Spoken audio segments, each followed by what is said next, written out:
as I see it, Dan Melnick, who was working with Susskind at Talent Associates, said to Mel Brooks and to me at different times, he said, what are the two big films in the world today?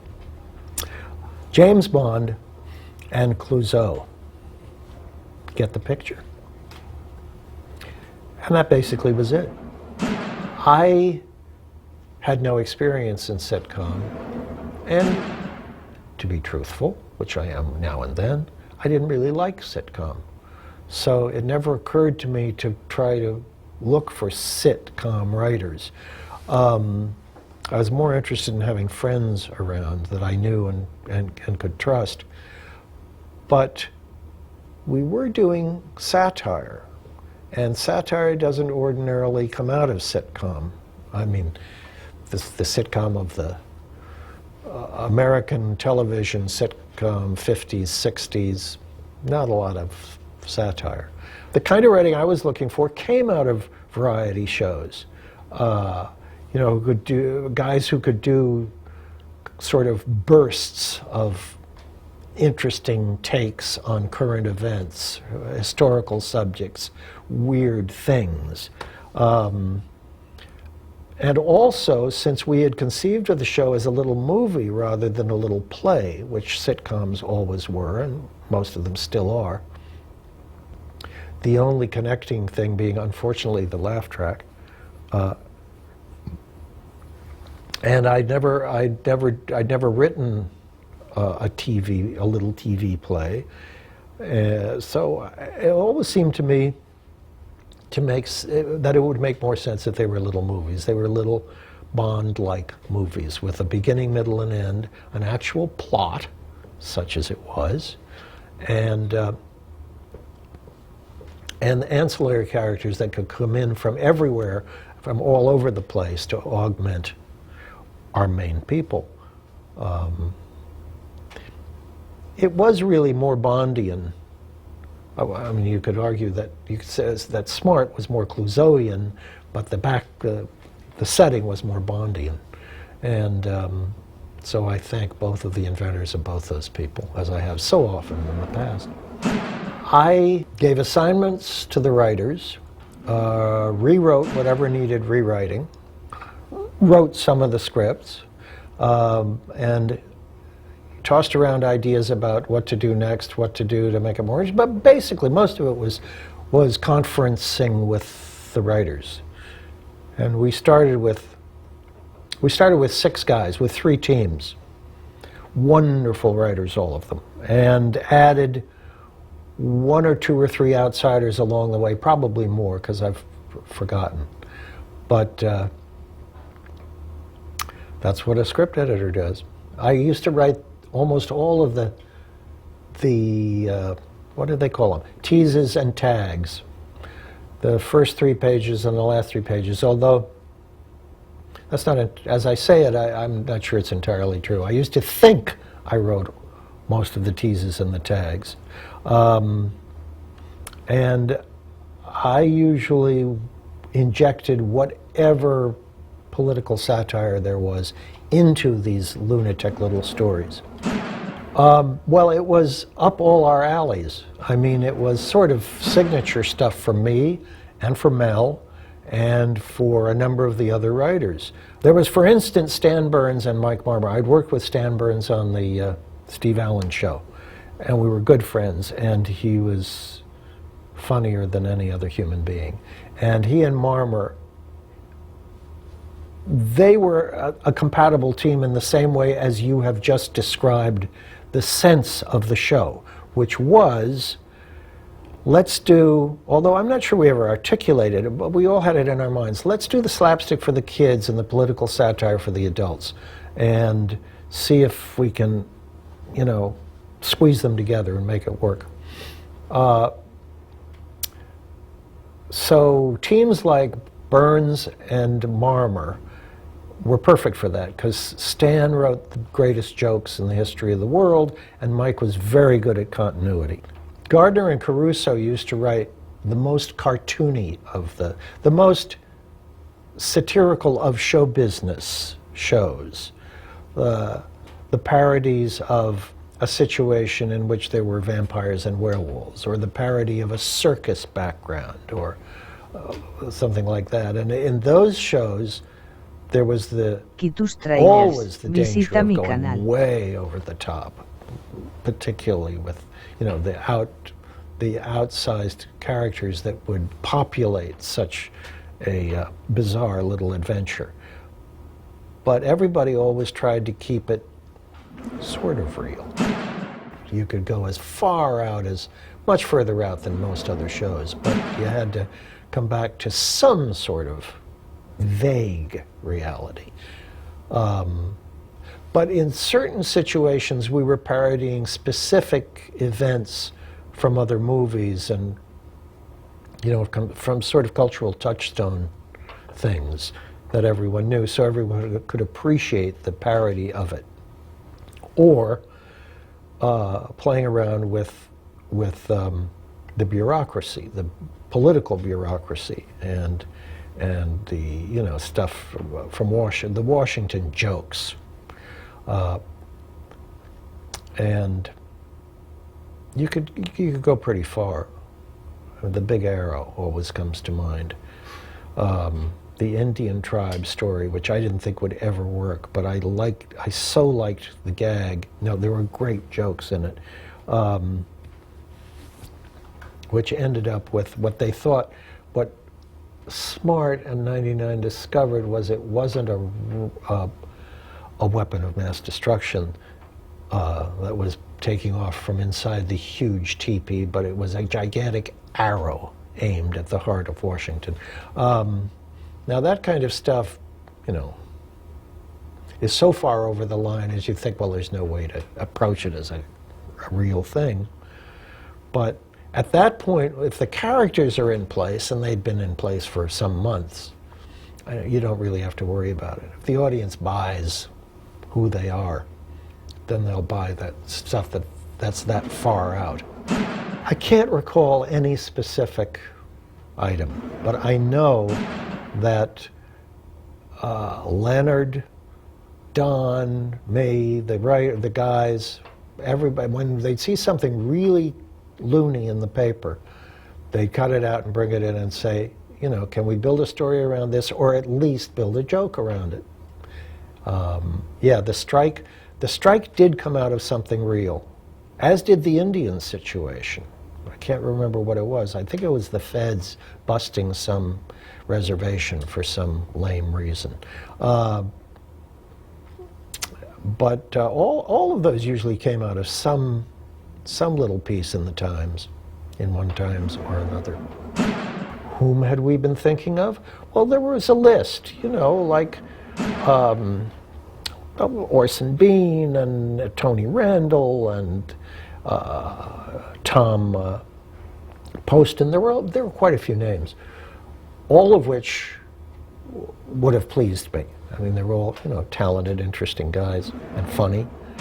Once Don's voice is in the air, you can't kill it with, you know, several sticks. It's so decisive and idiosyncratic, you know, which of course, as most of you probably know, originally derived from Don's parody of William Powell summing up a murder or a case at the end of any of the Thin Man's show. Well, you see, if the little man, all that stuff. And it was part of his act.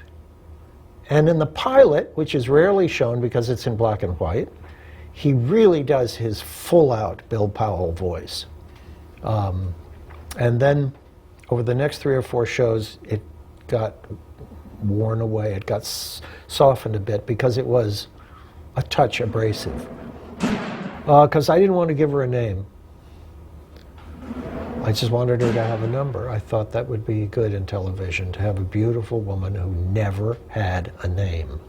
Mel named Smart 86 for the once obvious, now not quite as obvious reason that 86 was barcode for shut him off, if that's meaningful to anyone watching this. And I can't remember how it happened, but when we were talking about Barbara, I said, no, she's 99 forever. Just don't give her any, let's not ever give her any characteristics that make her seem like, that make her move toward any cliche of womanhood. You know, in the pilot, she takes her cap, she's this tall, beautiful girl, she takes her cap off and her hair comes down an inch, and he says, oh, you're a woman. It's almost like all those decisions are aspects of Smart's dopiness, and not any discrete principles of their own. I know when they got married, I had heard when they got married, she had to either reveal her name or talk about herself as Mrs. Smart or something like that, but that would have made me unhappy. Yeah, I didn't want anybody ever to be related to anybody, and I would have fought tooth and nail to keep them from getting married and having kids had I still been with the show. That was not my idea of what it was about. But yeah, basically it was about those other hours, not, you know, who knew that, I think the chief was married to someone, but the nearest we got to his personal life was when I made Don extract the chief's real name in court, which was a moment I really cherished, when he finally admitted that his real name was Thaddeus, to his incredible embarrassment. And that's about as personal as it ever got. You know, they couldn't really kiss, Don and Barbara. And if they ever were on the verge of saying, I love you, it was transmogrified into something very silly. Oh, I don't think one does go about writing a catchphrase. They have their own life force. Of course, the famous one came out of Don's act, Would You Believe? That came out of his Bill Powell thing. Sorry about that, Chief. I have no idea where that came from. And it seemed to me, well, it's a little generic to be a line that's going to be repeated anywhere in the world. And then I was doing some research on a script I was writing about the Vietnam War, and there were some trailers. live Visita mi pickups canal. in this audio tape I had on streets in Saigon, and there I heard it over and over again. Sorry about that, Chief, from GIs. And I thought, oh boy, that's really weird. But I don't know how it started. I don't know whether it started out of script or whether it was done or what. And other things like, missed it by that much. I have no idea whether, I remember putting it into a script, but I don't know whether I put it in because Don gave it to me or because, I don't think I invented it, so I don't know where it came from. And various versions of a kind of runner gag, which was, that's the most something I've ever seen. You know, this is the third time this month that absurd thing has happened to me. I probably theoretically would have argued against them as being repetitive, childish, and cheap. On the other hand, you can't beat them. Bernie Capel, who came in, actually most of Bernie's stuff was done after I left. I think we just started with Bernie toward the end of the second season. And he was an old friend from somewhere, and I can't remember where. Was he on Steve Allen? I just don't remember. But there was something nice about the archaic nature of having a Nazi in this mix. That Chaos was a dopey enough institution to hire a noisy, blatant present Nazi to do some of its nefarious deeds, and Bernie was always funny, always terrific. Bernie Capel playing Siegfried, the highest up Nazi in Chaos. his catchphrase was, "We don't shush here," but it could have been, "We don't do anything in particular," you know.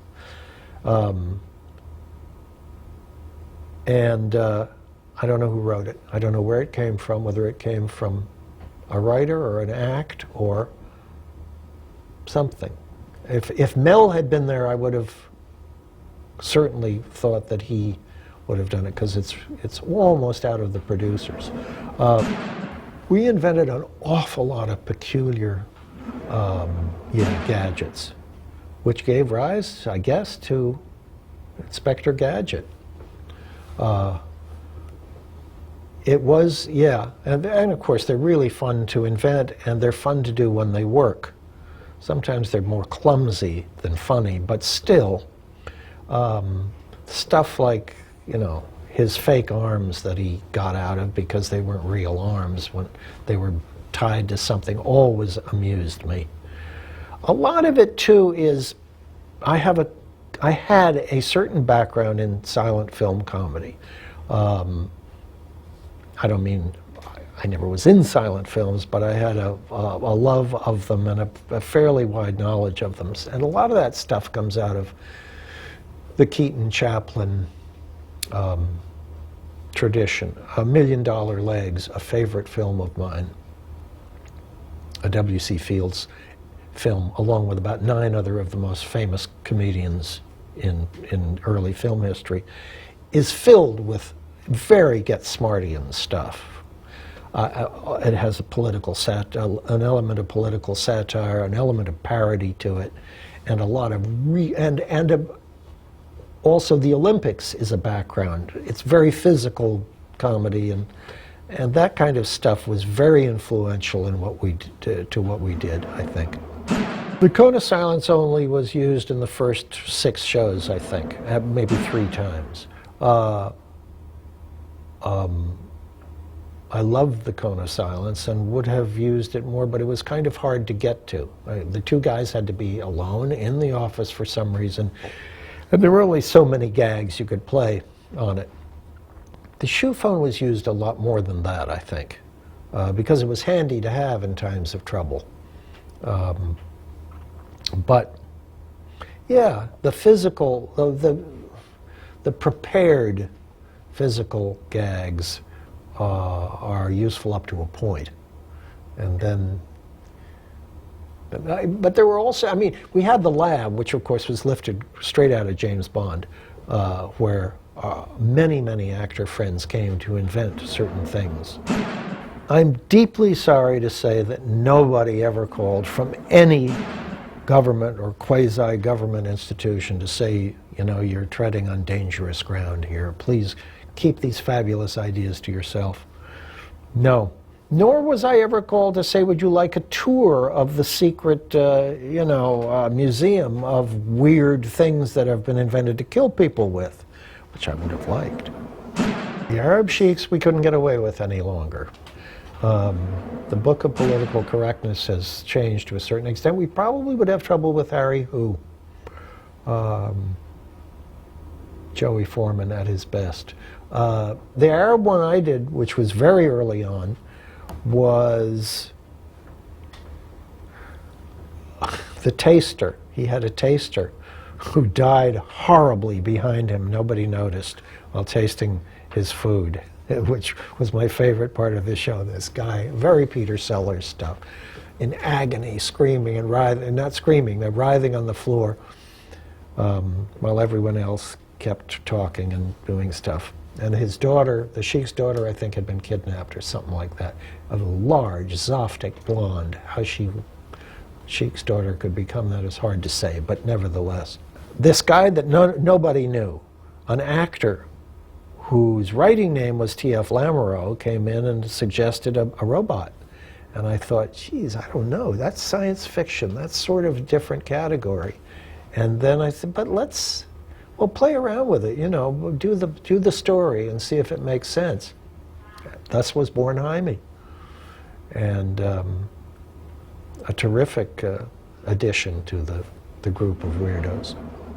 Jaime was a great character because he was even sillier than smart when it came to the literal interpretation of events. You know, Kill the light, Jaime. Y tus trailers. That kind of Visita mi canal. lame but useful joke. I was absolutely amazed that I'd completely forgotten that this person and this person were in the shows.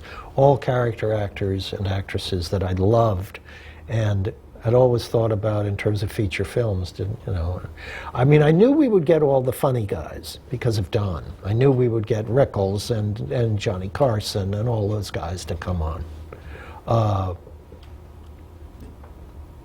And that was always fun to do too, to sort of try to welcome them with a humorous moment. But I'm really surprised at all the interesting actors that were on it. It's weird to me now that I was never in one of them. I don't know why. I guess it never came up because I've been in a lot of the stuff that I've done, but it never even was thought about. But part of the good thing about all that is having all your friends work at least once.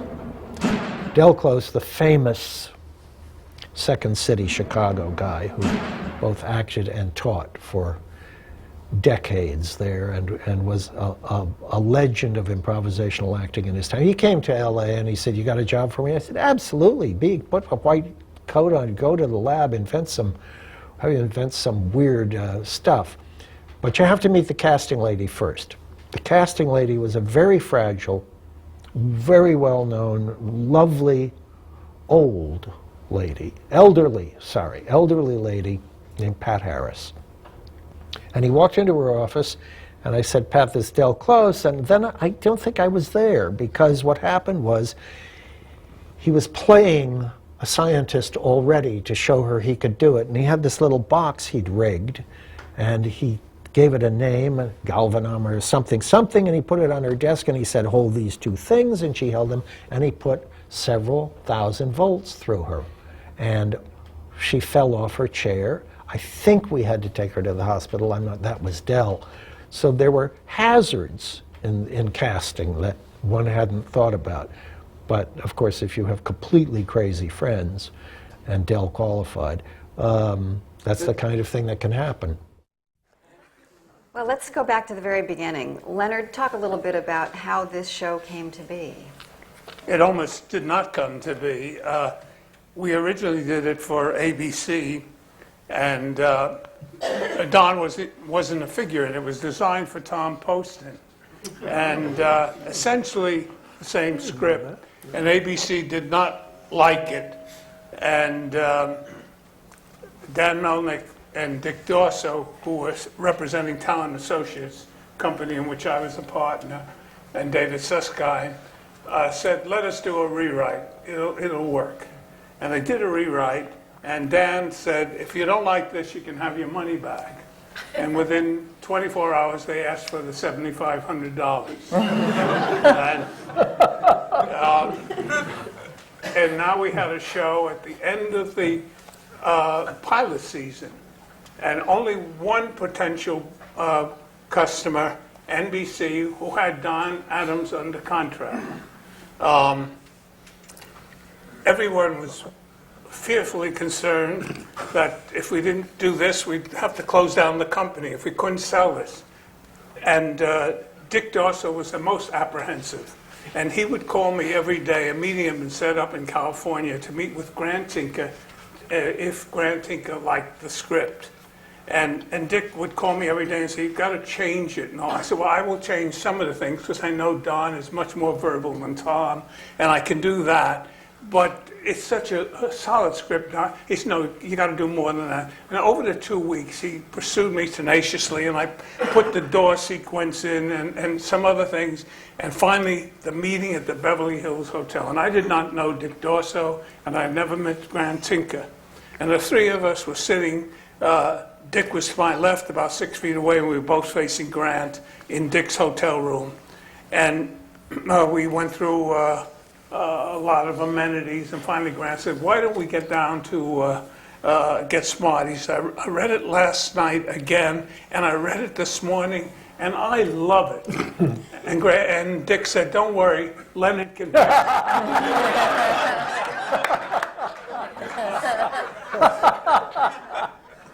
And this conversation went on, and I suddenly realized they're not hearing each other. And I tried to reach out with my leg to tap Dick, and it was beyond me, and I fell out of the chair. Well, I was laughing so much, it interrupted them finally. And I explained to them we had a deal. And so, historically, that is Visita mi the canal. show. Beginning. Can I just add one thing to it? I later found out from Grant that they had spent all their money for development for that season. There was no money left. And he called up Warner and said, I just read a pilot script that's so funny, we've got to find the money to do it. So it wasn't just that Grant loved the script, he really had to fight to find the money to shoot it. I wasn't aware of that. Unfortunately, Buck Henry couldn't join us tonight, but I was curious about sort of how the concept came to he and Mel Brooks. How did that whole Well, partnership actually, start? Dan Melnick, who was in here as well, was instrumental. It was Dan who thought we could satirize the then spy craze. And he first got Mel, and then Mel wanted a writing partner, and he got Buck. And they did this rather ingenious script. Essentially, the pilot is their work, and Buck created the Cone of Silence, Mel the shoe phone, two invaluable pieces. And it was hard to understand why ABC had turned it down. And eventually we heard an explanation that they felt both Dan and David Susskind were serious. And they couldn't possibly produce a comedy. They didn't judge by the script, the content. They were suspect. Anyhow, it was a tribute to an idea of Dan's ingeniously developed by Buck and Mel. And you said the original script was not written for Don, but written for Tom Poston. That's why it was much more physical than verbal. And I had worked with Don many times on the Steve Allen Show, and then he had done the Bill Dana Show, and that voice was so distinctive and so marvelous, and I loved it. And I just got to interrupt you for a minute on it, because when I was doing the Bill Dana show, Bill was in California doing his show, and he called me in New York, and he said, I want you to come out and play the house detective on my show. We'll give you 7 shows. So I flew out, and the show was produced by Danny Thomas and Sheldon Leonard, who were very big wheels in the 60s. They had 4 or 5 hit shows on the air. So I came out and I did the first show, and after the first show, Sheldon Leonard and Danny Thomas called Bill over, and they said, where the hell did you get this guy? How many shows have you signed him to? What are you doing? And Bill said, what's wrong? I said, that voice. That's fingernails on a blackboard. And Bill said they laughed, and they said, oh, okay. And then when I was under contract to NBC, and they called me and said, we have a pilot here, we wonder if you'd be interested in it. And I said, well, it's the end of the pilot season, and Sheldon Leonard promised me he would write a pilot for me. And they said, well, don't you want to see the script? I said, no. They said, are you sure? I said, positive, absolutely don't want to see the script. I said, who wrote it? They said, Mel Brooks and Buck Henry. I said, I'll do it. I didn't care about the money, about anything. When I heard those 2 names, and then I read the pilot script, and it was so way out there that I absolutely fell madly in love with it.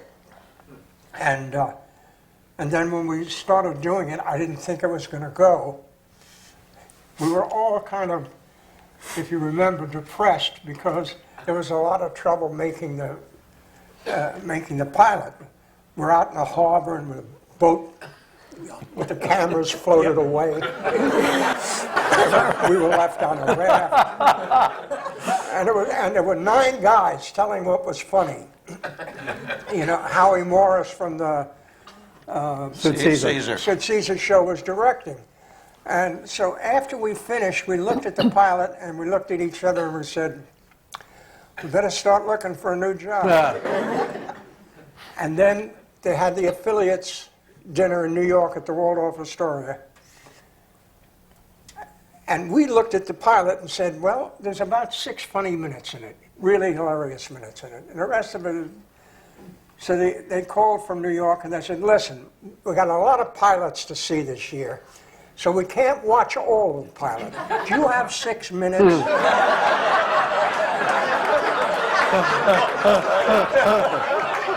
I said, do we have 6 minutes? Yep, we do. We went to the pilot, showing the pilots to the affiliates in the Waldorf Astoria, and I was there, and the pilot got a standing ovation.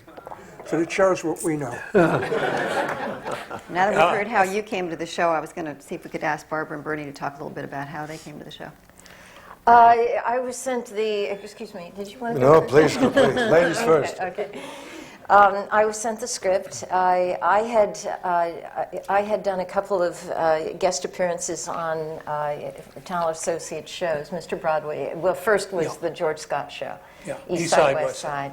And then I did Mr. Broadway, and on Mr. Broadway I played an industrial spy who was 99, actually. And so when they were casting this, they remembered that character, and they sent me the script, and I loved it. I never know what's funny, you know, but I laughed out loud when I read this script. And so I said, yeah, I would love to do this. But then they said, you know, you have to sign for 5 years. And I thought, I'd be ancient in 5 years. My God, my life will be over practically. So I said, I can't possibly do it. And then later they came back and said, would you do it for 2? And Would you believe 2? And so after I did it for 2 years, and then after that I wasn't about to give up, relinquish 99 to anybody else. And tell them how we almost didn't have you doing oh it. my God. When they were casting for... No, after the when casting. When they were casting for 99, we interviewed hundreds of girls, and we couldn't find anyone. And finally, one day, Buck Henry came to me and he said, listen, we have a screening of a girl in a show, and we want you to look at her because we think she's good. So I went into the screening room, and they showed me a scene with Barbara and that, what was that show? Mr. Broadway. It was, what's his name? Mr. Broadway. Yeah, what was the name? It was Craig Stevens. Craig Stevens. Craig Stevens in Mr. Broadway. So I went in and they showed me the film, and they said, what do you think? I said, fantastic. I said, absolutely fantastic. I said, she's so great. I said, you think you can sign her? And Buck Henry said, we already did. And then I started to walk out of the screening room, and they said, don't you want to see some more? I said, no, I've seen enough, that's it. And I turned and I looked back at the screen, and Barbara, who was sitting behind a desk, stood up. And she was taller than Craig Stevens. And I said, wait a minute, how tall is she? He goes, oh, 5'2", 5'3". I said, are you telling me that Craig Stevens is a dwarf? I said, I know Craig Stevens, the man is 6'2". They said, well, she'll walk on the side of her heels. And I did. And we'll give you an apple box. So if you ever watch the show, in a long shot, Barbara is taller. In a medium shot, I'm standing on an apple box. But it all worked out. And you both sat on the desk. But Quite often. I was talking about after we did the pilot and we were starting to shoot. And what happened, Barbara? I was under contract to Revlon to do commercials for them, and at one point in my contract with them, about a year before, I had done a commercial for a deodorant that just ran for 6 weeks. It was just a special promotion, and that was all. I mean, for Revlon, I did Top Brass hairdressing, which was a hairdressing for men, and that's basically the only thing I did for them. But so when we started shooting, we'd already started shooting, I think, and it was Procter and Gamble, Sam Thurm. I'll never forget. It was competitive. Yeah, Yeah, they competitive. said, wait a minute, and they were doing the whole program, right? And Right. they said, wait a minute, we make a deodorant soap, and she once did a deodorant stick or roll-on. People are going to remember that she did that a year ago or whatever, and associate it with our deodorant soap and think that it's contrary to our soap. Therefore, she has to go. Yeah. And they had the power to get rid of me. And we had to start seeing other ladies. And we tried everything. Revlon sent over to them a whole schedule of what I was going to do for the next year. There was no deodorant in it. They sent a letter. Sandy Buxbaum, who was the head of, I don't know, one of the vice presidents of Revlon, sent a letter and saying, we will sign that we will never use Barbara for a deodorant. Nothing. I remember in the phone booth outside the studio over on the back lot of Paramount, finally, I called Sam Thurm myself, and he said, too bad, baby. Yes, that's what he said to me. And I still don't know why. They had come Didn't down you go to back the and see him?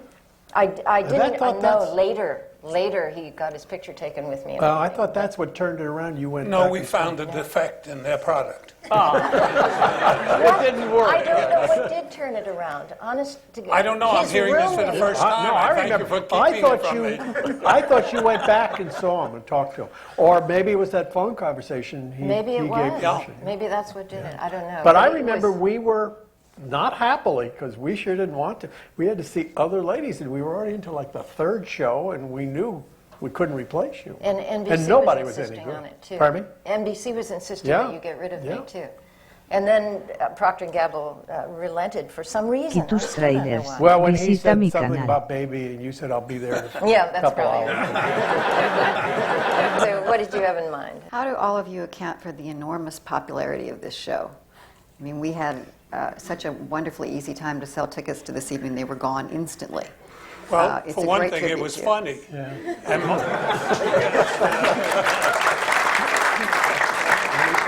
was funny. it also anatomically worked. I will qualify this. Yeah. We could do tongue in cheek and foot in the mouth together. It was wit and spoof.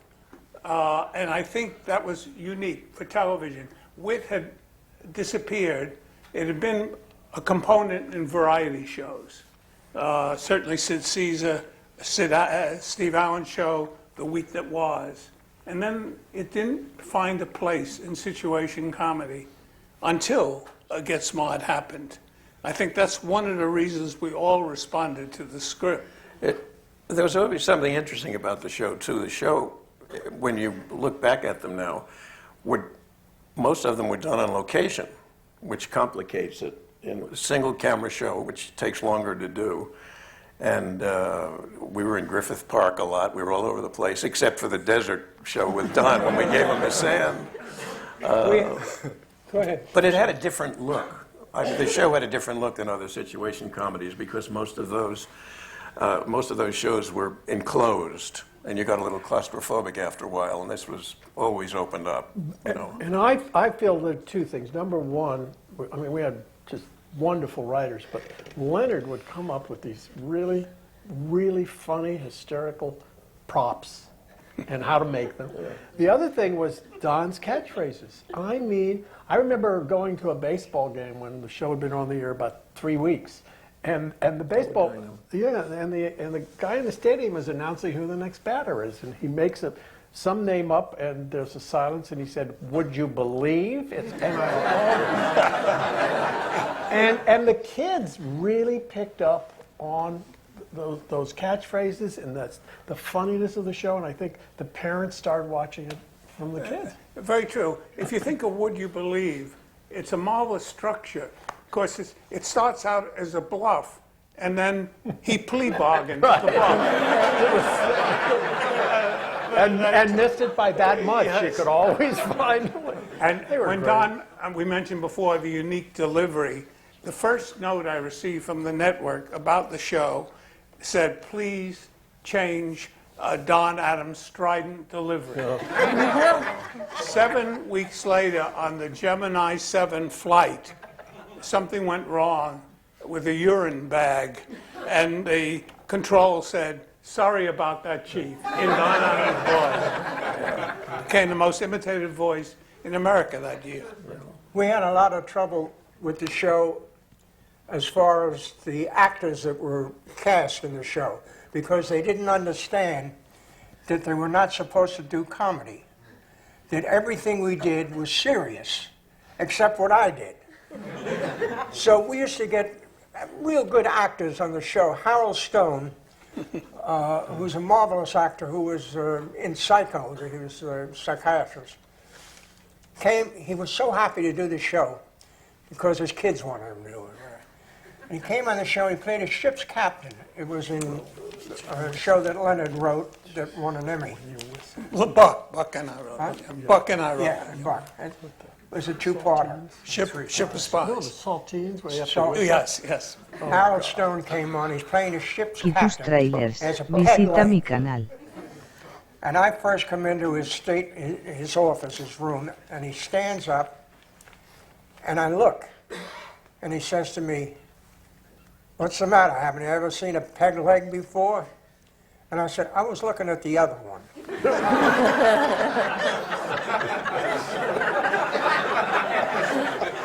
So now, these are the lines that he has to say. I said, "How did that happen?" He says, "Have you ever heard of the great white whale?" I said, "That was done by the great white whale?"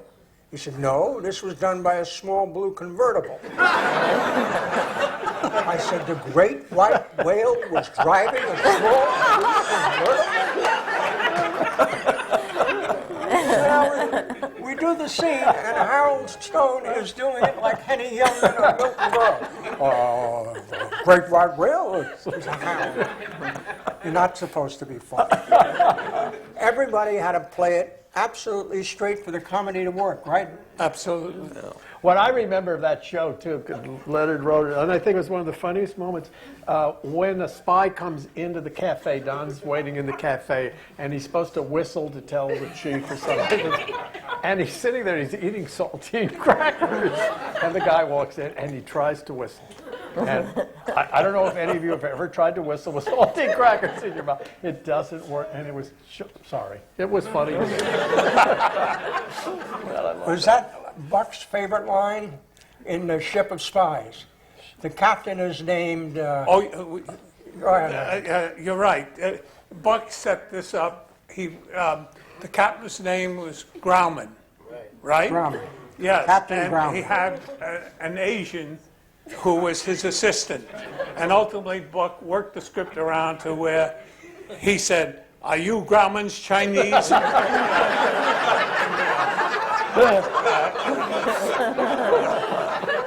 Right. That was Buck's favorite line. Do the rest of you have favorite episodes? Do the rest of you have favorite episodes on the show? Or favorite stories from an episode? Oh, God. I think all of them. I mean, watching those clips, I mean, if you heard us all in the front row, we were all laughing. I mean, to get back to that, it was really wonderful. I'm going to ask one or two other questions of the general panel here, and then we're going to open it up for you in the audience. So start thinking of some good questions to ask here. What was it like directing on this show? Was it different from other shows you did, Me? Jay? Yeah. Well, it was very lucky because I produced the first year and then I left to do a show with Buck that lasted a fast 5 weeks, I think. And so, but I also knew this man had given me my first opportunity to direct. I directed a show called He and She. And I really knew that I wanted to direct more than produce. And so I decided I was going to become a director. And there just wasn't much work out there for somebody who hadn't directed. And they were nice enough to, whenever there was an opening, to let me come back and direct shows. And I must say, I hadn't really enjoyed being a producer because producers, you just have all the problems and the worries and next week's script and last week's show in the editing room. But directing, you concentrate on what you're doing on the set. And it was so much fun to go back. And I just loved the experience. Plus, it was the only jobs I had for about a year. I remember a fond memory. Dick Donner, who is now a very well-established and inordinately gifted director, did, I think, our 7th episode, and it was the first time he was ever doing a comedy. So he was meticulous in everything he shot. And if you remember, it was a Western, the Indian, Indians 4, Washington 3. And first time we introduced the huge 300-foot arrow, the second largest arrow ever seen. And Dick, each day, the dailies ran several hours. He didn't want to miss anything, and he wanted to protect themselves. And finally, first time dailies became weeklies. We were there an eternity, and to this day, whenever I see Dick, he says, "Have you forgiven me?" But Dick Donner. Donner, Yeah. yes. Sorry to awaken you. Wonderful man. Yes, Wonderful man. yes. He did all the Lethal Weapon movies, and he's just a wonderful man. And Yeah, we were very fortunate with our deck. It was but I a love marvelous that. one. I love the script of that show, Yeah. because what happens in the beginning is they call the heads of the chief of staff of the Army, Navy, and Marine Corps, and say, "We just found out that the war has been declared on the United States." And I said, "By who?" They said, "The Indians." I said, "India is declaring war?" And they said, "No, not that kind of Indian. You know, that kind of Indian." And so the Army chief says, "Well, we're not going to let a little band of Indians in Arizona push the United States around." And the Navy guy says, "You're perfectly right, General Custer."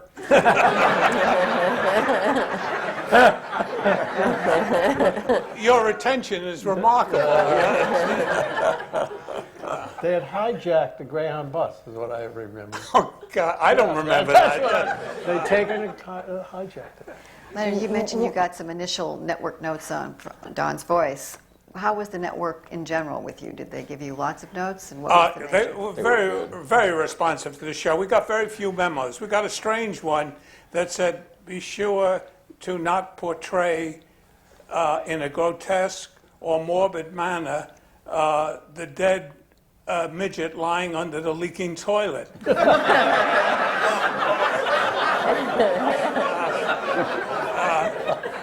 We never intended the toilet to leak, so there was some imagination in that. But that was the extent, yes. But we used to get trouble from the, what are they, not the censors, what are they called? Bureau standards. Continuity acceptance. Continuity acceptance. Continuity acceptance. We were doing a show where the chief in 99 and I went into the swamp, and we were up to here in the swamp, and I said to the chief, "Chief, what is this?" And he said, "It's quicksand." And a note came down saying, "You cannot say quicksand." I said, "Why not?" They said, "Kids will be jumping into quicksand all over the country." I said, "I was born and raised in New York. I didn't see quicksand for a minute." Trailers. Visita mi So canal. finally I said, "Okay," and I sat down and I rewrote the line. And this is the way it came out.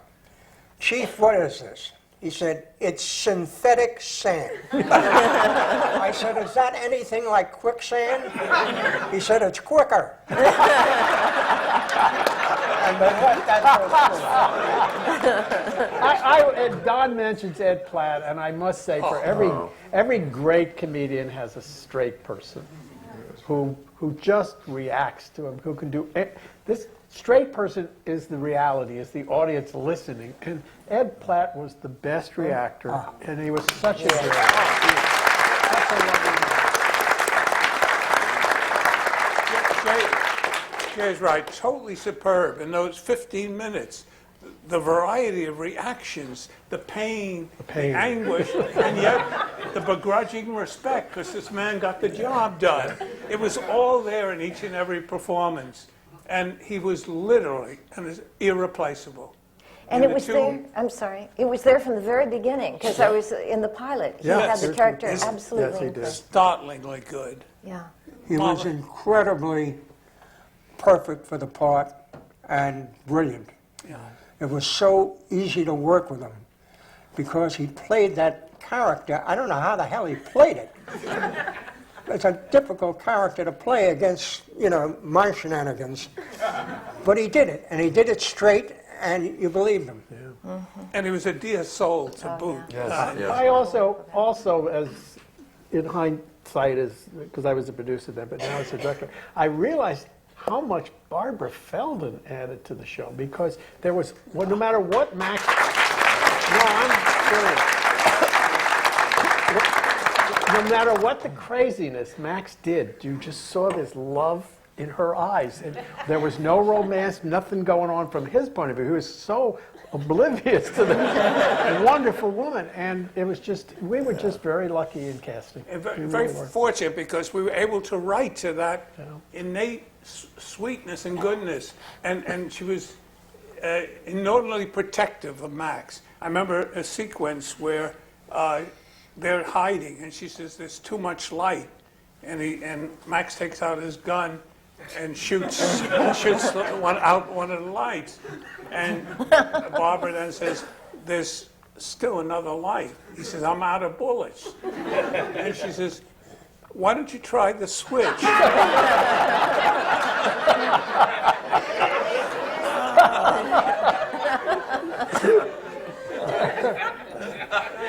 And he said, "I'll try the switch." And she said, "Good idea." Good idea. Pilot you Leonard saw used to was sit in the editing room. When I directed, I didn't do any masters.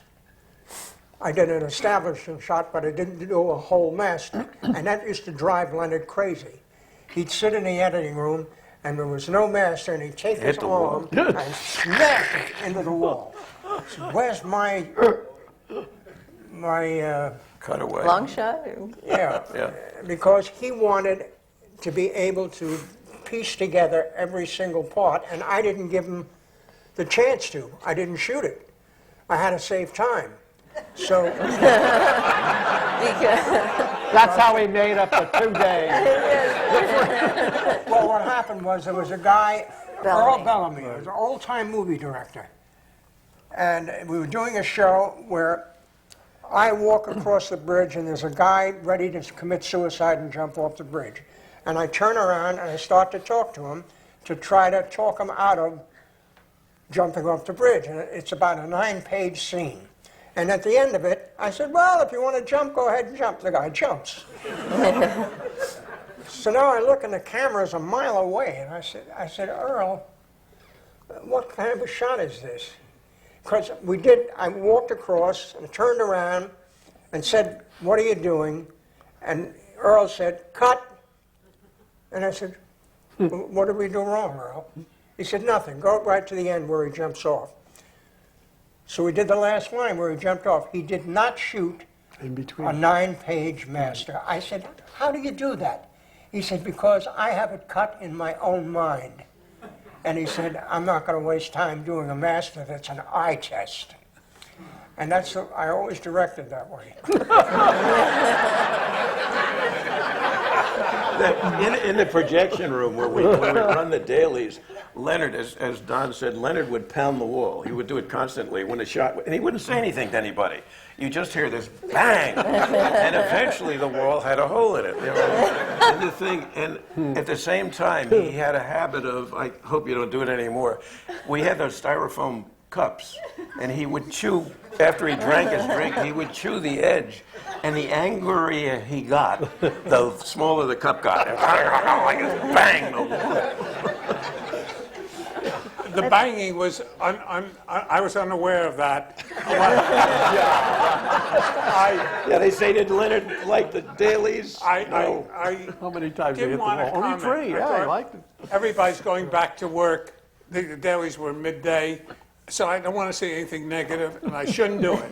And I wasn't aware until one day Arnie Sultan sat to my right and took what was normally the seat I occupied. And somebody said to him before I came in, I learned, "That's Leonard's seat." He says, "There are no reserve seats here." So something went wrong, and I went like that. And I caught Arnie. He said, "Take your seat." And that was the first time I was aware that everybody was aware of my banging the wall. I want to give our audience a chance to ask some questions before we go too farther along. Yeah, hi. Question for Don. It seemed like the Glick voice you did, it kind of got more subtle and it was softened over the years. You know, your voice, the actual... What about my voice? Over the years, the show was on it kind of softened and got more subtle. Was there a reason for that? Did he say, did I soften my voice? Yes, he did. It got more subtle. I never used that voice in a show completely. I only used it on certain particular parts. But everybody thought that I was doing the same thing. I mean, I could talk like this, you know, Chief, let's go capture them, or I could say, Chief, it's time to go and capture. So I would mix it up. Trailers. I would do it Visita mi soft, and then I canal. would do it sharp in that voice to get across certain punchlines. Because I thought it annoyed me. My voice always annoyed me. I couldn't stand to listen to myself. The memo was right. Well, I was the assistant director of the Bill Dana show where Don did that, and no matter what Sheldon and Danny said, the audiences just would fall down laughing at Don. Not Bill necessarily, Don, but one of the reasons the voice was louder is because you do it in front of an audience and you tend to speak louder. Hi, Bruce. How are you? Hi. And in a one-camera show... Is that Bruce Wilson? Bruce Wilson. Oh, my God, Bruce. Hi. I was wondering if you were here tonight. And Bruce Wilson, who directed a lot of our shows and won an Emmy for one show. Glad to see you, Bruce. Very few shows in those days, or practically none, were shot with one camera, a film camera, with location, costumes. All of the comedy shows were done on one set, the kitchen and the living room, and a live audience. Get Smart was done like a movie. It was done with big production values. That's why we were $500,000 over budget after the third year. But it was done like a movie. No other comedy show ever did that. They always did it with tape, right? Mm-hmm.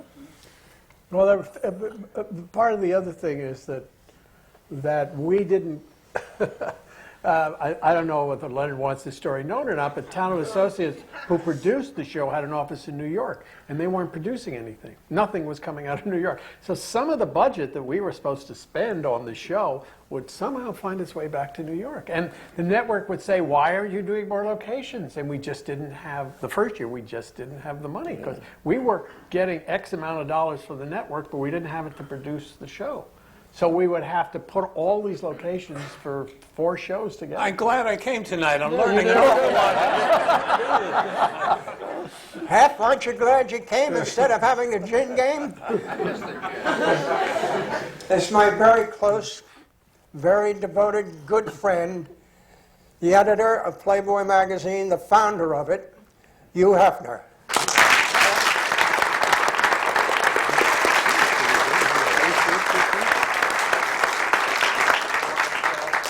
Tell the people about the origin of the voice and also the origin of some of the gag lines that became such classics. The origin of the voice. And the gag lines.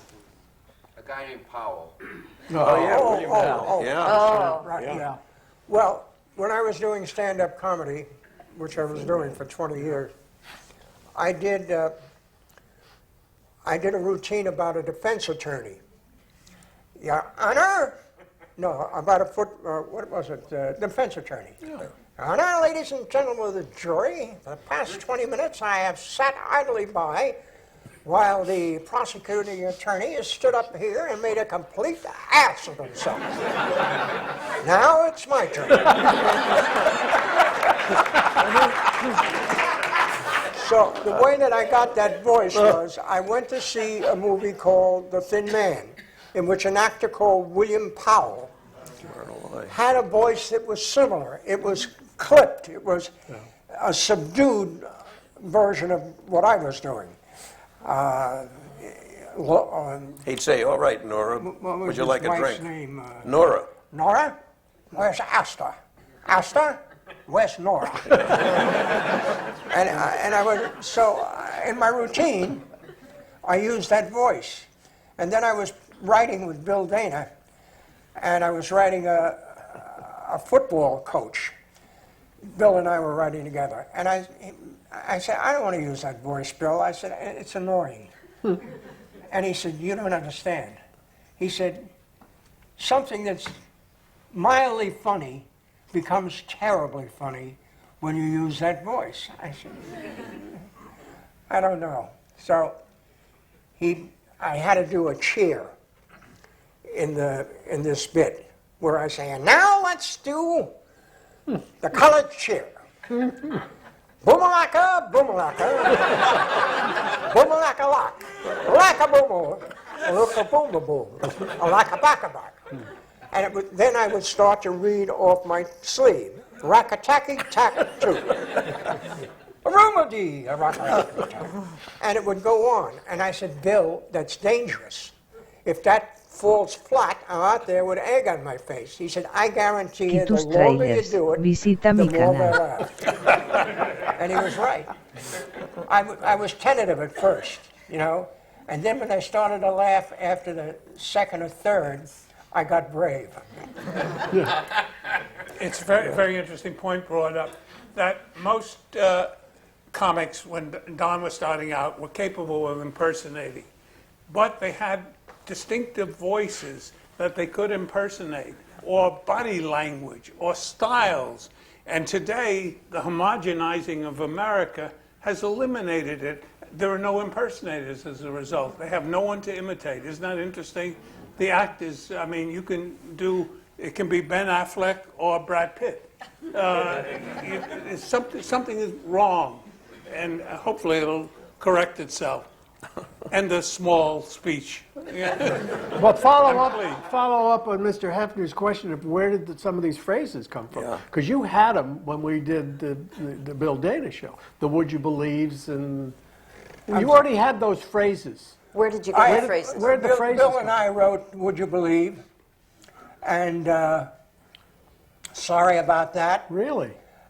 And Loving It came from a friend of mine, Joe Michaelis, who worked with Ernie Kovacs at that time. And he gave me, he gave me Ann Loving It. We were having dinner one night. He says, why don't you, when you're told how dangerous it is, say Ann Loving It. I said, what the hell is funny about that? And he said, try it. And I did. But let's see, what other phrases were there? The old something and the something and the something. That came on the boat. Yeah, that came out of the show. Yeah. Missed it by that much. Missed It by That Much came out of the show. Sorry about that. Sorry About That, Bill Dana and I wrote. Be careful, you'll get some in your mouth. Oh, Yeah. right. What was that from? Giving a smile in the bar. Oh, yeah. Well, I stole that from a movie. That line was a movie called Veracruz with Gary Cooper and Burt Lancaster. And they're drinking, and the guy that's playing the bad guy, I forget what his name is eating some chicken and slobbering all over, and the drink is all over his face, and I said to him, careful, some of that's getting in your mouth. And I put that in the show. I asked you not to tell me that. Where that one? I asked you not to tell me that. Where that? Oh, yeah. I asked you not to tell me that. Yeah, I asked you not to Buck tell me Henry. that. Buck Henry? Buck? Came from the show, yeah. Buck Henry. And Buck Henry, I'm all yours. Do you have any favorite props that you use on the show? And did you keep any of them? You know, we did 138 or 139 shows, and I don't have one. You don't have the shoe? I don't have one Get Smart. No. You don't have a single film? No. I had all 138 of them, and I gave them to my daughter, and now I can't get them back. And she took my 3 Emmys, and I can't get them back. I said, I have other children. You know, they might want those Emmys. She's a tough luck. Your question way in the back. Yeah. Barbara, I have a comment. for you, and then a question. I just want to say that for me, in the history of TV, you set the standard for sexy, classy, and funny. That's the standard for classy sex. It's for sexy classy. The question's a simple one. Any titles rejected before you came up with Get Smart? No, the Get Smart was on the script, but we weren't sure it was a good choice because it sounded like, if you didn't know anything about it, a quiz show. Yeah. And we were very concerned. And then, of course, once the show started, it was the right title. Because I remember talking about it, and the argument for it, they said, would you have picked Oklahoma as the title for Oklahoma?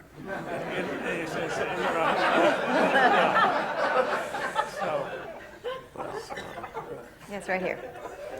When you did the first Get Smart reunion, you did it as a feature film rather than a television movie, and I'm wondering how the origin of Nude Bomb came about as a feature rather than TV. I'm deaf and to see, I'm sorry. Is that to Don, that question? Well, I can answer. The Nude Bomb was, we sold the rights to Universal. And unfortunately, in this instance, it was an egregious error because they wanted to make a movie unlike the television show. Then why buy the television show? Just the title, The Nude Bomb, is bad. Our audience, we knew our audience, their ages, their composition, the demographics, if you believe any of that. And so it was totally wrong. And we had a remarkably unique villain, because we had envisioned a couturier, gay, who wanted to dress the whole world. So he wanted to conquer them. They'd all be wearing his signature piece. And that seemed like great fun. Well, unfortunately, it was out of our hands. I was directing another movie at that time at Columbia, and I ran over to the Universal set as often as I could because I'd get these calls for help. Now you can pick it up from that end. Oh, I'm sorry you asked that question. Because if you look in the dictionary under disasters, right next to the Titanic, you'll find the Nude Bomb. We had an English director who was a dramatic director, came over to my house. I showed him a tape of Get Smart where I said, would you believe 7 ships, or whatever it was. And he said, I say, is that funny? And I got a pain. I said, my career is going into the toilet. Is that funny? I said, well, I don't know. Terrible. Please, nobody else ask that question. Right in the back. Another one of my favorite characters was the old chief. I can't remember. William Shatner. Oh, William Shatner. Yeah. William Shatner. Admiral. He was so The Admiral. The Admiral. The Admiral. Yeah. The Admiral. He used to say things like, give me a little push. Give me a little push, you fall over. He said, the country is in bad shape. It may be the end of civilization as we know it. And I said, what are you going to do? He said, go on the air and tell everybody that everything is all right. Whoa. When can we expect to see all 139 episodes on DVD? The Get Smarts are now owned by Warner Brothers.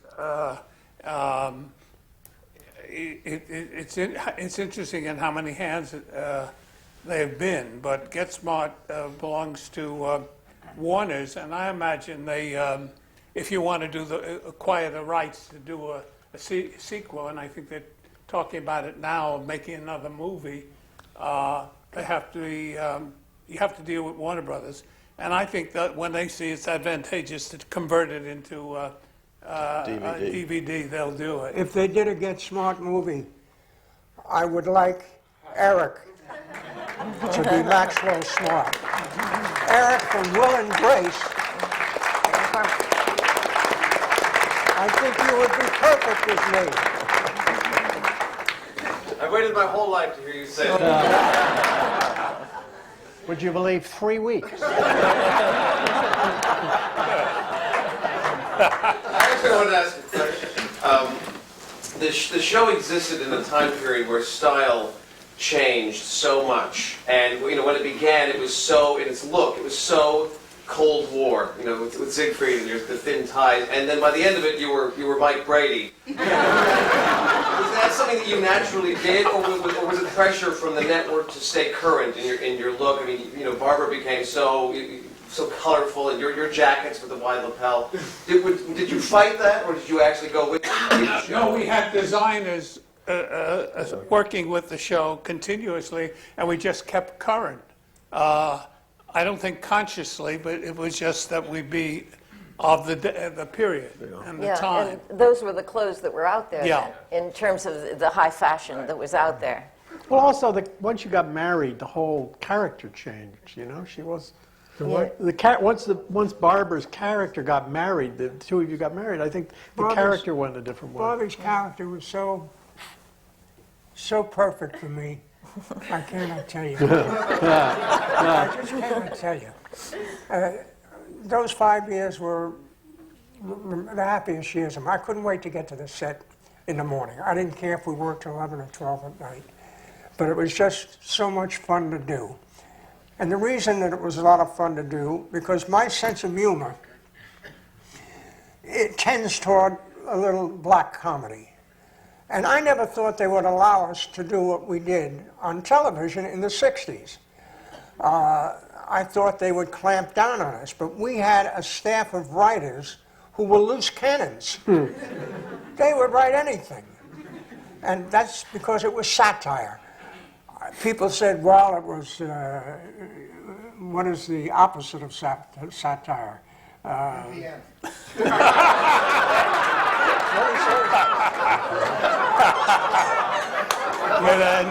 said UPN. It was like opposite of pie in the face.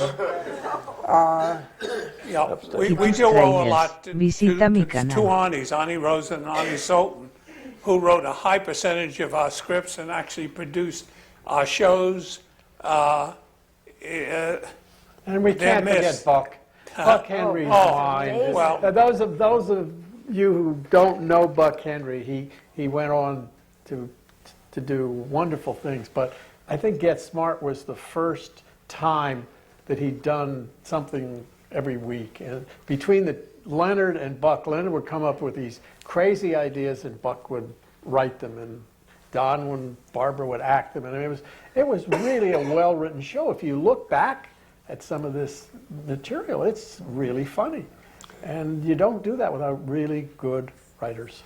And one thing pridefully, we did not make abusive use of the laugh track.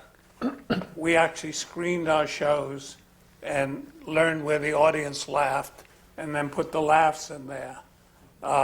We did that as much as we could.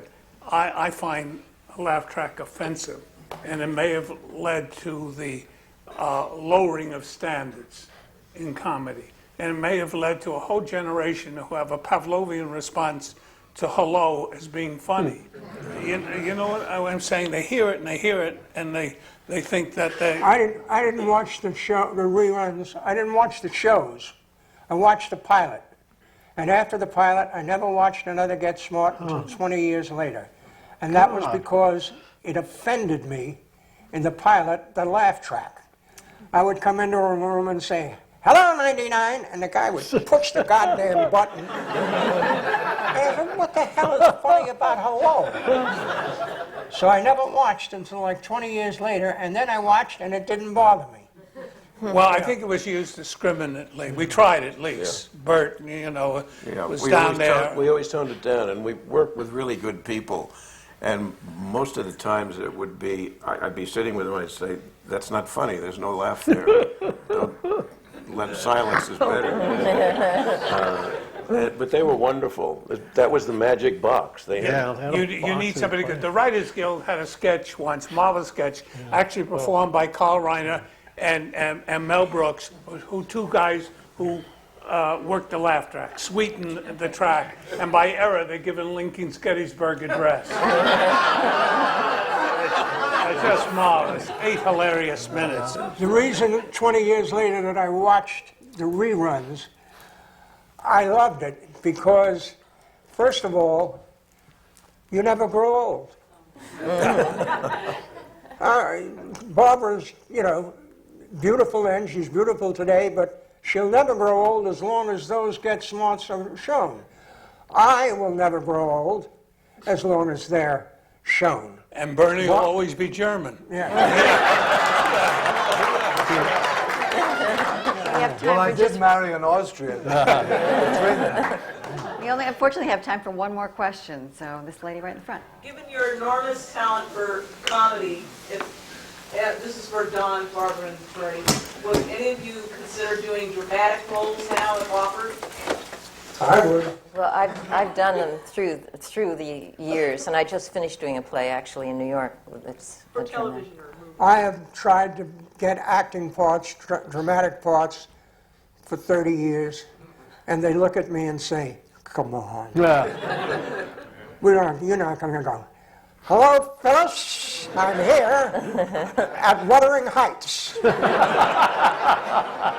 You know something, the thing about doing a comedy show as opposed to doing a dramatic show, because I did a lot of episodes on dramas after Get Smart, is that it's not fun.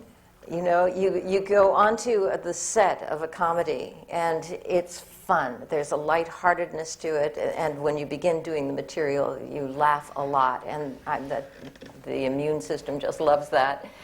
And your spirit just blossoms that way. When I noticed, because when you studied acting and then you do a series that's a comedy series, and so you think, well, nobody realizes that I can do all this heavy drama stuff. And then I got an opportunity on a number of occasions to do it, and I did it, but to cry all day is not a good way to spend your day. As far as dramatic stuff, through Talent Associates, I got to play the boss's son in the Lee J. Cobb CBS revival of Death of a Salesman, and Leonard Stern, the savior. Gifted soul. No. Well, you did Love Boat too, Bernie.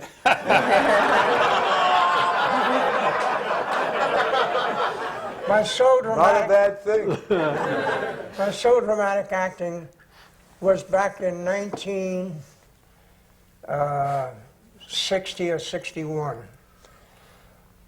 I was under contract to Perry Como to do the Perry Como show with Kate Ballard and Paul Lynde and a bunch. We'd do sketches on the Perry Como show. I was under contract to him for 2 years. And my agent, I used to call my agent and say, I want to go and audition for dramatic roles. He said, but you're under contract to Perry. I said, I know, but I love to read because I'm a great cold reader. He said, all right, they're casting a show called Harold with Anthony Perkins, and it's the second lead. I said, get me in a... So I went down to audition. And there was Anthony Perkins and San Suber, the producer, and they gave me a script, and I went out and I started to read it. I said, well, they hear this, they go. Tus trailers, visita mi canal. I was so bad, I couldn't believe it. And I thought, I'm a great cold reader, what happened? So I stopped reading. I said, what's wrong? I said, no, nothing. I have an audition. I have a rehearsal with Perry Como. They said, well, what's wrong? I said, I don't like the way I'm reading. They said, well, why don't you take it off stage and study it and come back and do it again? And I said to myself, if that was a cold reading, imagine what will happen if I learn it. So they said, can you come back tomorrow? And I wanted to get out of there. And I said, what time? They said, 11 o'clock. Now, I knew I had rehearsal and a golf appointment. So I said, right, sure. So I went home, and at 6 o'clock in the morning, I was up to go golfing. And it rained, so I couldn't go golfing, and the script was on the coffee table. At that time, I had a photographic memory. And I sat down, and in 3 hours, I memorized the entire script. So I went back at 11 o'clock, and I came out, and they said, where's your script? I said, I don't need a script. They said, you don't need a script? I said, no, I know the play. They said, well, page 28. do it with the AD. And I came out blasting away, acting up a storm, bouncing off the wall, reverberating all over the place. And they said, "That's amazing. You know the whole script?" I said, "Yeah." They said, "You're hired." I said, "Well, I can't do it." They said, "What, is this some kind of joke?" I said, "No, I'm under contract to Perry Como." They said, "Well, why did you come down here?" I said, "I like to read." So they said, "Well, see if Perry will let you out of your contract to do this show." And I said, "I'll ask him." I went to Perry. I said, "I have a chance to do a dramatic show with Anthony Perkins." And he said, "Okay, how long will you be?" I said, "We'll be out 4 or 5 weeks on the road, and then we open on Broadway." He said, "All right, when you come back, you'll come back with me." So now I'm hired to do this part, which is an enormous part. And at Reading, they had all the professional stage actors. I mean, these were dramatic, wonderful stage actors. And I'm a stand-up comic. So now we're at rehearsal, and I'm blasting away. And here, bang, and boom. And they're mumbling. And I'm saying to myself, these are professional Broadway stage actors? Jesus. I went home, but my wife Dorothy said, "How did it go?" I said, "Let me put it to you this way. There's Sir Laurence Olivier, and there's Sir whatever it is, and then there's me." I said, "I probably am one of the great actors in the history of the Broadway theater." 2 weeks later, I'm and they're coming out of their roles. And the roles are taking place, and they've reached inside, and they've become the characters they become. And I said, "Shit." I'm in big trouble. I went home, my wife Dorothy said, "How did it go?" I said, "There's Alan Ladd, George Graft, and me." So the director was Larry Blyden, who made me do an impersonation of him. And I said, "That's overacting." He said, "There's no such thing as overacting." I said, "Okay." We opened in New Haven. Next day, paper came out. Don Adams has a tendency to overact. I said, "Larry, look at this." He said, "What did they know?" Anyway, the show opened on Broadway and lasted, I think, 5 or 6 weeks. The reviews weren't bad. It was word of mouth that killed us.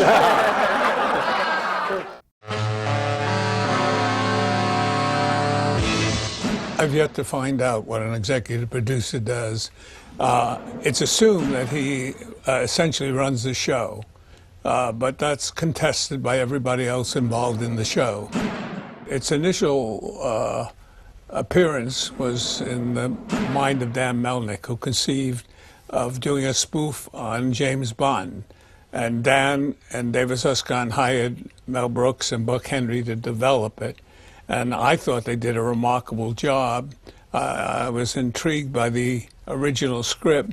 However, ABC didn't share mine or the officers' sentiments. Dan made an egregious error in rebutting them by saying, "When we come back with the rewrite, if you don't like it, you can have your money back." And when the rewrite was turned in, they asked for their money back. That was startling, unprecedented in those days, and it was an egregious blow to us. It was the end of the pilot season. Most shows had been shot. There was nowhere we could shop this script. And we were in the doldrums and feeling bad when NBC presented a lifeline. They had looking for a property for Don Adams. And we decided that he'd be ideal for this. And of course, that meant the property we'd have to pitch on the West Coast.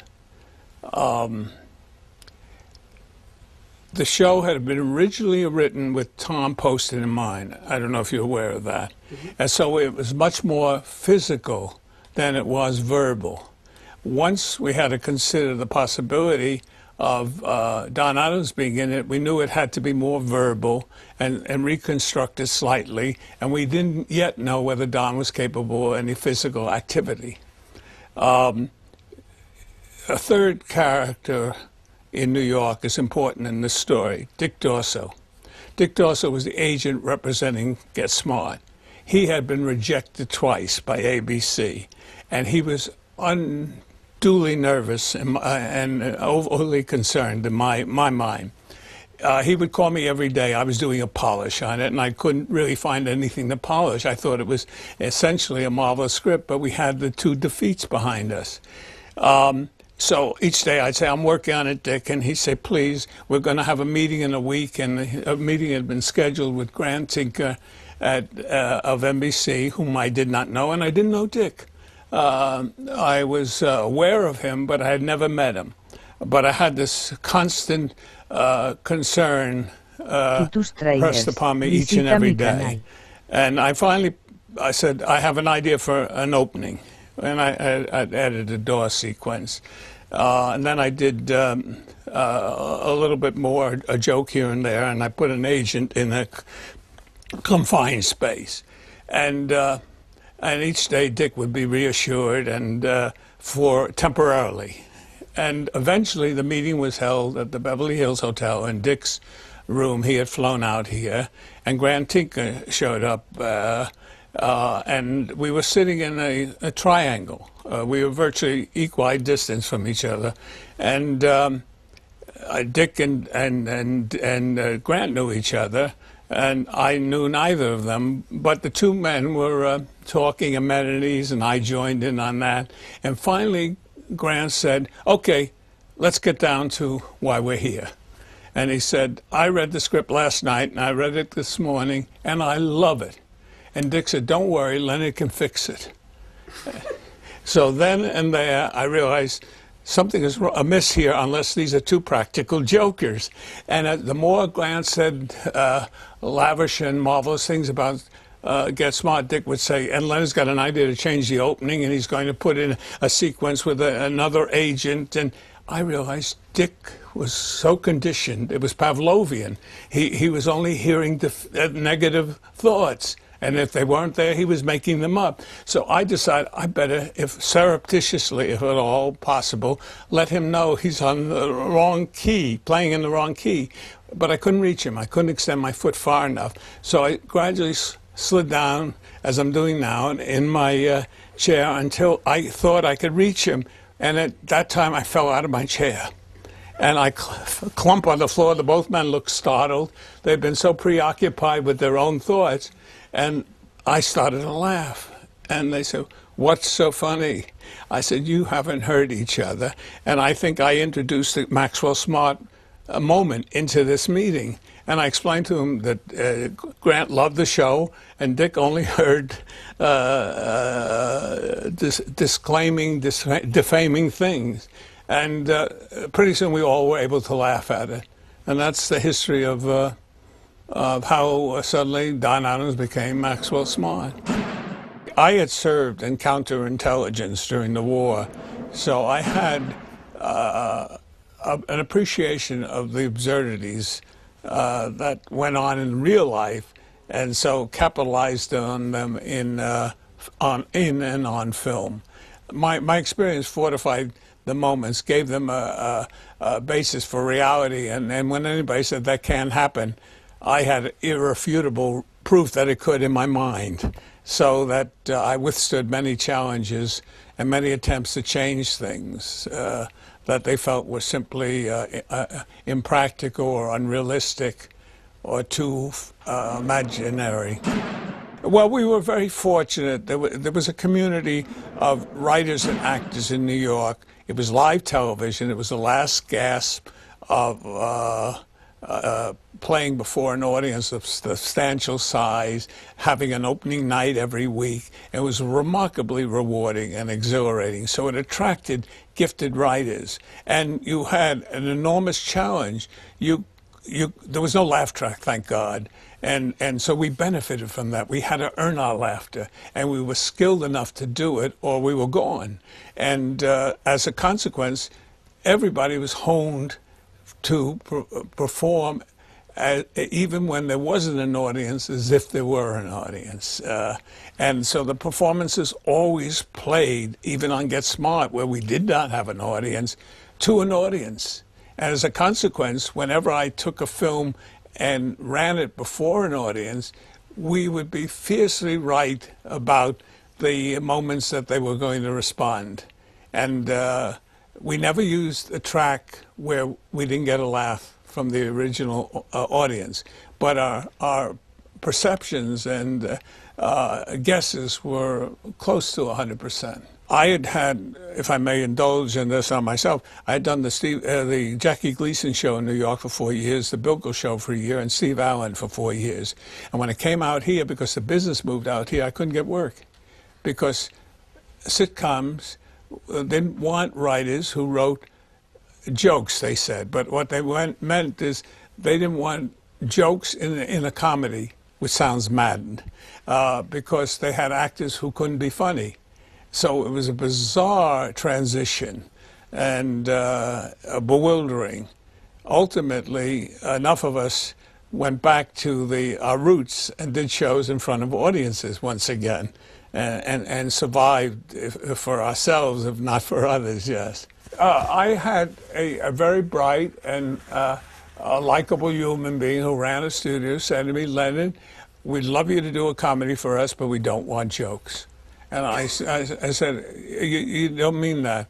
He said, "Yes, I do." And I said, "I feel like I'm at the Mad Hatter's Tea Party. Why don't you want jokes in a comedy?" And he explained, "Because we don't have anybody who can deliver them." And I said, "Why?" He said, "We don't work with comedians. We don't people who've honed their talents." And to a certain extent, he was right. So a kind, humorous remark that was flirted with a unique twist was satisfactory. And then they had the laugh track was being perfected, so that eventually hello became a punchline and left a bewildered audience saying, "Why didn't I laugh at that?" And ultimately, a Pavlovian response, 10 years later, they're laughing at hello. Buck is known for his dry wit, biting satire, and voracious appetite. That's seldom included in his credits. There is no leftover that Buck won't eat. It was a blessing in the first year to have Buck as the story editor. We ourselves had great admiration for the current events, converting into fine comic material. And Buck, as you said, was wry and mischievous. And again, we collaborated on a two-part script. But it was a fascinating collaboration because literally we talked story. And then Buck would go and do something and leave it on my desk, and I might pick up and add a page or two and drop it back at his desk. I don't think we ever talked about the script other than how the story was going to develop. It changed with each year. When Buck was story editor, it was his imprimatur, mainly upon their scripts. But I would work with Buck very closely and hopefully assiduously on story. I felt the story had to be there or Get Smart would not succeed. I'm a great believer that essentially you got to tell a well-constructed beginning, middle, and end story, and in that order. And once that was there, I felt Buck was adroit and extraordinarily gifted at dialogue. So we only collaborated in that first year on when he invited me in, or on the scripts we did together. Except for, as I said, for story. The second year, I think Arnie Rosen came in, who was, again, very gifted. I remember people I had worked with. Arnie Rosen had been on Bilko. So they had this history of marvelous material, so you could trust them. And I didn't believe in there being interfering executives, and I didn't want to be one of them. And so Arnie, then the third, fourth, and fifth years, Arnie Sultan was there, and Arnie and I had worked many collaborations together, starting with Steve Allen Show.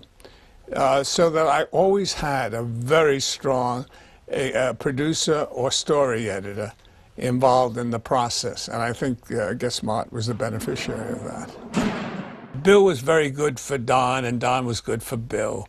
They had a compatibility and a synchronicity that was rare. And as you know, some of our standard responses on Get Smart were the result of a collaboration between Bill and Don. Would you believe is Bill and Don's? And it stood us in good stead through 5 years.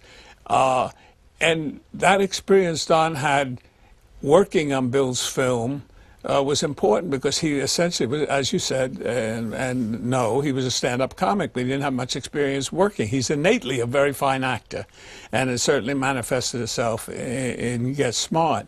So he came to us for Get Smart, experienced in getting laughs, and knowledgeable about a three-camera technique, which we essentially employed even though we were a one-camera show. We went for the laugh. We didn't say it's an incidental part of Get Smart. It was the soul of Get Smart. To be funny, to be witty, to amuse, you know.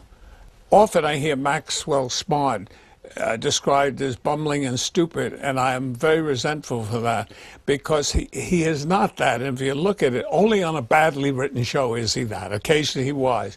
But really, he's an unfathomable character, the chief, but an infallible one. He succeeds at everything, and that's important to remember.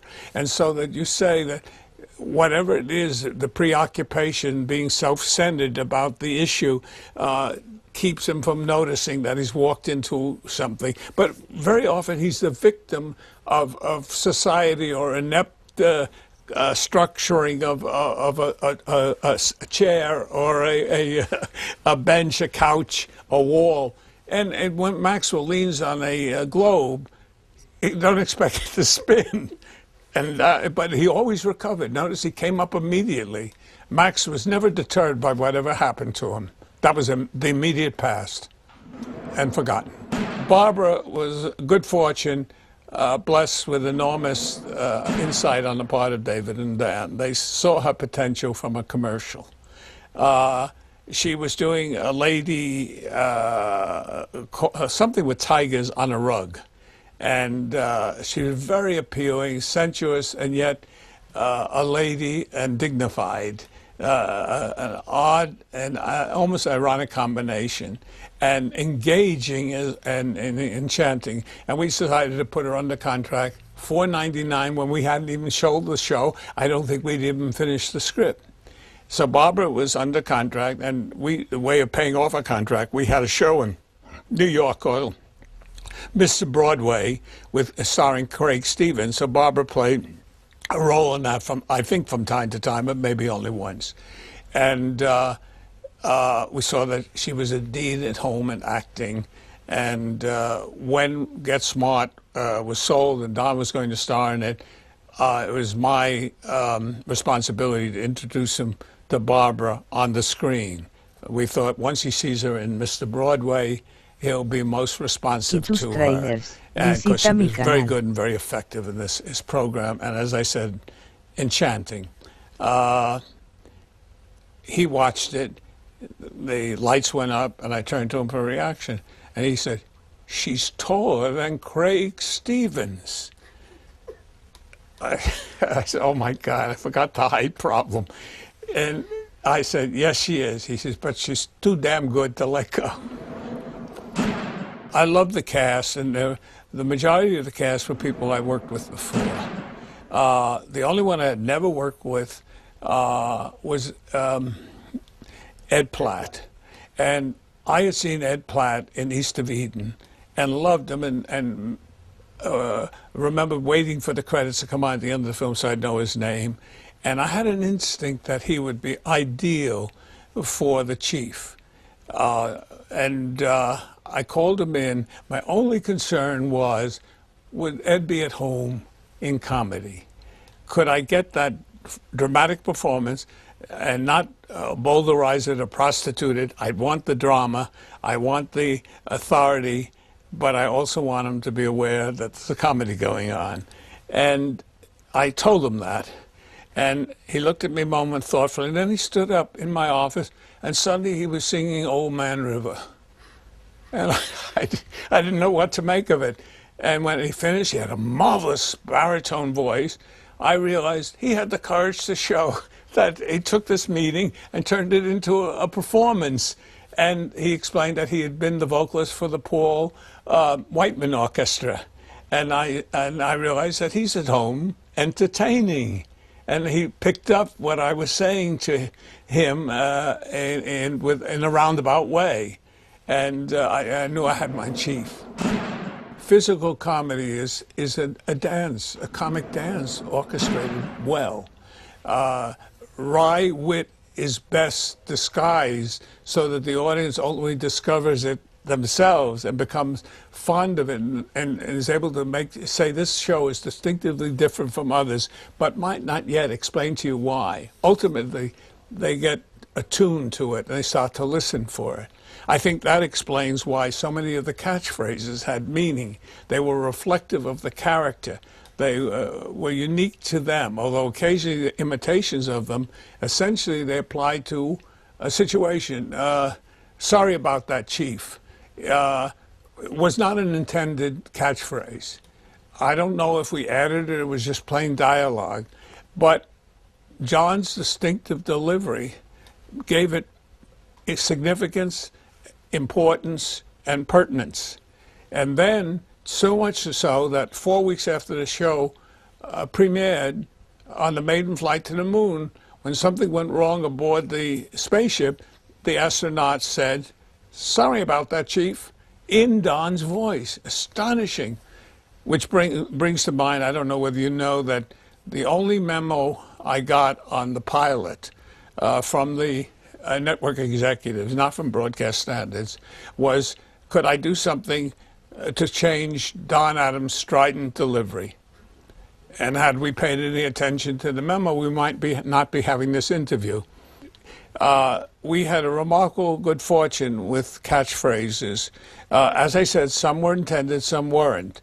And loving it, an intention.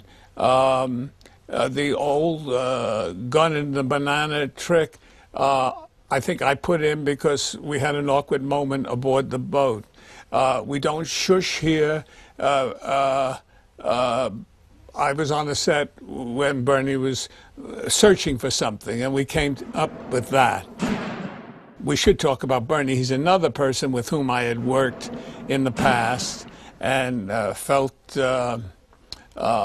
privileged to have seen a performance of his in Santa Monica Theater, where he was immersed in the character to such a degree. I said to Gloria, my wife, we have to go backstage and I want to talk to the actor. That was brilliant. And she agreed. She's an actress, and she too empathized and understood what he was doing.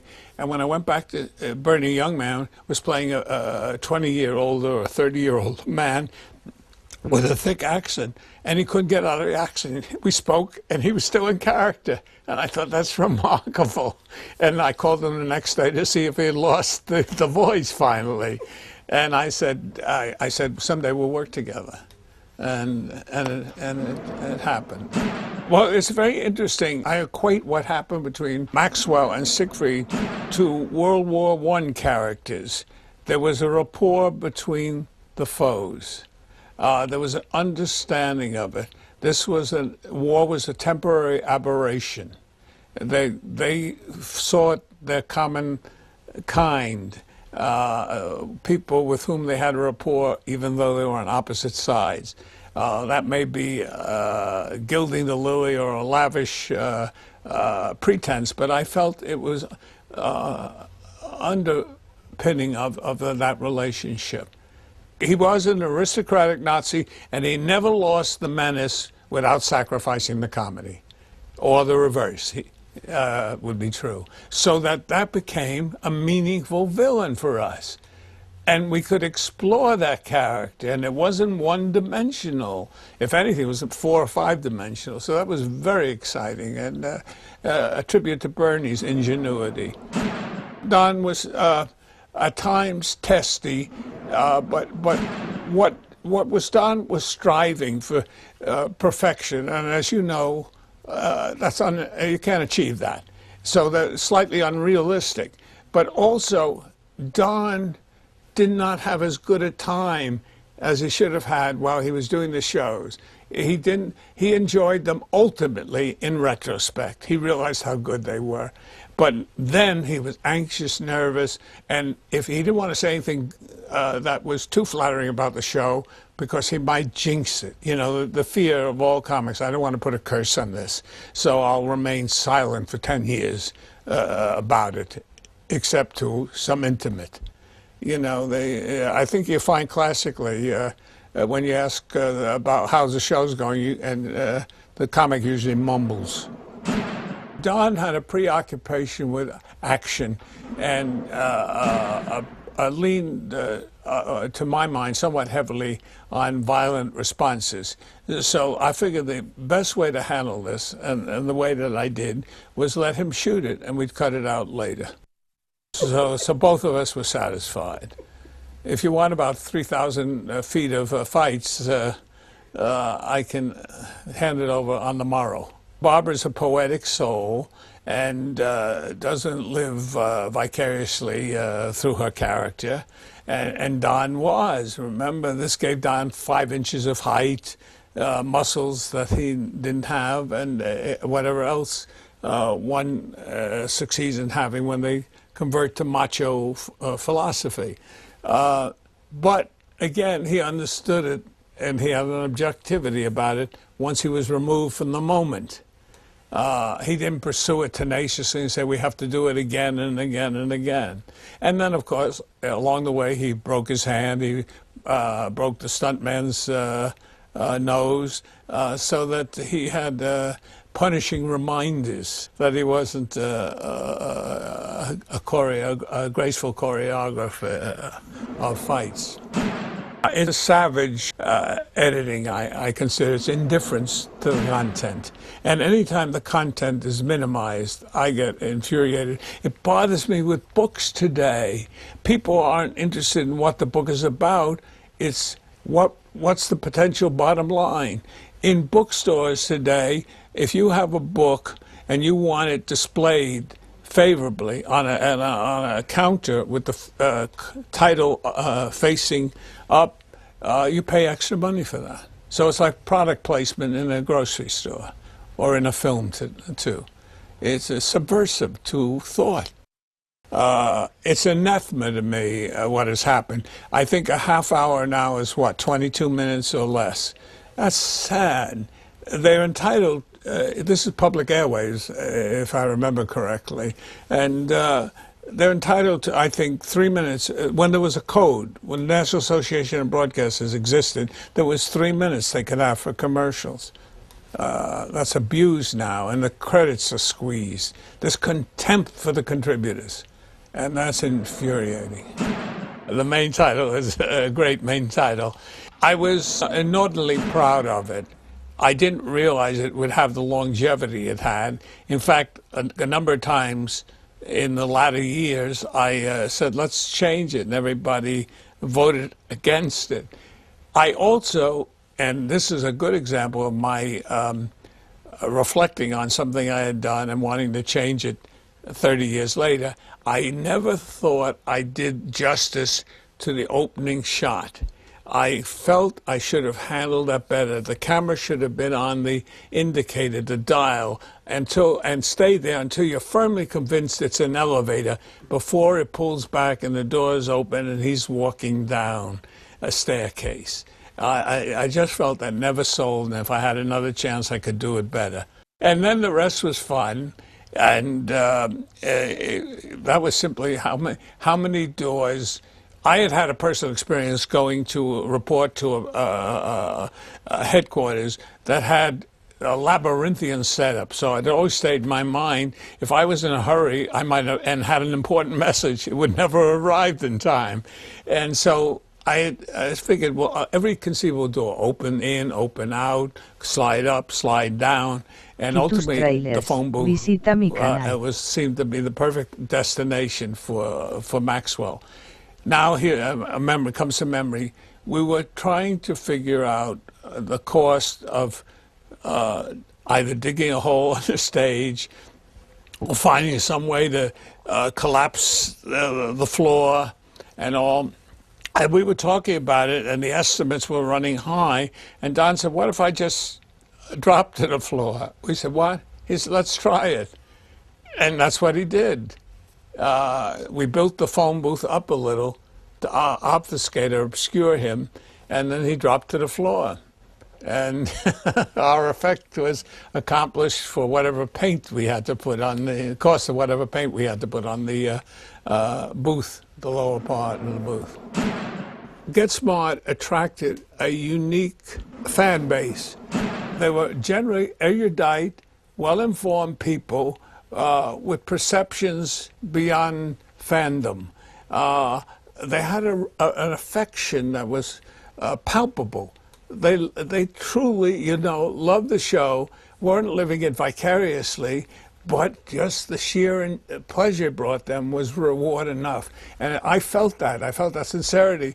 And Carl Birkmeyer, who became the president of the fan club, was a librarian and is a librarian and spoke passionately about it and had an understanding of it that I seriously considered, would he have made a writer if he were available at those times and days? I think he would have.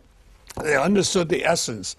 He was a quintessential reverent student of the show.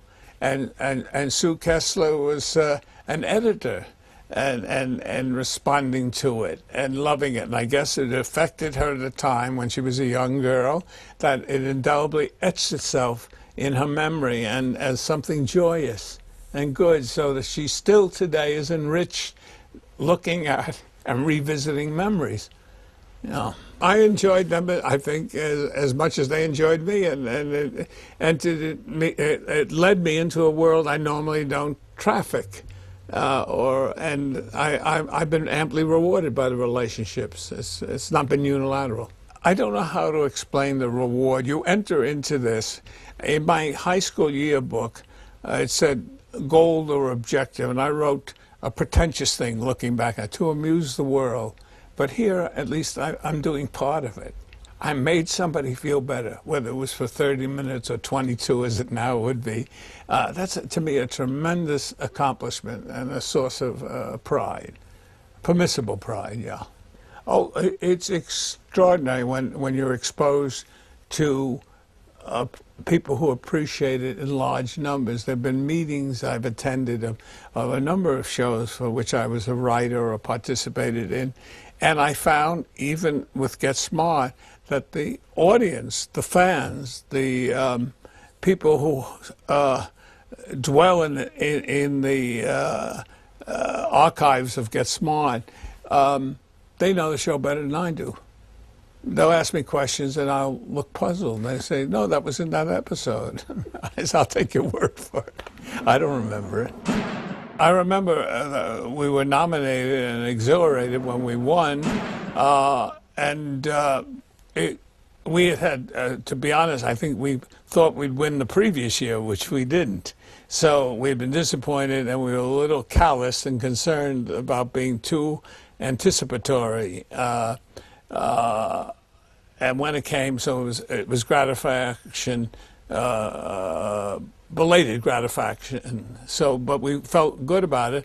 And then Buck, I knew would be loquacious and equal to it, being a stand-up performer, and so he took over at the microphone.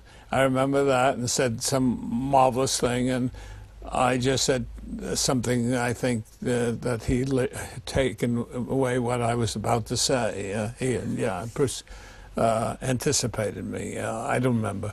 But no, those moments are blurs, you realize. So I only remember that the year before we thought we might win, and this year it was less Tus trailers. Visita mi canal. I think we were prepared that we might not win again. And so it became more of a surprise, but at the same time, it was redemption. Remember, Jay, were you producing then the first time I tried to direct? No.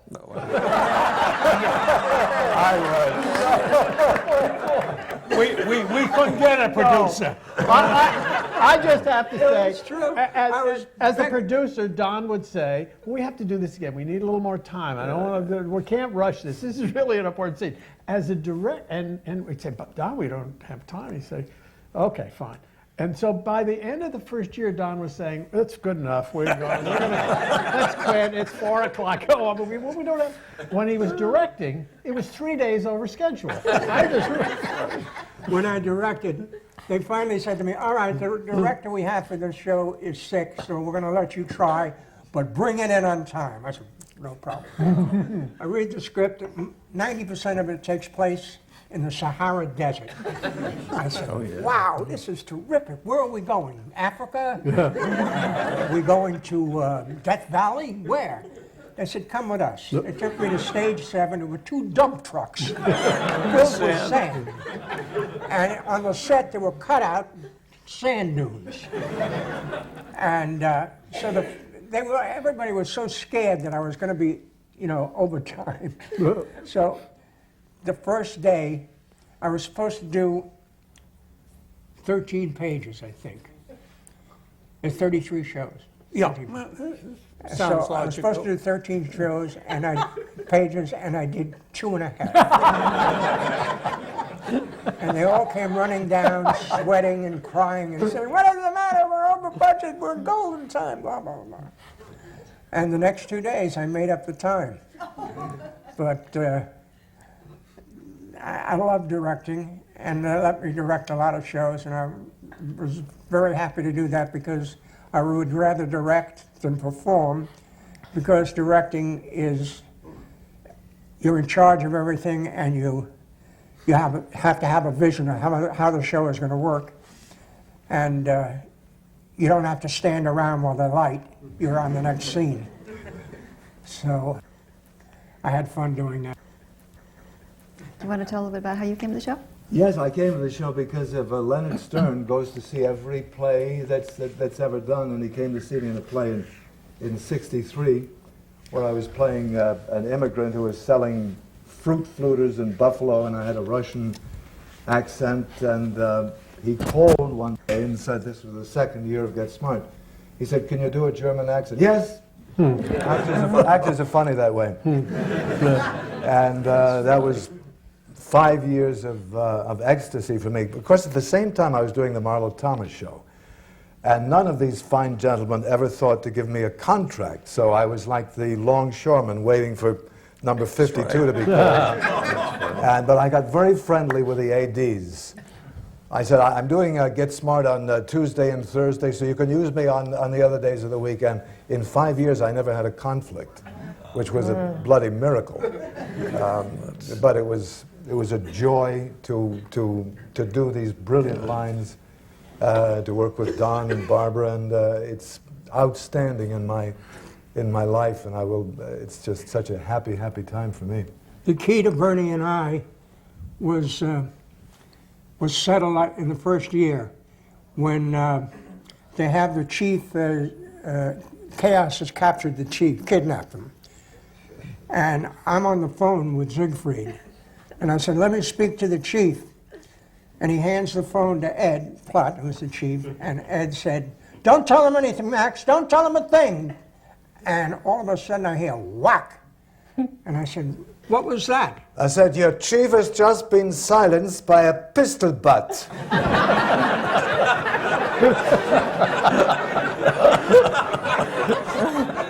Couldn't you have just shushed him?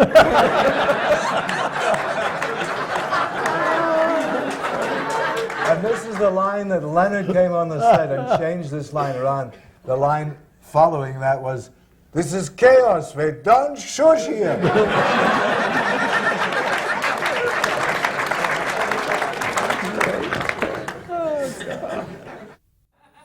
That was some of the most hilarious footage ever done on television. And they thought, who can we get to follow that kind of hilarity? How about Jack Riley? And here I am. It's called Guts. Bill Dana couldn't be here tonight. He was supposed to be the MC. He's in Cambodia attending Pol Pot's funeral. He's going to do an album. He's going to do an album while he's over there. Jose Jimenez and the Killing Fields. That'll be a lot of fun. So I got the job. They wanted to get an MC who had a little more stature in the business than I did, but Larry Hovis was busy tonight, so I'm here. That's right, Larry Hovis. Hogan's Heroes, yeah. And we'll have some clips later. Anyhow, who better than I to toast my dear pal, Don Adams? By the way, nice meeting you. We've been friends now for 22 months. He once said to me, so what is it you do? This makes me feel good. And here we are in the great Playboy Mansion. If these walls could moan. Hef's been a big part of my life. I went from reading National Geographic to Playboy and now the ARP Bulletin, all with Hef. I salute you, Hef, for your generosity tonight.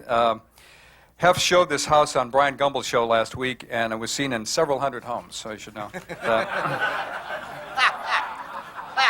What always amazes me about Hugh Hefner, he's an international celebrity, a powerful publisher. He changed the way we think and live.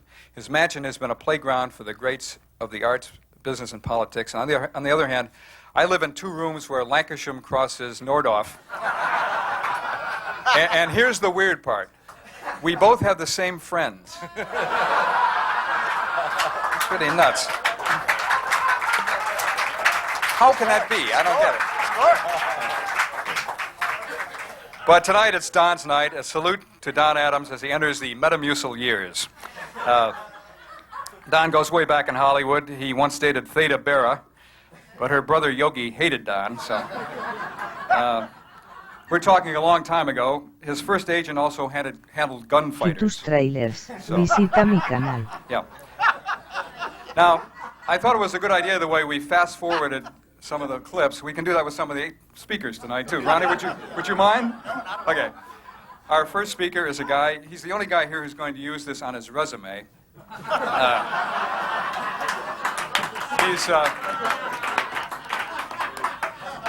He's listed in Who's Who under Who's He. Here he is, Mr. Ronnie Shell.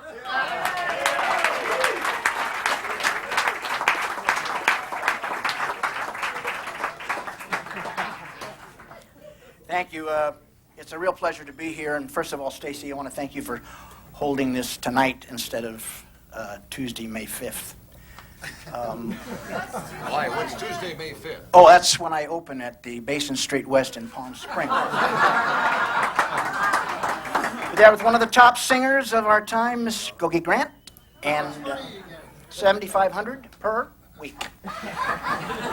I'm just going there just to prepare for my June 21st gig at the Harrah's in Vegas, where I'll be headlining the Comedy Room, and then I'll be making $10,000 a week. Quite a gig, and I'll probably be doing some shorts in between. Ronnie, this is about Don. Oh, okay. I'm sorry. Yes, I got to tell you, I haven't felt this much love in one room since I was a guest on the Skippy Low telethon for the Sexually Uncertain. Did you get all that? It's a great turnout here tonight. Can you imagine how many people would be here tonight if Don were liked? Now, we're all here in the presence of a guy who has made people laugh for many, many years in show business, has the respect of all of us as a true comedy genius. Thanks for showing up tonight, Mr. Rickles.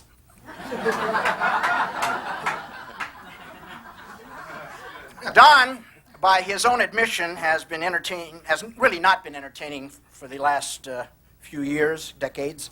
To use a popular sports jargon, Don has been out of network TV for years because of a dislocated career. Isn't that something? How about that? Isn't that marvelous? It's my hope. in segues. But Don has prepared himself for his eventual comeback. As you can plainly see, he's had a couple of radical facelifts during the past year. Don, the eye job looks great. And who would have ever thought that you would now be offered all those Key Luke roles? But Don is a very funny man, and he's fast on his feet, right up with his ad-libbing abilities, right up there with the likes of Wilford Brimley. But Don has done a lot of volunteer. Wilford Brimley. Try Larry Hovis. Other than Larry Hovis. Jesus.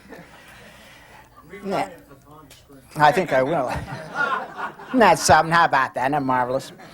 Don has been offered to do a stand-up routine 3 times for the annual comedy relief show for the hungry, but has been rejected all 3 times. Oh, really? Why is that? They said they weren't that hungry. Jesus Christ, it's a tough room. Well, it's a nightclub comedian, and I've worked with him for many, many years up at Harrah's and everything. Don really has had no equals. Superiors, many. Herky Stiles, Dink Freeman, Joey Villa. But Don is such a spirited, vital human being, a man who loves life, but unfortunately, as you can plainly see, life does not love him back. Thank you. In conclusion, I must say that all in all, fame and fortune has made Don Adams what he is today. A lonely, bitter, angry shithead from New York.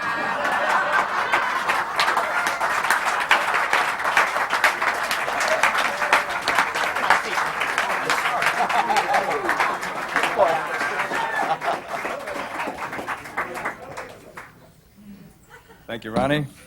That's May 5th, Yeah. Basin Street West. Yeah, and you're opening for Gogi Grant, I heard. That's true. No joke. Yeah. We have an old friend of Don's tonight who spends a lot of time entertaining on cruise ships, Alan Kent. He has more iceberg jokes than anybody in this room. As a matter of fact, you were the comic on the Titanic the night that it... I was in the dress. That's how I got out. That's how you got out from the dress. Well, save it for up here, will you, Alan? Because, okay. He was while the musicians were playing on the Titanic, you were saying, take the Astors, please. I remember that. So anyway, yeah. Anyway, so get up here fast, because I'm dying. Here he is, Mr. Alan Kent.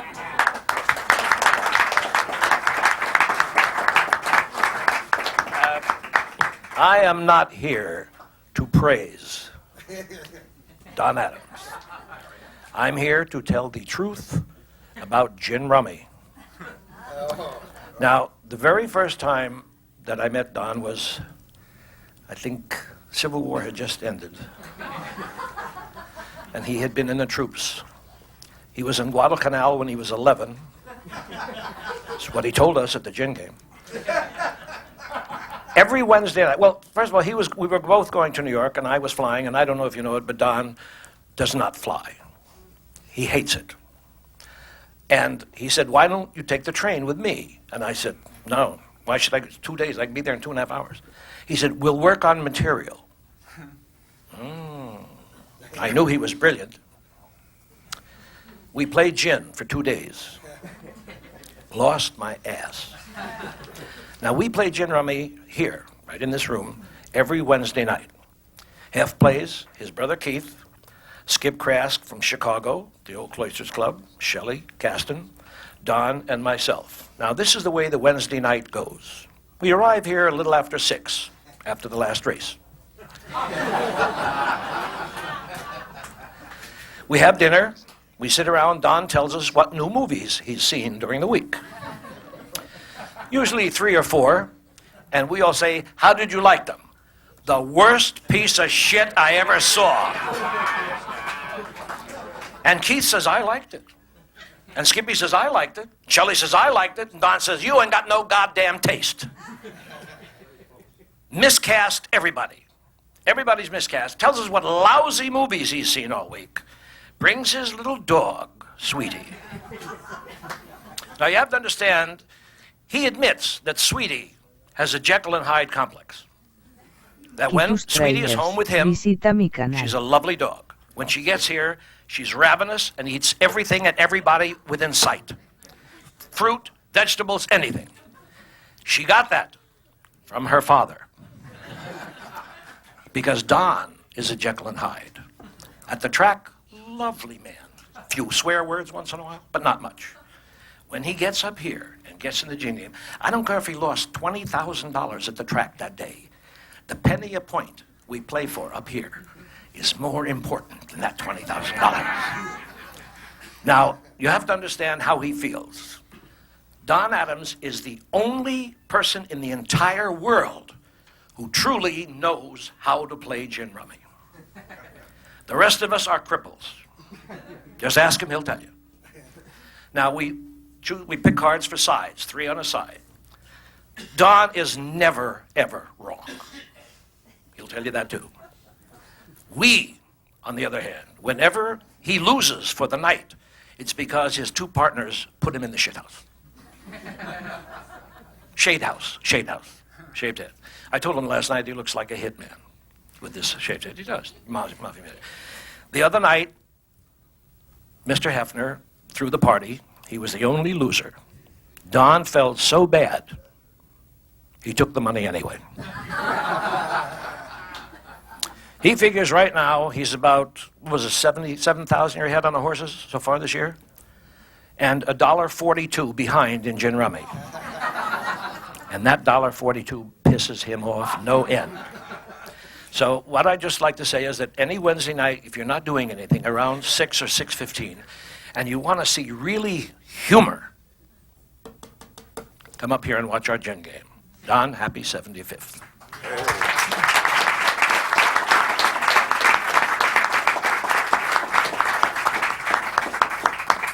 Thank you, Alan. Thank you for keeping within the 27-minute time limit.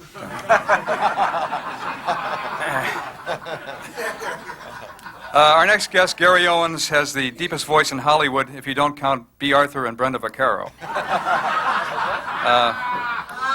He was inducted into the Radio Hall of Fame with Red Skelton and George Burns in 1996.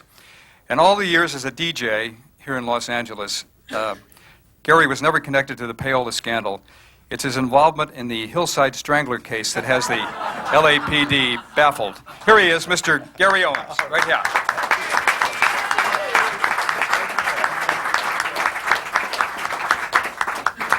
So, well, that's all right.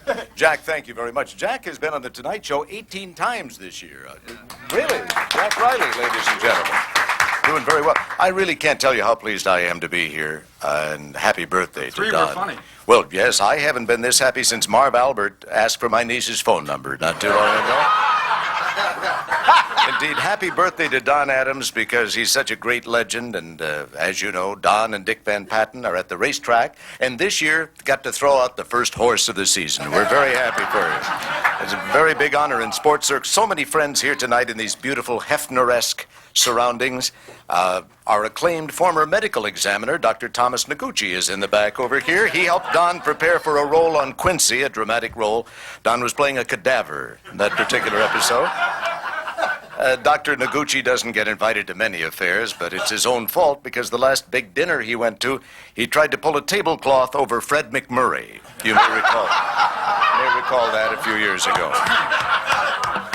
When I first came to Hollywood, Don Adams, Don Rickles, and I all had the same publicist, Gene Sheffrin, a wonderful man. So I called the old Sheffrin office back, in the early 60s to get a complete bio, and I've kept it all these years. Now, these are some of the things you don't hear very often, and just as well.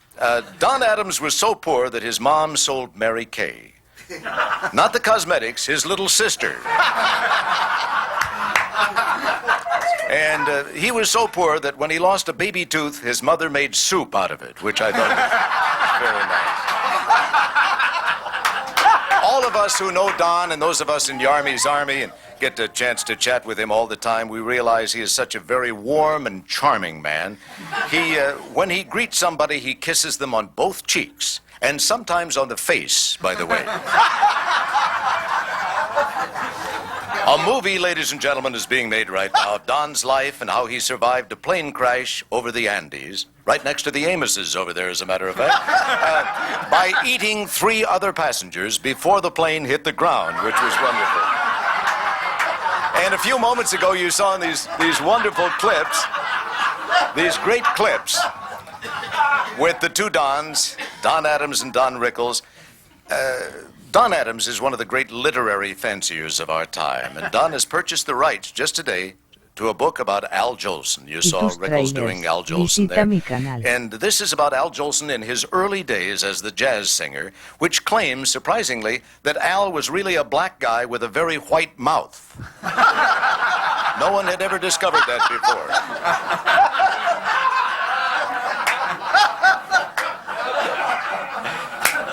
Don amazed the philosophical community here in Los Angeles with his essay that ocean waves are caused by whale farts. It had never been talked about before. And just 2 years ago, Don Adams started an unusual religious cult where people used to confess their sins and then come back an hour later and deny everything. Now plans are underway, ladies and gentlemen, for Don to do a one-man show based on the life of Johann Sebastian Bach, and we're looking forward to it. Don found out that the reason Bach had 16 children was because there were no stops on his organ. That's the main thing. So, Don, our congratulations, a happy Chandler, a happy Rockefeller, and a happy birthday to our dear friend, Don Adams. Thank you, Don. If you want to hear that material again, I am opening at Basin Street West.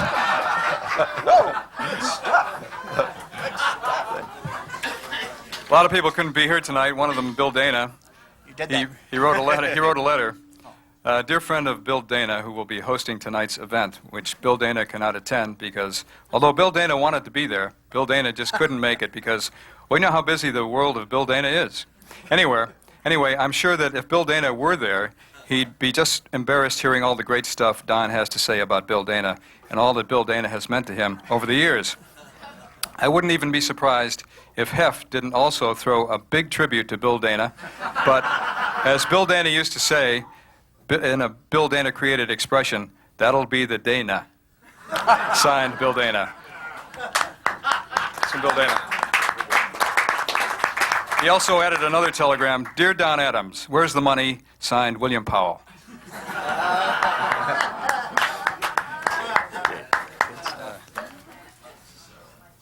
One of the friends of Don's, who's in this group called Yarmy's Army, is Howie Storm. He's a director and an artist and an actor. Howie Storm this year is known as Howie El Nino, and we're going to bring him up here now to create something for, he created this just for you, Don. It's your first time with a date at an Italian restaurant. And here it is, Howie El Nino.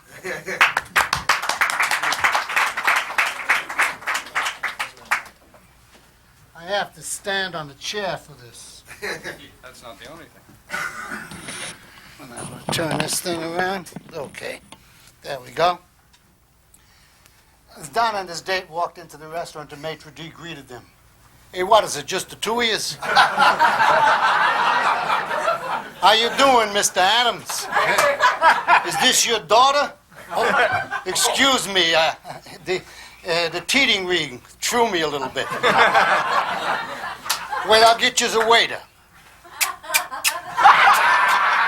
Come on, come over here, take care of Mr. Adams. Hey, sit down there. I'll start you off with some clams oregano. Huh?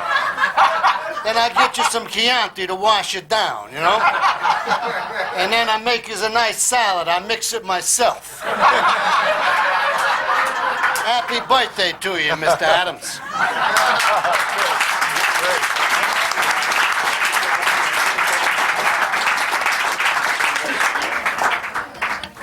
Thank you very much. You know why there are no Jewish gangs? Because you can't wear a yarmulke backwards. Remember, May 5th, remember. I won't be doing that line there. Yeah, that's also Cinco de Mayo, by the way. Hey, Yeah. Harvey Korman is a great actor and comedian. That's all I wanted to say.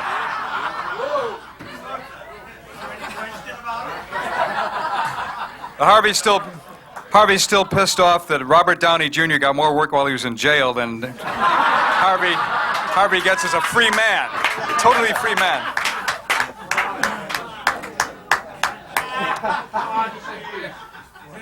Yeah, well, while you're walking up here, I'll say a few more things.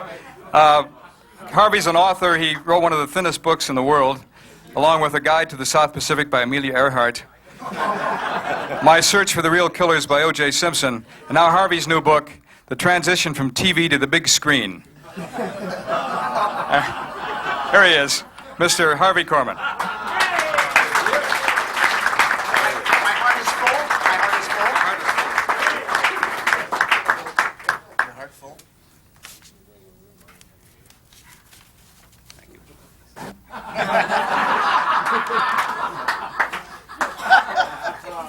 Before I get started, Dave, you want to run that 30-minute reel of Conway and I breaking up on the...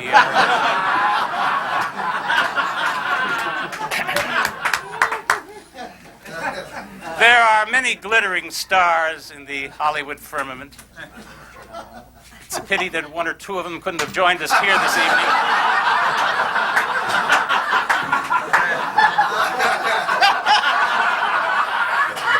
Looks like a Love Boat reunion here.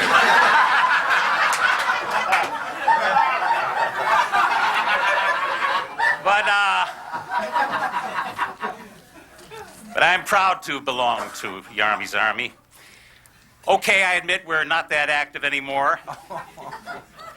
But I had no idea the last time I worked when the director said to me, take 5, he meant years.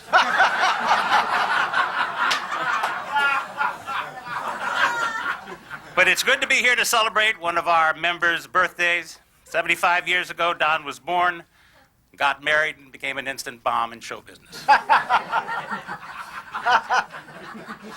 But you have to admit, he started out in a very difficult role as a nightclub comic. That's very tough when you don't smoke or drink or make people laugh.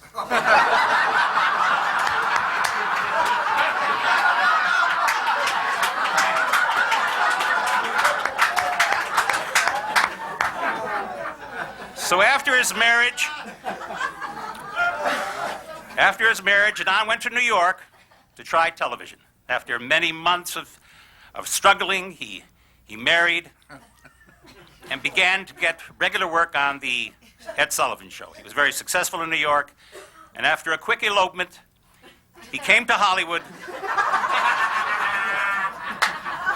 and became an important part of TV's golden age, when Ozzie loved Harriet, George loved Gracie, and Danny Kaye loved himself.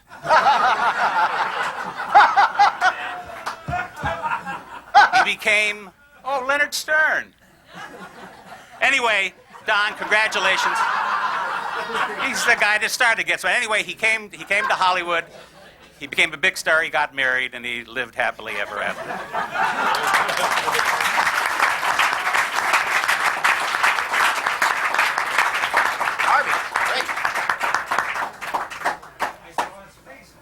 James Caan is here tonight, and he's a friend of Don's. I'm a big fan of James Caan's, too. I asked him if he studied acting, and he said, yeah, I studied with Lee. And I said, Strasberg? He said, no, majors. Would you like to get up and say happy birthday, Jim? Thanks. James Caan.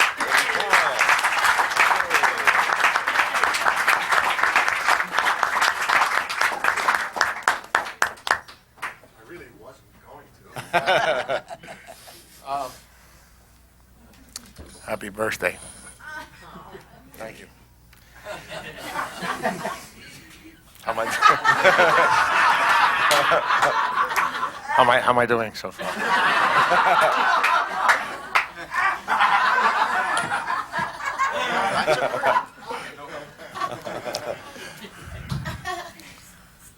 Command a room. I'll tell you a quick story.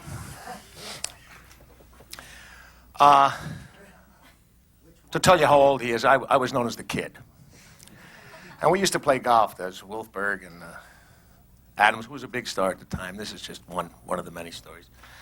And he yelled because he was a star and nobody else was anything. And he made up his own rules. So we were playing at Riviera, and every time Don swung a club, we checked with the vet ward to see if a bed was empty. It was just ridiculous. So I had played about 4 times, and then he demanded 4 strokes aside from me. Show you how great he was. Anyway, we were playing what he called winter rules. That meant if it went to Branca, you could move it. If it went out of bounds, you could move it.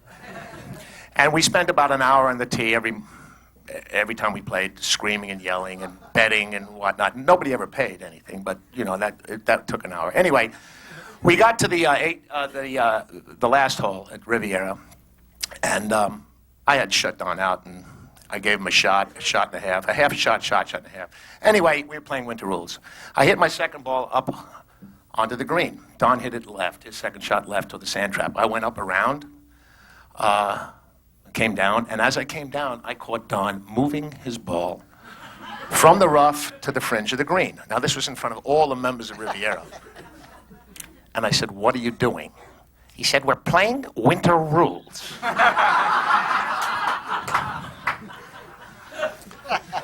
I said, "Don, you can't move the ball from the rough to the fringe of the green." "What do you know? We're playing winter rules," and he started screaming at me. At which point I had a little temper. I ran down, picked him up over my head, threw him onto the green, opened his mouth, and stuck a golf ball in it. I started laughing very hard, rolled off him. He got up, took the golf ball out of his mouth, and said, "Remind me never to go bowling with you." Hizo tráiler. Visita mi canal. One of my fond memories of Don Adams.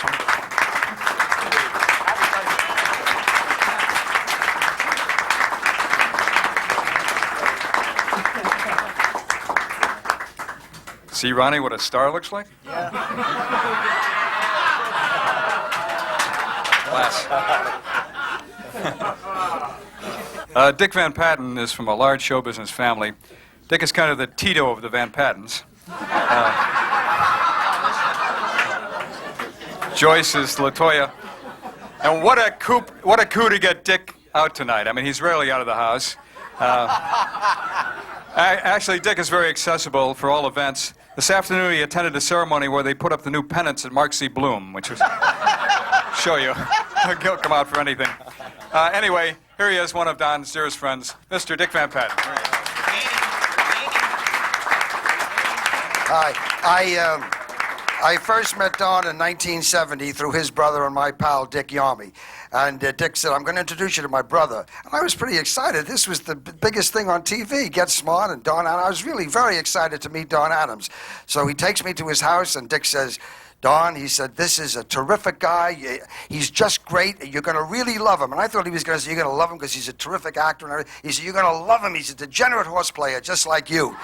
And it was a little embarrassing. So then Don said, no. He said, "You married a June Taylor dancer, didn't you?" And I said, "Yes." He said, "Well, my wife was a June Taylor dancer, and she replaced your wife." He said, "So we got to be friends." And that's how it all happened. And he said, "I want you to come over to my house this Sunday." He said, "Every Sunday we play tennis, and then after the tennis we have a nice big dinner, and after the dinner we have a movie." He said, "I have a first-run movie flown into my house." And he said, "And after the movie we play charades until about 5 in the morning." And this, incidentally, we did this for 2 years. This is true. And that was the day. I mean, every Sunday. But I just want to tell you about one thing. In the tennis, when I first went there, the first day I went there, I thought that we're just going to have nice, pleasant tennis. But Don's brother, Dick, one of the greatest guys I ever knew, one of the most talented, he was a very competitive man, unbelievably competitive. And he wouldn't let you just play tennis for the fun and everything. He wanted to make a tournament out of it. And he would say everybody would have to pick a different partner, and we would play all day, and whatever team would win, because that's the way Dick wanted it. But anyway, I had a little 12-year-old boy who was number one in the tennis in the country, number one in the world in the country. And he was only 12 years old. So naturally, Dick wanted him to be the partner. But that wasn't fair because Don said, no, the partner has to be the worst player. And I'm the worst player. And Dick said, no, I am the worst player. And so anyway, they would fight over who was going to play with little Vincent. This is all true, incidentally. And finally, I said, wait a minute, fellas, please, break it up. Don't you understand? Let Vincent pick who he wants to play with. Go ahead. So Vincent said, "I want to play with Don." So Dick was furious. So whoever Vincent played with always won. So Don was winning week after week. And I finally went to Vincent one night. I said, Vincent, it isn't nice. 1 week you should at least pick Dick. He said, "No, Dad." I said, "What do you mean no? Why not?" He says, "Don gives me $50 every Sunday."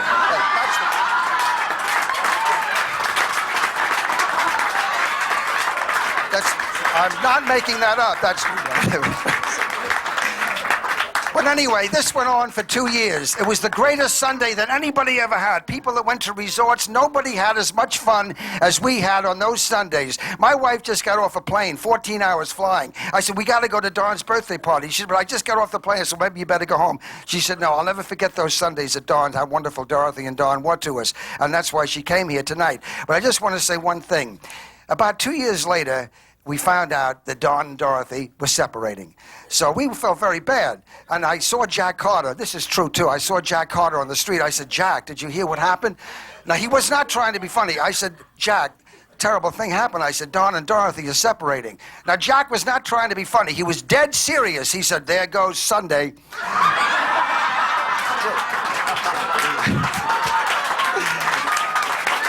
Anyway, thank you. Thank you very much. It's a privilege to be with Don Adams on his 75th birthday. Don, you've been a great, great friend. You've hired me. You've used me. Not only that, we have a lot in common. And every time I see you, it's like seeing a light bulb because I get very excited. He's terrific. I'm just a pleasure to be here. Thanks. Happy birthday.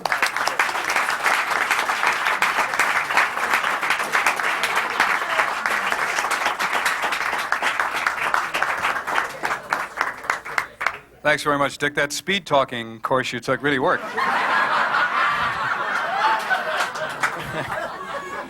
Dick is going to record. Dick is going to record the entire Bible on a 30-second cassette. It's going to be available. You know, everybody was afraid tonight because Rickles was going to be here that he'd be a big heckler. I want to thank you, Don, for not doing that. But I did hire a professional comedy writer, Arnie Kogan, who helped me with a lot of these other lines, too, for some Rickles stoppers. So I think I should read them to you. Don, the LA Zoo called. Don't jump around too much. They'll lose the tracking device. Will somebody give Don Rickles a milk container so he can check for his career on the side of the carton? Hey, I didn't write these. Let's see. Don Rickles is with us tonight. Don Rickles is to comedy what Linda Tripp is to sensuality. So let's bring him up here without any further ado. Here he is, Mr. Don Rickles. Let's hear it for Don Rickles, ladies and gentlemen. There he is.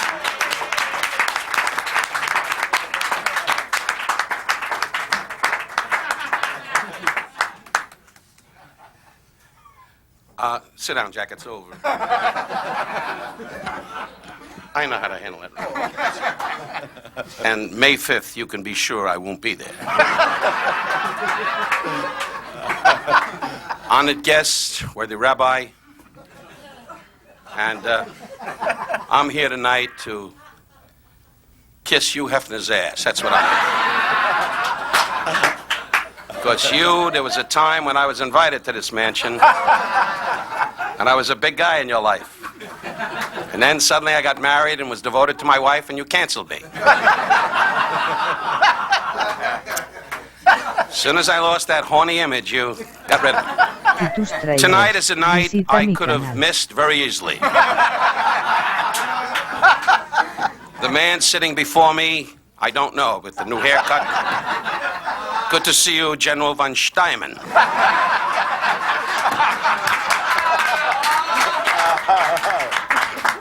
Some bitch became a Nazi. His father, rest his soul, was a Jew, which he keeps quiet. His mother was Irish, and we hung out together. We had great times in Washington, D.C., when you said to me, "Why do you always look for women?" As you were bopping everything in sight.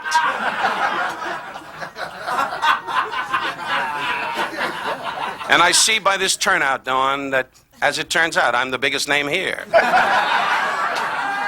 I never figured that, except for Jimmy Kahn, who we go back a long time. He gave my kid his first toys, really. When my son was born, Jimmy Kahn did a wonderful mitzvah. He gave my children toys, and we've been in touch ever since. Oh, Jesus Christ.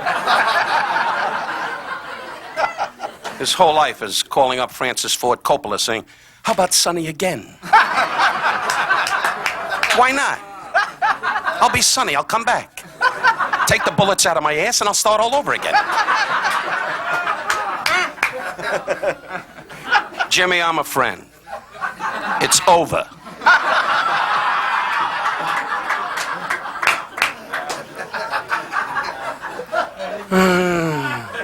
He's up in the mountains now in his pajamas trying to figure out who the hell he is. But Jimmy's a great actor. I mean that sincerely. And Dorothy, it's good to see you again. I remember the days when you and Don were married, and you kept saying to me, I love him so much. And we all stared at you.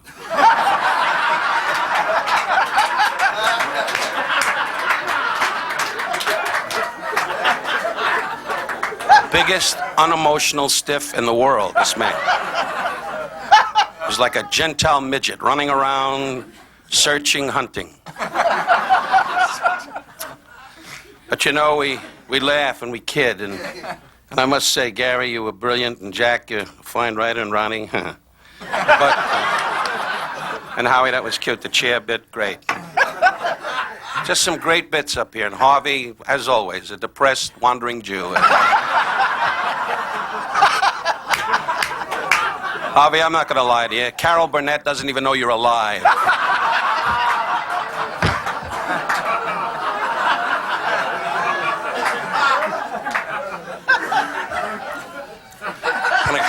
You dumb son of a bitch.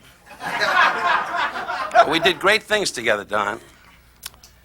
I must say, my wife and I go back a lot of years. We haven't seen each other for 2 or 3 years now. I saw you once when you had the goatee and you were trying to be Robert De Niro or something with dumb disguises. But you've always been a guy that hasn't been, you know, he's not the kind of man that says, hey, let's have lunch and let's hang out. He doesn't do that. He likes to put a saddle on your ass and ride you around the room for a half hour. I've never been his dad, rest his soul, was a wonderful man. I used to kid him. My father, rest his soul, was also a race degenerate, and as Don, always at the track, and never interested me. And he always used to say to me, why don't you come out? And the one time we went in Brentwood, when I lived in Brentwood, he said, come on out to the track, and I want to show you how to bet on horses. Leave it to me, and just shut up with your loud Jewish mouth. I'll handle everything. And in those days, I was like a Jew robot. I used to go, yeah. Good, Don, yeah, whatever you say. The horses are approaching the gate. The flag is up. And he said, bet on Mary's girl, Shirley's daughter, and Lucy's ass. And we will win a lot of money. And I gave him everything. I used to take it out like a Jew. Jew takes out the wallet and goes, hey, here, whatever you want, Don, whatever you want. Jeez, I'm loaded tonight. Anyway, these are little anecdotes that I tell as the camera rolls for no money. I spotted that right off the bat, and your ass, you're going to pay me for this. But I say on behalf of my mother, Etta, rest her soul, who loved you, my wife, Barbara, who loved you and still does, thank God, and I do. We don't see each other, but when I walked in tonight and I put my arms around you, I said, my God, the years and the laughs we had together. You can't take that away from this big guy, and I tell you this from my heart. You're the most, in my life, a comedic mind that always made me laugh. Laugh to the point where I said, gee, stop it, I can't stand it. You are that good. And at 75, you got a world ahead of you. And you and I have memories together. And let's pray to God we can have many, many more. I love you, and I tell you from my heart, you're the best, and hang in there. God bless you.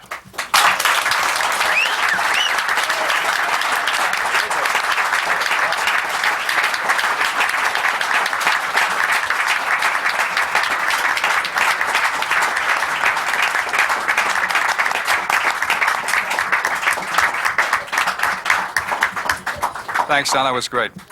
Don, as is always the custom, the birthday boy always gets up and says a few words, and this is it. Here he is, Mr. Don Adams.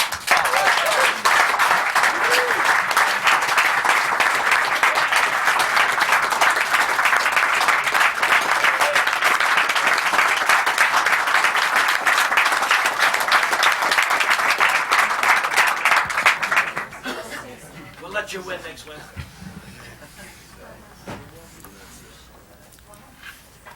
75 years is a long fucking time.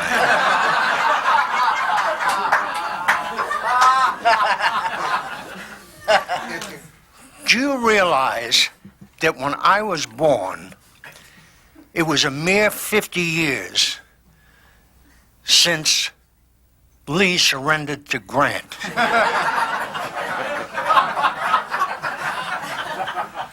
I was 4 years old when Lindbergh flew across the ocean. I was 6 years old when the Great Depression started. If you think that was a Great Depression, wait until you get to be 75.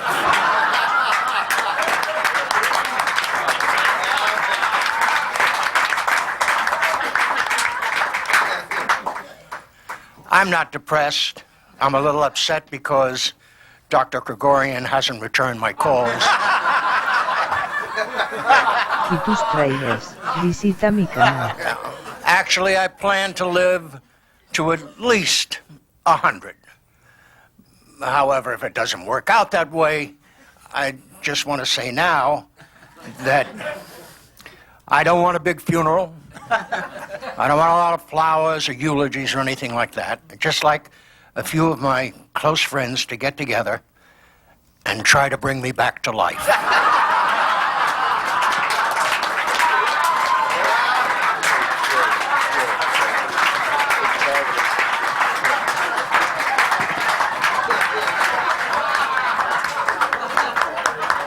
I am so thrilled to have all these wonderful people here tonight, my children, my friends who've been my friends for 40 years. One of the women, or several of the women that I've loved.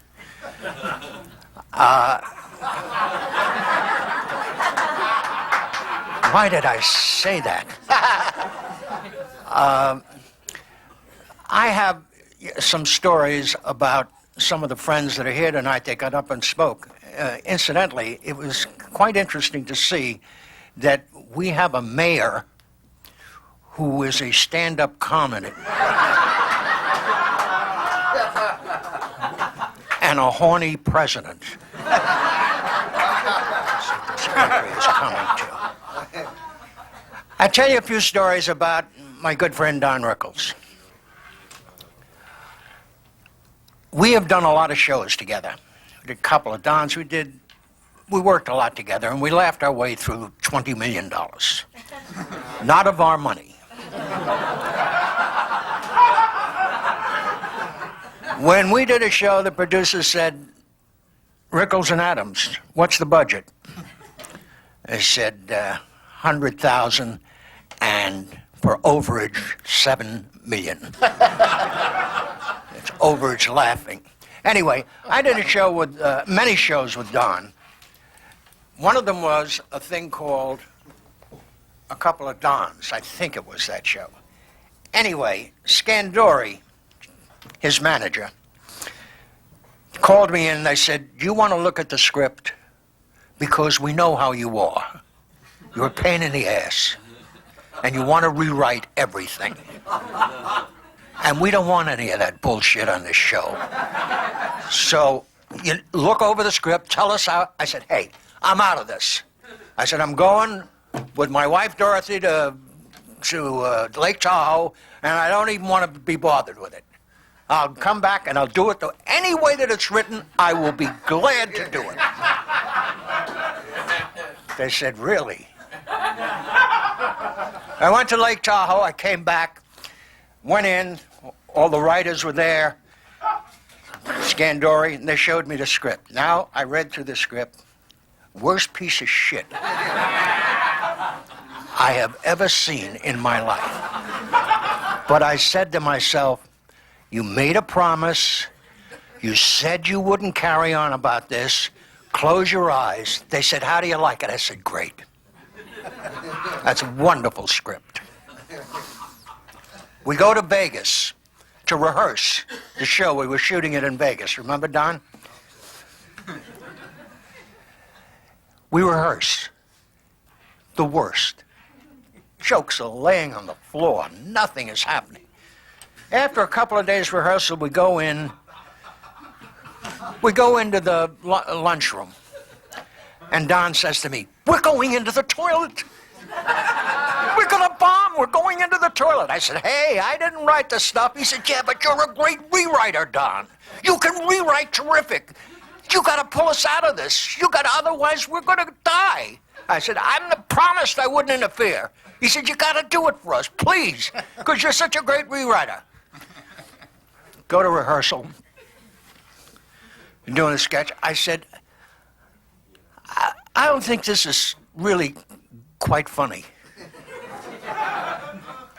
And everybody went into shock. The writers went, what? And they called for Scandori.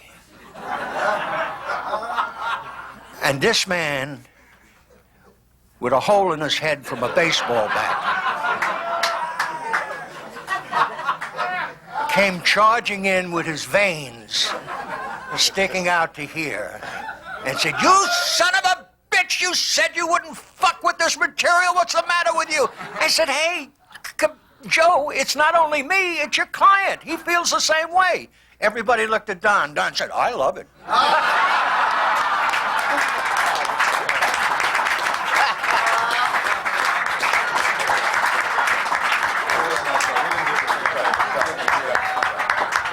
Don never wanted to be thought of as a bad guy.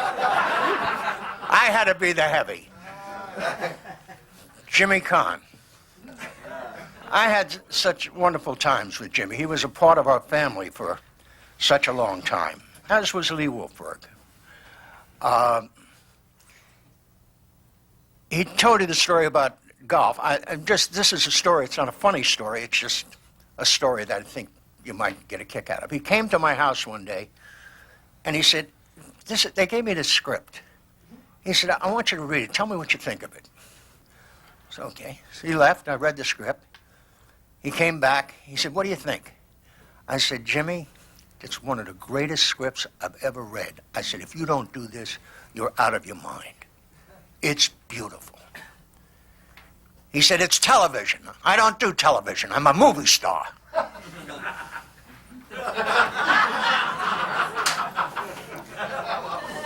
The script was Brian's song. He finally did Brian's song. I said, why did you finally decide to do it? You took my advice. He said, no, I found out I could work out with Dick Butkus and have him sit on me.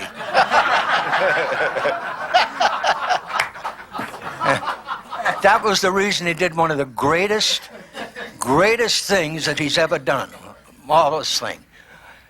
Anyway, I have so many people here that I am so lucky to have as friends and my children. There's so many of them. What was I thinking of? I was so horny. My daughter, Christine. Christine. This is my oldest. My daughter, Kathy. That's my next oldest. My daughter, Cecily. And my youngest, Beige.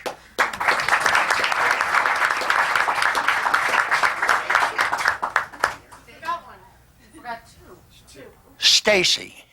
I want to tell you about Stacy. Stacy called up Hef and said, I want to have a birthday party for my father. It's either at the mansion or Taco Bell's. And Hef said, let me think it over. He said, okay. He said, but does he have to come? Anyway, we're all here, so I guess that he likes me a little bit. I'll get to him. And what I was trying to say was, we're all here, and so I guess Hef likes me a little bit, and I like him a lot. And I thank him for this. I have a son, Sean, who will probably beat the shit out of me because I forgot him. Sean, stand up.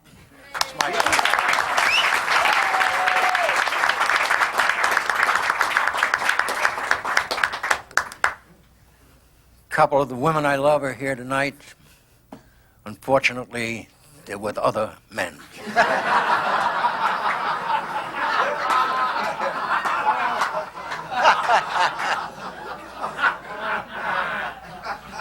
I love my Dorothy.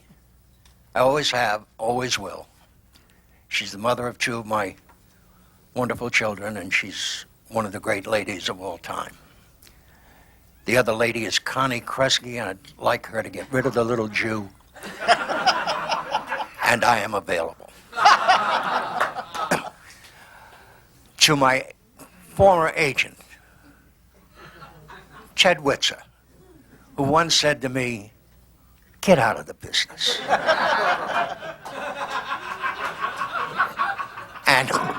And I said to him, "You too."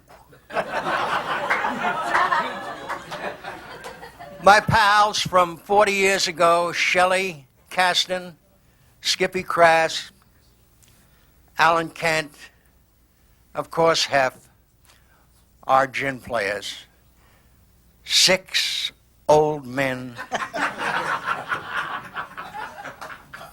with basketballs for prostates.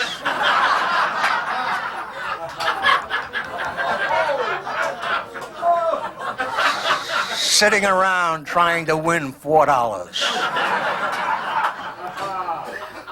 It reminds me of 10 little Indians. 6 little Indians, and then there were none.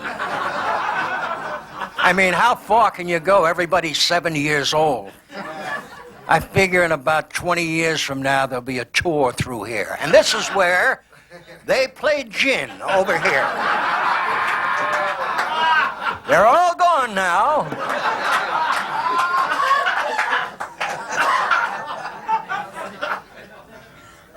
Anyway, I want to thank you all for coming tonight. And I just want to say that I hope we all live to be 103. And if you're young at heart, I guess you will, whatever the numbers are. Thank you so much for coming.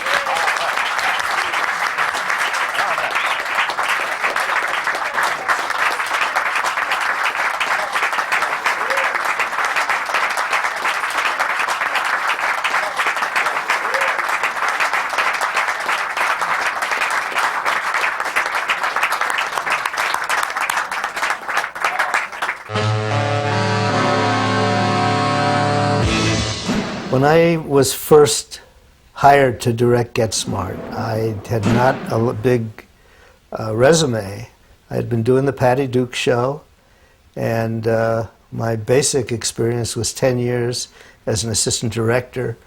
My favorite show being the Andy Griffith Show. I was there the first few years. I saw the pilot, and it was hysterical. And Jay Sandrich, who was producing it, was a friend. We had both been assistant directors at Desilu, and he hired me to do 3 after he saw that we were all on the same lot. You know, Patty Duke was down here and Get Smart was over there. So I came on the show. It was the first show I'd ever done in color. Everything had been black and white. Even the pilot of Get Smart was in black and white. And it was a show, and the script was great. And there were good gags, and there was a big shootout scene in a hotel lobby where everybody was a spy from one side and the other, and they all started shooting each other. And the way I did it kept me on the show. They loved what I did in that sequence, and that was the beginning. I ended up doing 24 episodes of it, and it certainly boosted my career because the show was an immediate hit and a cult thing, and all the would you believes and sorry about that chief and missed it by that much, all became popular sayings. So it was great, and we had a very good time. Now, of course, when you first do a show, you don't know how it's going to look by the time you get finished. And But it came out well, it was well received, and I was hired to do more. And as I said, I ended up doing, I think, 24 episodes of Get Smart over the years. And I was very lucky. I actually ended up, I have a book, which I had a number on every page, and every page was a show, and there are 397 pages. So I was very fortunate to have a really lucky career. I think the third year I was directing, and I was doing only comedy. I only did 13 episodes, and I thought my career was ending. Nowadays, 13 episodes is a terrific year. But there was a cadre of sitcom directors, and it was a rather small community, and we would go, you know, from show to show to show. So when I was doing Get Smart, it wasn't like a tape show today where a guy can do them all, you know, where Jim Brooks can do every episode for years. So you'd be hired for 3, usually. And then, so you'd do 3 Get Smarts, then you'd go over and do 3 Hogan's Heroes.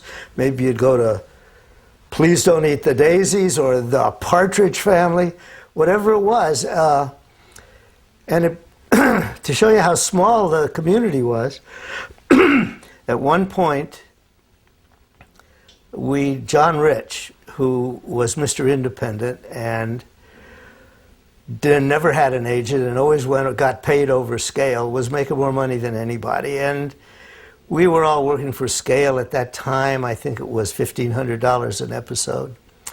And we wanted $1,750. So we got together in Gary Nelson's living room, and there were 17 guys. And we were the comedy directors. We were the sitcom directors. And we said, this is what we're going to do. And we did it. It was not a strike. It was not anything but saying, this is our price now. It was not through the guild. And it showed us what a small community we were. It was amazing. Gary Nelson and I were the 2 main directors of Get Smart in the first years. He and I came from the same place.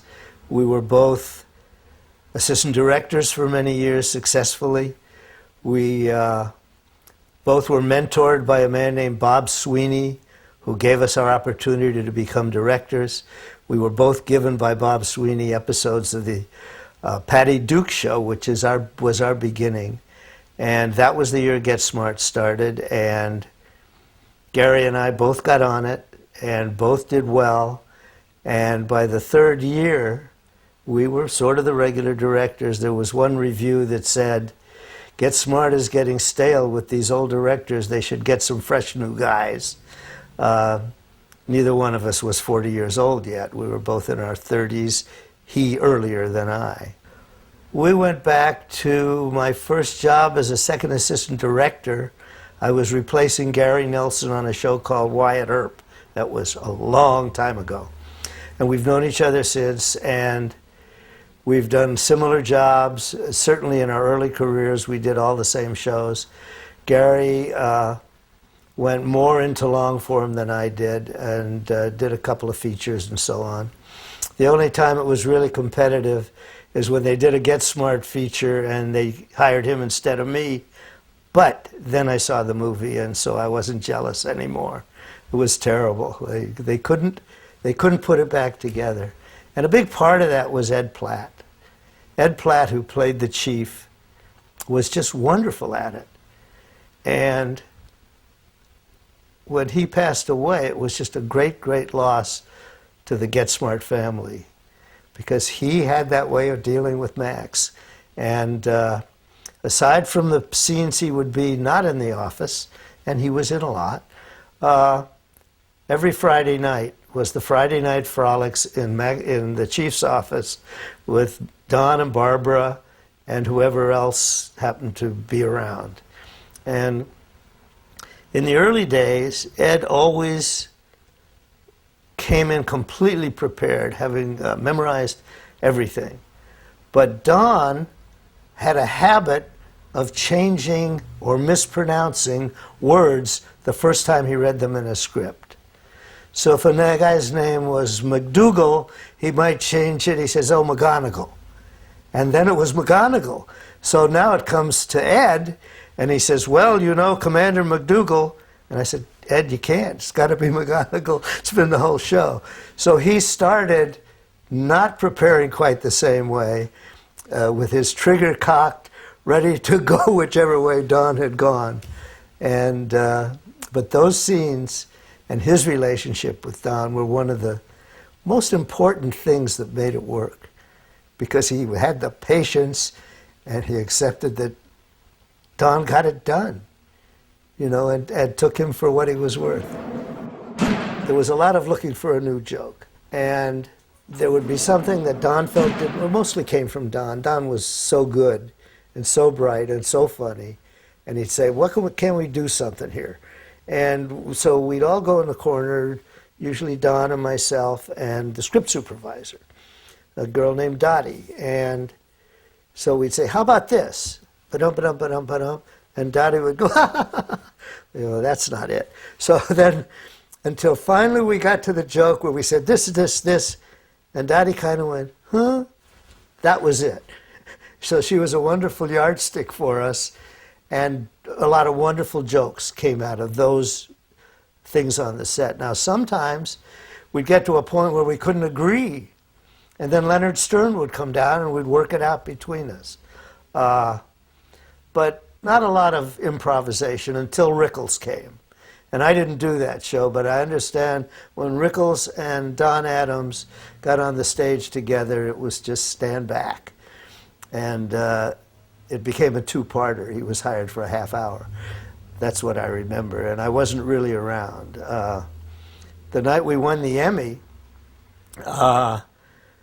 which was a big night, it happened to be my 40th birthday, but I won for directing, Don won for acting, and Burt Nodella, who is a very good friend who I went to school with, won as the producer of the show.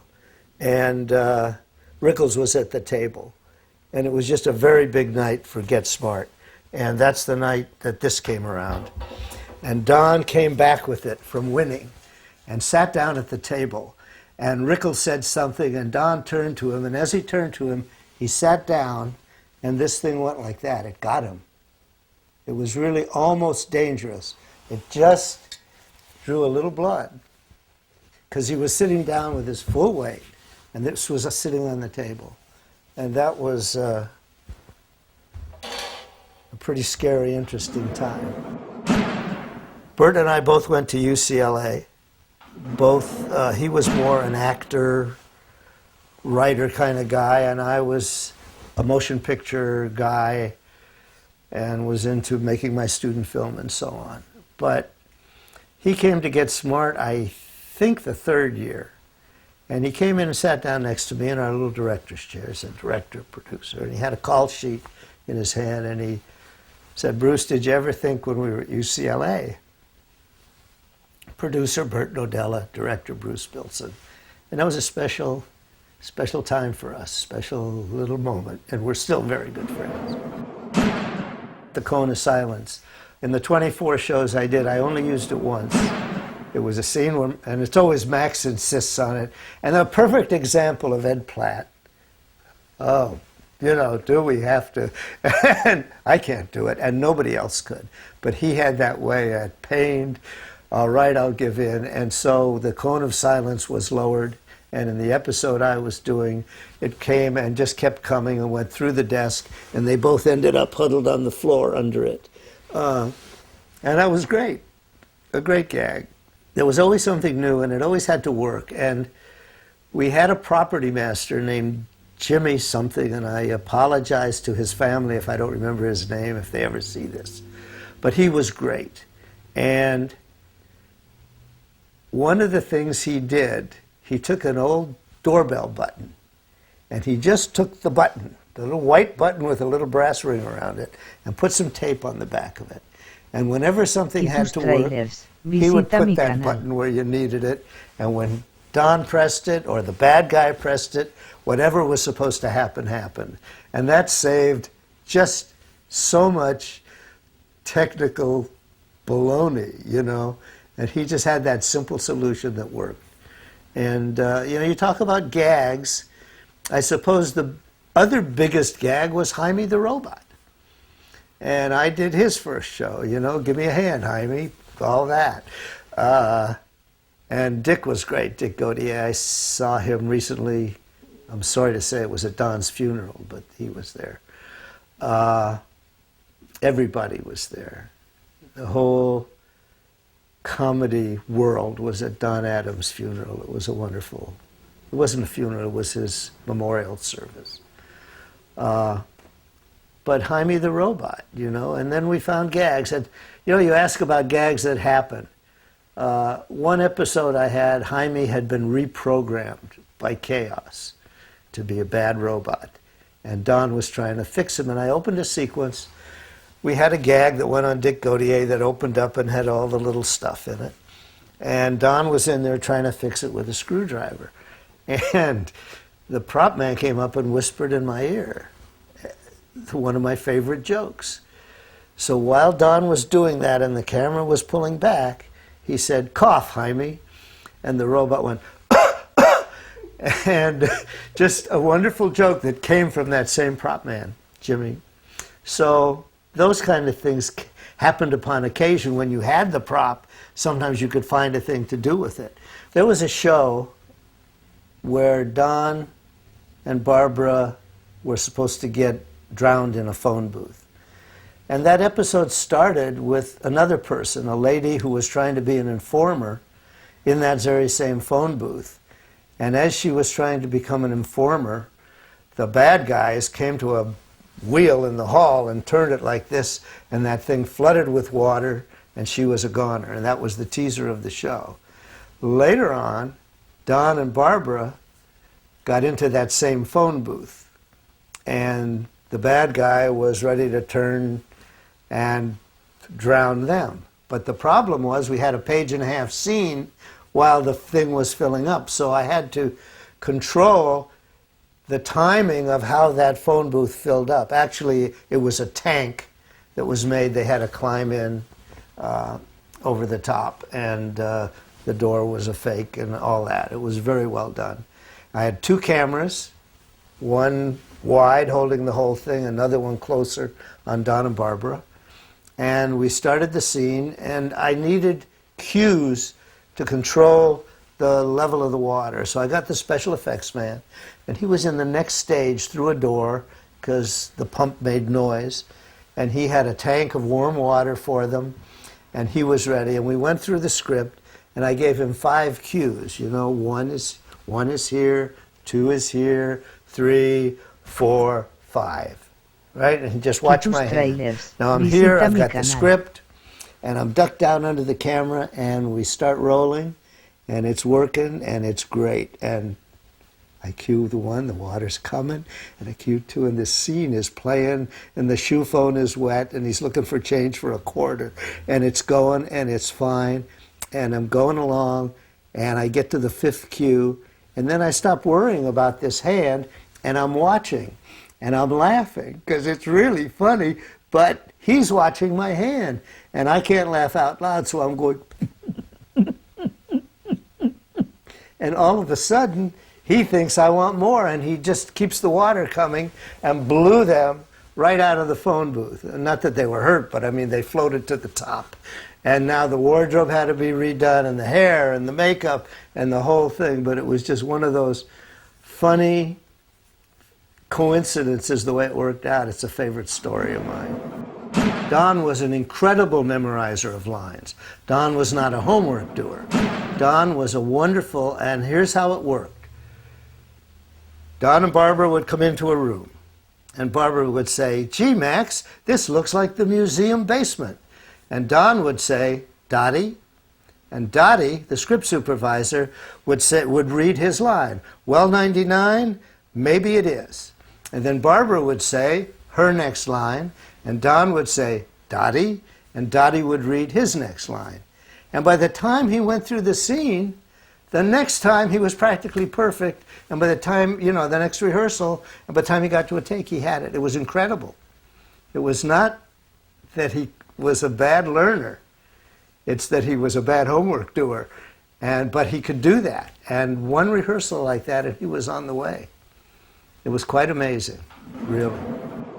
Well, you know, Don was a Marine, and Don was physical and was proud of it, and there was a part of him that was Maxwell Smart, and there was a little bit of him that was James Bond, you know. So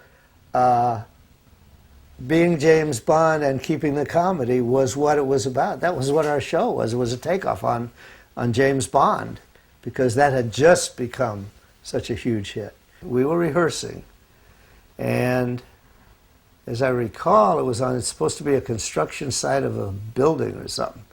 But anyhow, the stunt coordinator orchestrated it, and we rehearsed it because the other actor was in it. It was the two principals, if I remember correctly. And I said, guys, just go through it by the numbers so you know who ducks, where it goes, what happens, all the things. And they started that way, and Don started picking up the speed. And suddenly it was a full speed, and his head was coming this way, and the other guy's fist was coming that way, and crack, it just got his nose, and that was it. It was a rehearsal. It wasn't even on film. And that's what happened. He got into it. Agent 44, that was Victor French.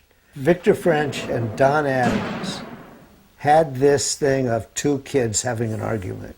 They had this wonderful thing together of, I don't like being in this porthole, you know, one of those things. But they were both so honestly petulant, and it was just really a joy. Victor was a very good friend, and he was so good in it, it led to his own show, short-lived, called The Hero, and then eventually he had the wonderful Western career with Little House and so on.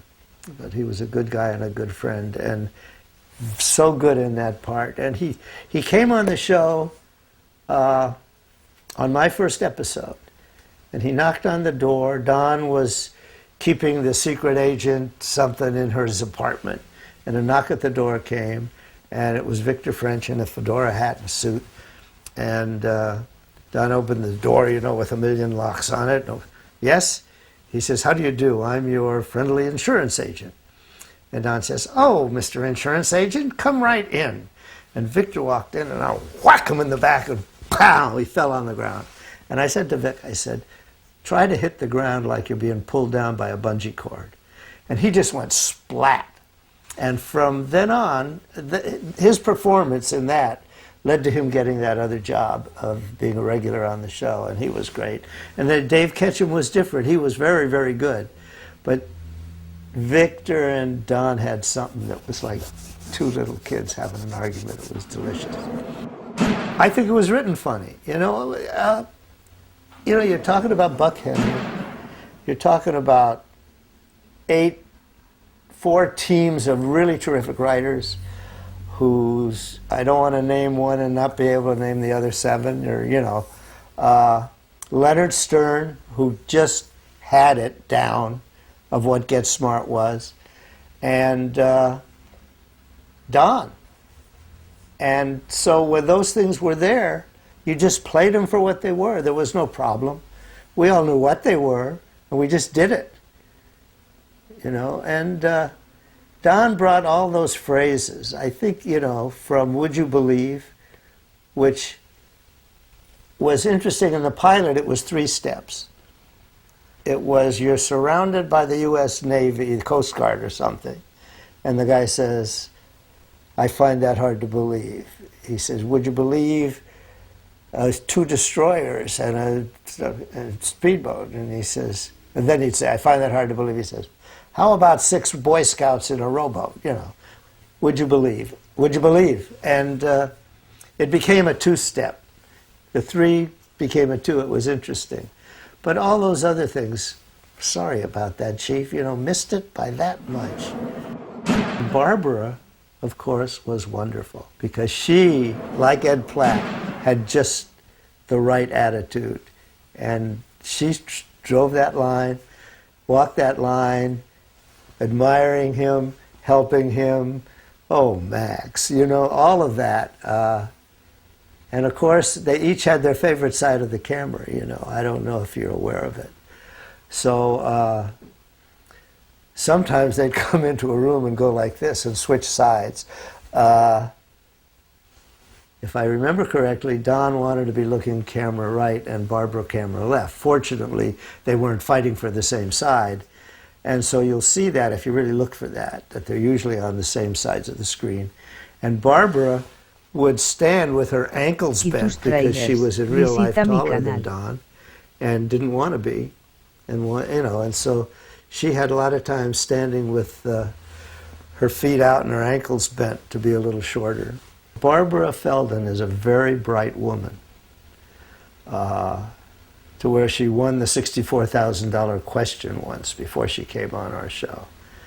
And very bright, very knowledgeable about investments. She was buying gold when it was $35 an ounce. It's now, what, $600? And, you know, the other thing, so I think everything she did with intelligence. And the other thing is the wardrobe. Get Smart was a very fashionable show. Don had those terrific suits, and she had all that fancy designer clothes. They were a big deal. Some of them looked a little weird to me, but they were the fashion of the day.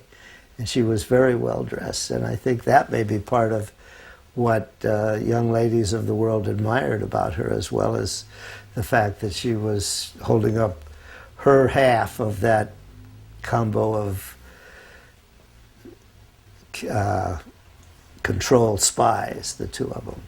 Barbara was very bright, but she was not a physical fighter. That's not where her strength lay. With shooting guns and karate chops were not her cup of tea. She did them, and but she was not Emma Peel.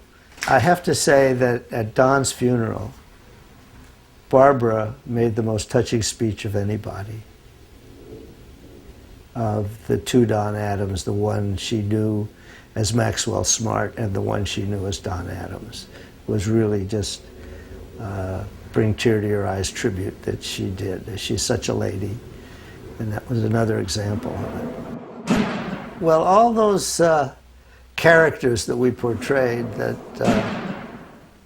maybe would not be politically correct today were just funny. I mean, yes, they were satirical. Satire was a big part of the show. We attacked almost anything with characters and with dialogue and names of places and people. And one of my favorites was The Man from Yenta. There was a television show called The Man from U.N.C.L.E., and this was Get Smart's take on that.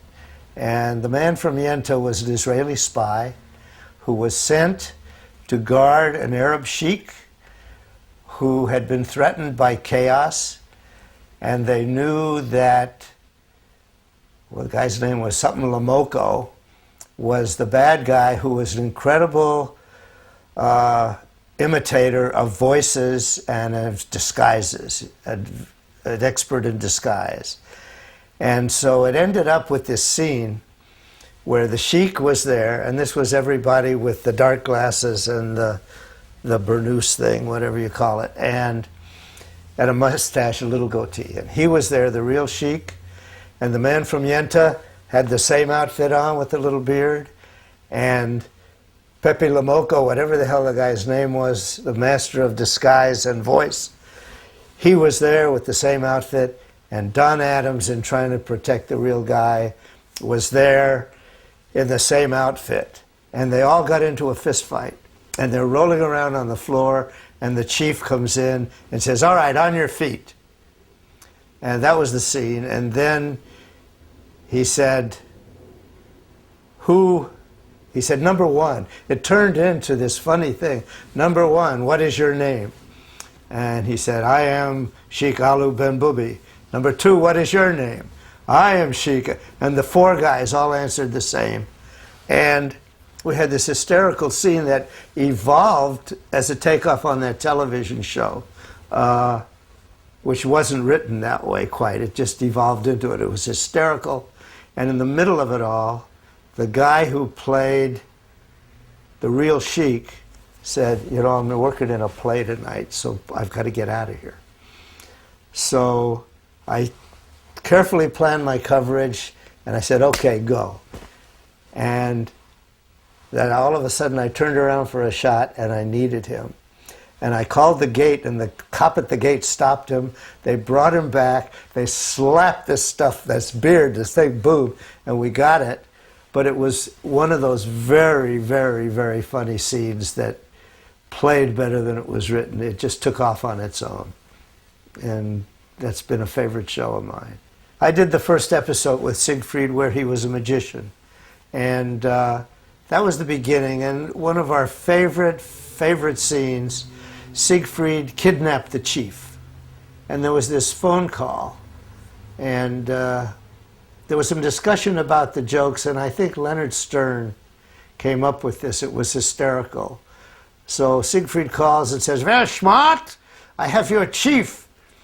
And the chief says, "Don't give him anything, Max." And they hit the chief with a gun. And he goes, "Ah!" And Don's on the phone. He says, "What was that?" And Siegfried says, "Your chief was just silenced by a pistol butt." And Don said, "Couldn't you just shush him?" And Siegfried says, "We don't shush here." And that was just this lovely joke that was a favorite. And we often said, "We don't shush here," about anything after that, just on the show. Not in the show, but on the show, those of us working there. Starker, a guy named King Moody, was Siegfried's right-hand man. And he was a really nice guy and did a good job, but what's really interesting is when Get Smart folded, he became Ronald McDonald. He was the guy, Starker. And that always tickled me. And I could never recognize him. I'd look at Ronald McDonald. Is that really King Moody? But anyhow, that's just a little piece of lore. First of all, I took away a great big career leap because it was a hit show. And Gary Nelson and I both were new directors, basically. We had done the Patty Duke show and a couple of episodes of a thing called The Baileys of Balboa, which we both worked on as production people. And then I won an Emmy. I took this away. I took this away from Get Smart. I took away, I think, a way of telling jokes for myself. And I took away the fact that I did Get Smart. And that was just one of those shows that was special. I have a few in my career that I call, being assistant director on the Andy Griffith Show was special at the beginning, you know. There are shows like that where it's a hit and you know it and you love it, and you work just as hard. You work just as hard on The Partridge Family or some show that never got on the air at all, which I've done a few of, that were canceled before my episode ever got there. And you work just as hard or harder. So when you get that good show and you get that good script, it's a wonderful thing to enjoy and take with you the rest of your life. And now another dear friend, one of our greatest comedians. Ladies and gentlemen, Don Adams.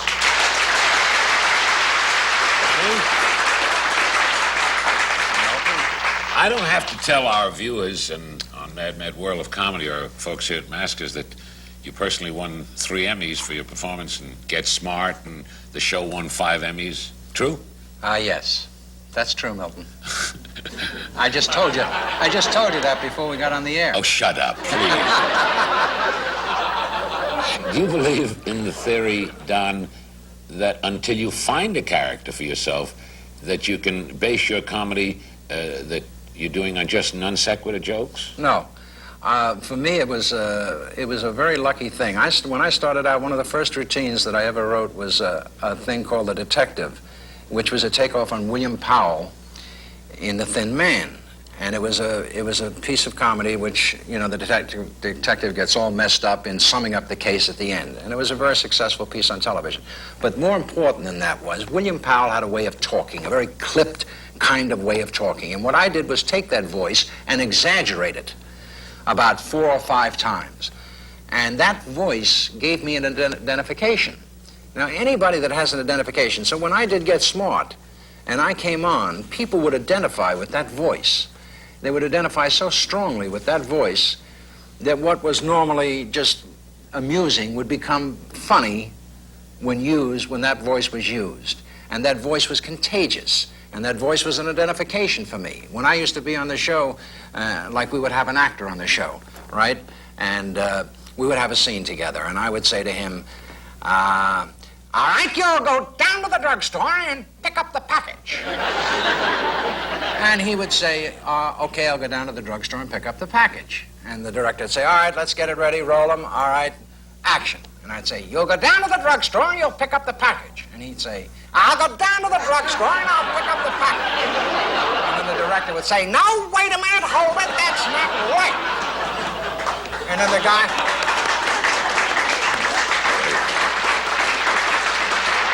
The sound man would say, I got it good. And everybody was talking like that until finally it came to a point where I didn't know how to do the original.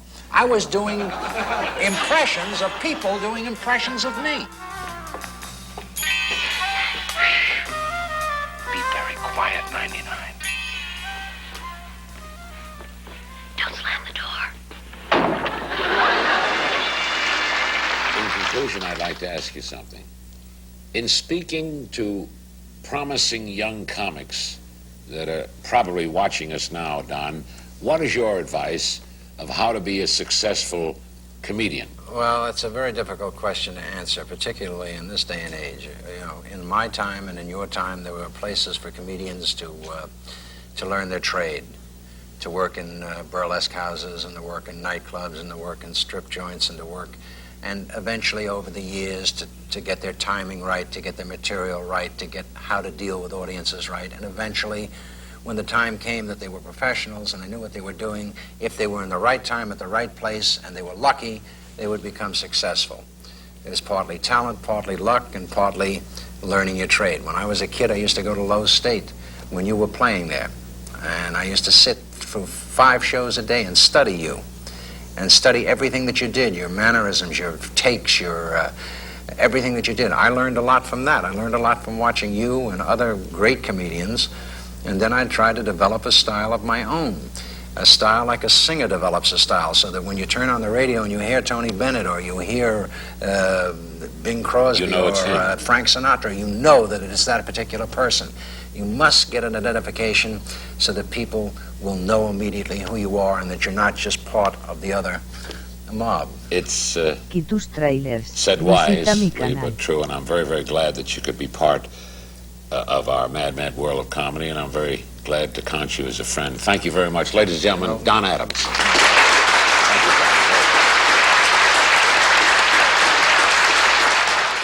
Yes, gentleman in that orange. I had 2 questions. Can you talk about how you conceived the opening of the show with Don's long walk and ending up in the phone booth? And secondly, any good stories behind one of my favorite episodes, which I think was a 2-parter, when Don Rickles guested on. Well, I didn't get all of that. I can answer. I missed the part after you said, here's my question.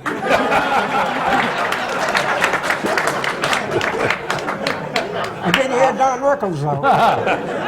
I can answer the first part. We needed an opening, and it occurred to me that this would be interesting, and I just sat down and wrote it, and then because we needed to send it in immediately, I shot it as well, and I got a great deal of encouragement from Buck Henry, who felt it was surreal, and that was that's nice. That's a very rich-sounding word. We're doing something surrealistic on the show, and he loved it, and it was so right. And we figured, well, we'll replace it. And generally, shows change their openings after a number of years, but this became such a signature that it remained that way throughout all of our years. And I remember we were concerned because there was no hole on the floor under the phone booth. Oh, yes. And so, you know, we weren't sure it was going to work, and Don said, don't worry about it. And he just dropped. He just dropped right below. Yeah, we were figuring on really cutting a hole in the stage. Talking about Rickles, every time he did a show, and he did a few of them, it would have to be a two-parter. Because the first show would be over budget, overdone, because we were laughing. We spent the whole day laughing at each other. I remember one time we were captured by chaos and we were in a cellar and we were chained to the wall. And there was the villain, the chaos villain was called the maestro because he led a symphony orchestra. And he played it kind of on the gay side. And he would say, and now, when this music goes off, this cannon, and a gigantic cannon comes out of the opposite wall. He said, will go off and you will be blown to bits. And I said, are you kidding? I said, if that cannon goes off, the cops and the Marines will come rolling in here like oranges. And he said, not if I use this. And he reaches down and puts on a gigantic silencer. Now, Rickles and I are hysterical. We are on the wall, chained to the wall, and the line I'm supposed to say is, that's the second biggest silencer I ever saw. We couldn't get the line out. We kept laughing, laughing, laughing. Jimmy Comack was directing the show. And after we laughed away about $2 million, what they did was they left the stage, everybody. They turned out the lights, and they closed the doors of the stage, and left Rickles and I tied to the wall. 15 minutes, they opened the door, slid it open, and what they heard was laughter. So finally, in frustration, Jimmy Comack said, all right, send Adams to his dressing room, we'll take a single of Rickles. Then send Rickles to his dressing room, we'll take a single of Don. It's the only way that we could get it done. I had so much fun with him. He's such a funny man. And I loved it when he comes as my army buddy. He doesn't know I'm a spy.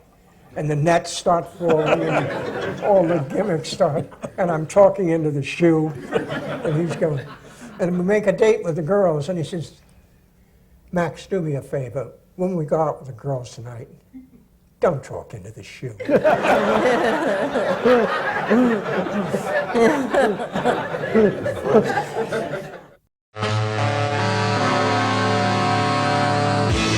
Well, I was doing a play on Santa Monica Boulevard, a respected theater, although some people called it a toilet. And Leonard came to see this play where I was a Russian peddler in the freezing Buffalo, going from door to door with this Russian hat on, having great difficulty with the language, and selling what I called a fruit flute. A fruit flute, you screw it into a potato and it comes out a ribbon, and you make a beautiful design and it's great. But I had more difficulty with the language. And it was a very endearing story, and so many people in the audience could identify with immigrants and people having difficulties in the country and trying to find a way to make a living, working out of poverty, discovering that the streets are not paved with gold. And I worked my way into this family of an optometrist, and I had a great relationship with his daughter. And it was very comedic and very sweet. And Leonard came to see it, very tall Leonard.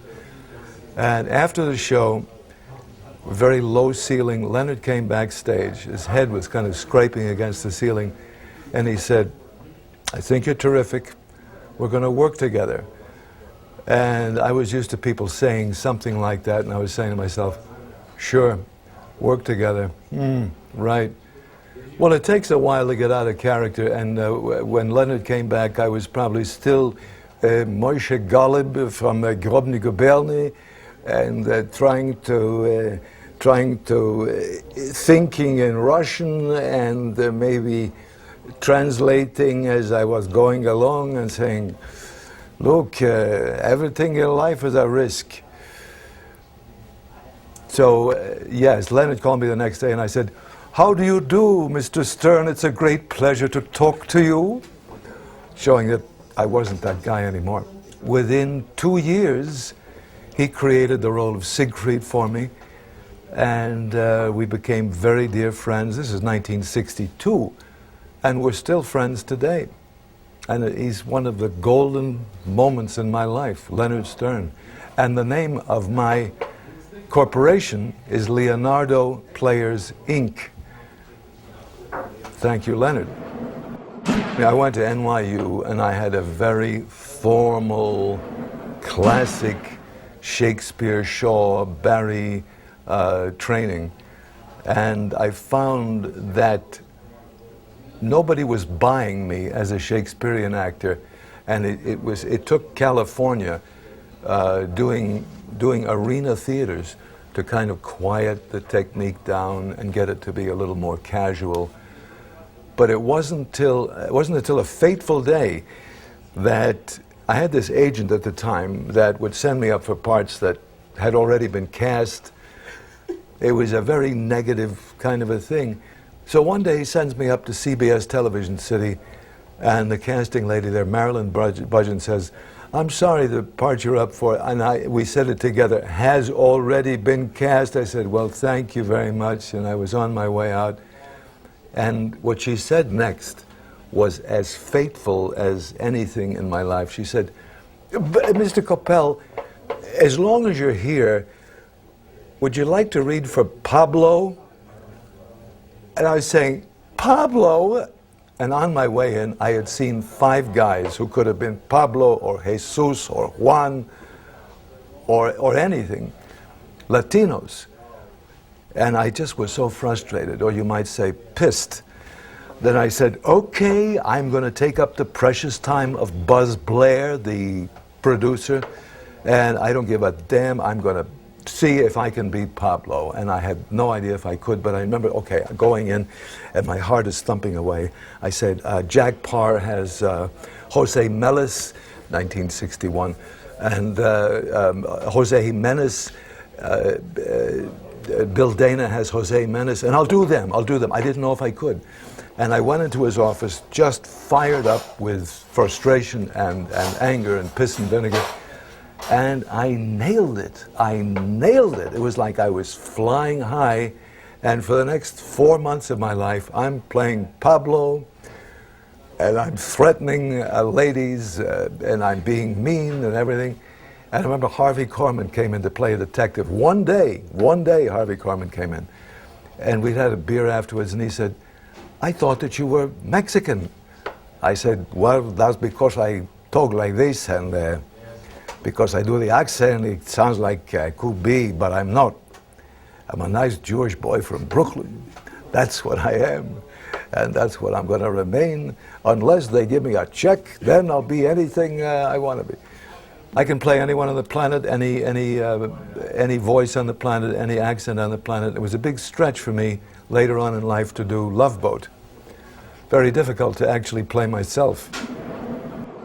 So I was a little trepidatious meeting Don and working with Don, especially since I felt on thin ice because I had no contract. But there was an immediate acceptance and welcoming comedically with Don. And I was so grateful for that because Siegfried was way out on a limb. He was very, very strong in the approach. And Don said later on, Siegfried sets me up, where you come at him very strong with a setup, and he could deliver his punchline, and I got to do punchlines. So it was a very, very happy experience. Don had a bit of a reputation for sometimes usurping the director, but I say this to anybody who is a fan of Get Smart. you will never know the pressure of being the title role in a television series, knowing that you must deliver every week, be funny. It's inhuman pressure, and Don handled it extremely well, although sometimes he got a little testy, he got a little impatient if somebody didn't know as much as he knew about it. But later on, afterwards, and one of the pictures that I have just shows the sweetness of our relationship. He just became the dearest man, and it was always, didn't we have a good time? Mel had just come back from a tour of Italy, and we said, Mel, everybody gathered around Mel, the mentor, the great Mel Brooks. You know, we'd had a 2,000-year-old man going around in our minds. We said, Mel, what was the greatest architectural achievement in all of Italy? And without missing a beat, he said, Carlo Ponti's elevated shoes that permit him to kiss Sophia Loren on the lips. Mel Brooks, it was like, it just, boom, comes out. I didn't have my first child until I was 64. And going back, and this goes back to Mel, Mel is a spritzer. He's a tumbler and a spritzer, and I'm sure everybody knows what that means. But he asked me when we were doing Get Smart, he said, you got any kids? I said, no, I don't. He said, read the manual. So I read the manual. I love you, Mel. I need work. Well, the classic training, I think I was trying to compensate for a Brooklyn accent, and I think it had to do with really wanting to make a living, because nobody was hiring me as that Shakespearean actor. And even my mother said, my mother said, Bernard, I don't understand. We send you to NYU, you're walking around the house with January, February, all the classical theater, and all of a sudden I see you on the television for the first time, and you're talking like a Puerto Rican. I said, Mother, I don't know how to tell you this, I'm playing a Puerto Rican. Let me tell you something else, Mother. For the first time in my life, I have a job on television. I'm getting checks. The checks are clearing. Do you understand this? He said, oh, this I understand. Siegfried's relationship with Agent 86, it was just as terrific as anything could possibly be. It was a little Abbott and Costello. It was a little, I don't know, it was a little Dean Martin and Jerry Lewis, but it had a certain bite to it. And this is what Don liked. And that was the character that came out of me. It had a force and a bite and a sort of attentive, compelling sort of focus. And it helped Don, and it helped me, and it was heaven. And I was 33 at the time. I'm now 72, but I look back on this as being one of the outstanding, happy memories of my career. Agent 86 was that little boy who would go into flights of fancy and flights of empowerment, but who really didn't think things through very carefully. Siegfried was contemptuous, he was supercilious, he always had the answer, and everyone was not as good as he was. But he was defeated by Max 100% of the time. And this is, I could just imagine little kids saying, yippee, we got, we bested the bad authority. And I think this is one of the great appeals of Get Smart. But Get Smart just made me so happy. Like I said, I'd have a 7:15 call. I'd get there at maybe 6:30 or something like that, just getting on a bicycle and just being so delighted. And we had Ray Sebastian was this marvelous makeup man, and as the makeup went on with the graying of the hair, Betty Iverson was the makeup lady. She was the hair lady. spritzing the hair, getting the mustache on, looking more severe, getting the Heidelberg dueling scar on, the collodion scar that stayed with you for days afterwards. It just made me happy. I don't remember what the previous line was, but in the very first show, which was so telling for me because I had no contract, Leonard came on the set and I had captured the chief, and the chief is sitting there. And I said, "You will not divulge our location, you understand?" Yes. I said, "Okay." So he can talk to Agent 86. As soon as he gets on the phone, he says, "Okay, we're it," and I do that to one of my henchmen, and my henchman goes, hits him over the head, and he goes, "Boom." And Smart says, "Well, what happened?" I said, "Your chief has just been silenced by a pistol butt." He said, "Well, couldn't you just shush him?" I said, "This is chaos. We don't shush here." And that became one of the runners, because Leonard was on the set, and he said, "Forget about the other line." He said, "Use this. This is." So then it became, we don't do this here. We don't do that here. There was another sequence where in Snoopy, Smart, and the Red Baron, Don and Barbara discover this World War I biplane that I've been using to destroy the potato crop of the United States. All of these plots. And he comes into the barn, and the plane is covered with straw and hay. And he said, "So that's the plane you used to poison the crops?" And I said, "Exactly. We promised the farmers free crop dusting, but instead of insecticide, we spray a newly developed bacteria, a bacteria capable of entering the potato by osmosis. Once inside, it eats up the entire potato, burps, and dies, leaving no trace." And then Starker says, "And then Siegfried flies home victorious." I said, "Starker, this is chaos. We don't here." Another one of the runners of catchphrases. Oh, I have another catchphrase. When we were in the submarine, we were being bombarded with depth charges, and Smart is giving me the needle, and he said, your men are beginning to panic." And I said, "You will not panic until I give the order to panic."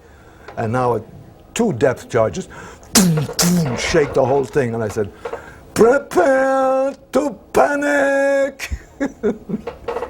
These catchphrases came out of Don's mind, out of Leonard's mind, out of Buck's mind, out of Mel's mind, and sometimes a few out of my mind as well. But you had gloriously brilliant comedic minds working intensely. When I say intensely, we were having a lot of fun.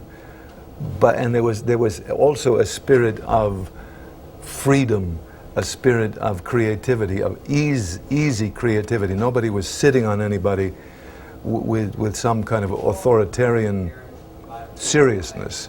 It was like, let's enjoy this, let's have fun. And we had a terrific time. We had a script, we studied the script, but once you're in a set, the set sometimes, and doing it with the characters, will give you a line. Will give you a line that's so obvious to you in the set, and that's how so many of these lines came out. And of course, Leonard was always there, hovering, haunting, and he would say, "Why don't you try something? Try this, try that, like the sled, like the this, like the that, and see if it works." And I would say 99 times out of 100, it worked perfectly. Mel made the point, and Neil Simon makes the point, and subsequently I've done some of Neil Simon. And I've read Neil Simon's books, and I've listened to Mel. You've got to bounce comedy off the hard wall of reality, or else it's just mush. So you get some people who are doing wagga wagga, and it gets tiresome. It just gets to be, oh, come on, don't do that. But when you're bouncing it off the hard wall of reality, with a very firm attitude.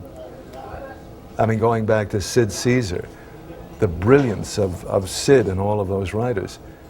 It can only be funny if you are seriously funny. This is why people would sometimes say, why is Don so serious?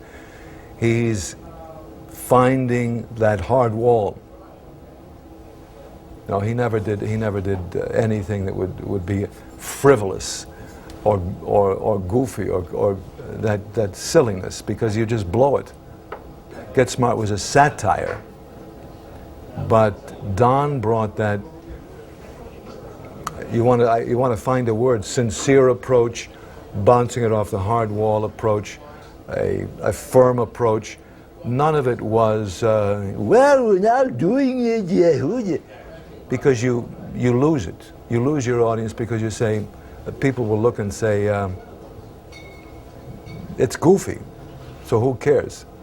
I remember one of the lines that, and this was one of Buck Henry's lines,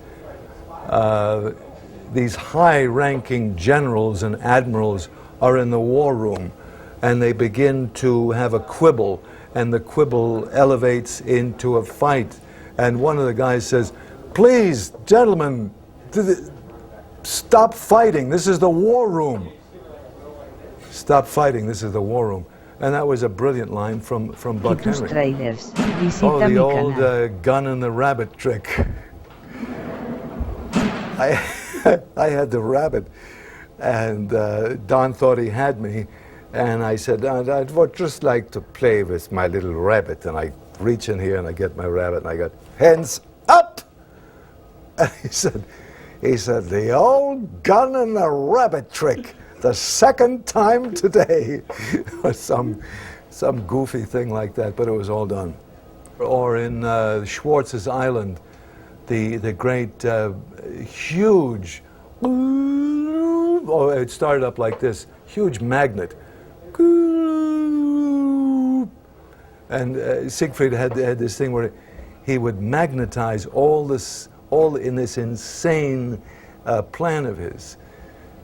He was going to get all of the ships from the 6th Fleet and pull them down into the bottom of the ocean. And he did it with this giant magnet, pointing it down and pulling the ships together. And I came up with the chief, because the chief was wearing one of these old diving apparatuses. And I got the chief with a clunk, and he came up, and I captured him. Don and I were asked to do in the late '90s a commercial for a diabetes product, but through Johnson & Johnson, and we got together, and as always, every time we'd see each other at the Playboy Mansion or here or there at a social thing, it was always such a happy coming together. Looking back at the times we had, I mean, one of the things we always laughed about, where he was pretending to be Major Kessler. He had his mustache and he had his German accent on, and he said, you look very familiar. He said, I've seen you someplace before, and I couldn't quite figure out who he was. He said, could it have been, I said, could it have been in El Alamein? He said, nein. I said, was it the Italian campaign? He said, no. I said, how about Berkeley? And he did his famous Berkeley take where he has his drink and he goes, I said, how about Berkeley? And he goes, it was one of those amazing takes where he has the drink and I said, whoa. I didn't have my first child until I was 64. When Don found out that I had the child that I was hoping for, when we did this commercial for diabetes for Johnson & Johnson, he got down on his knee. He was still well at the time, and he said very closely to Adam, he said, your daddy's been waiting a long time for you. And that showed his heart and his sweetness. Just that, saying to Leonard, I'm very grateful for that day that you came to see me in The 49th Cousin and thought enough of me, trusted me enough to cast me as Siegfried. I know some of the older actors, as I said, I was 33 at the time, got a little pissy about that they were the right age. By the way, it was a lot of makeup. Now there's about 3 seconds of makeup to get into that age thing. Very grateful, very grateful. My attitude is gratitude.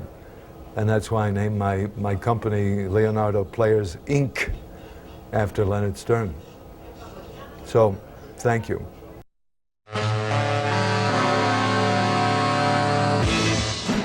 When I read the character Agent 99, I didn't audition for it, but I just read the script.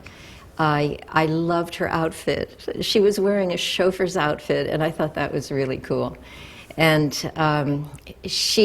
her attitude in it was an interesting one, because she was approaching this rather bumbling partner of hers, but really in a very gentle way. And I felt really comfortable with her and her attitude toward the man she was interested in, I guess. And it was also a fun kind of conceit, you know, that he wouldn't know she was a girl until she took her cap off and her hair fell down. Well, you know, 99 never thought Max was dumb.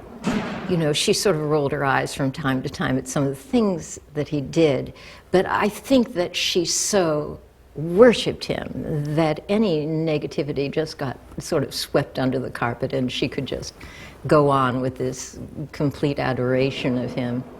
I think that certainly in the first year of Get Smart, that would have been beyond her wildest dreams that Max would ever actually marry her. He wasn't even acknowledging her as his girlfriend.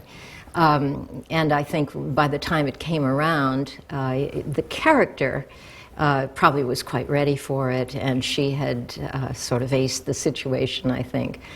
For me, as an actress, I realized very pragmatically that it was very important for them to get married to lift the ratings in the, was it the 4th year? It kept the show going, I think, you know, added a little shot of adrenaline to the show. And also it gave me an opportunity to wear one of the most bizarre wedding outfits that you've probably seen on television.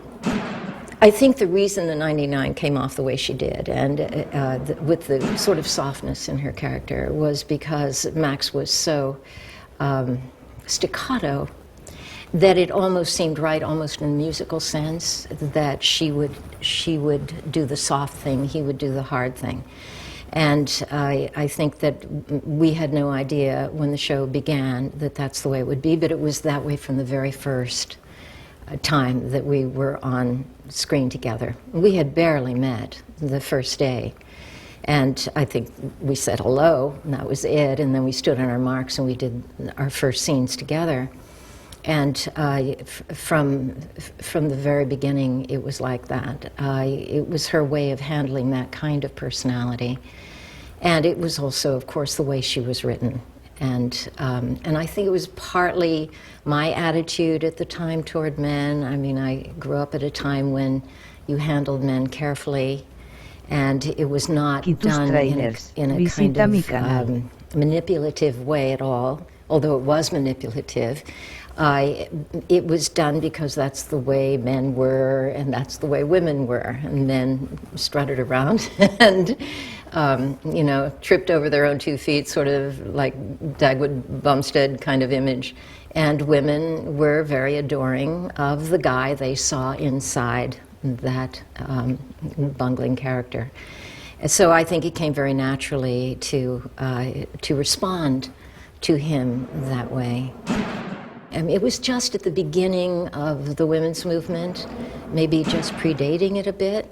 I think that Betty Friedan's book had just been written or had not yet been published.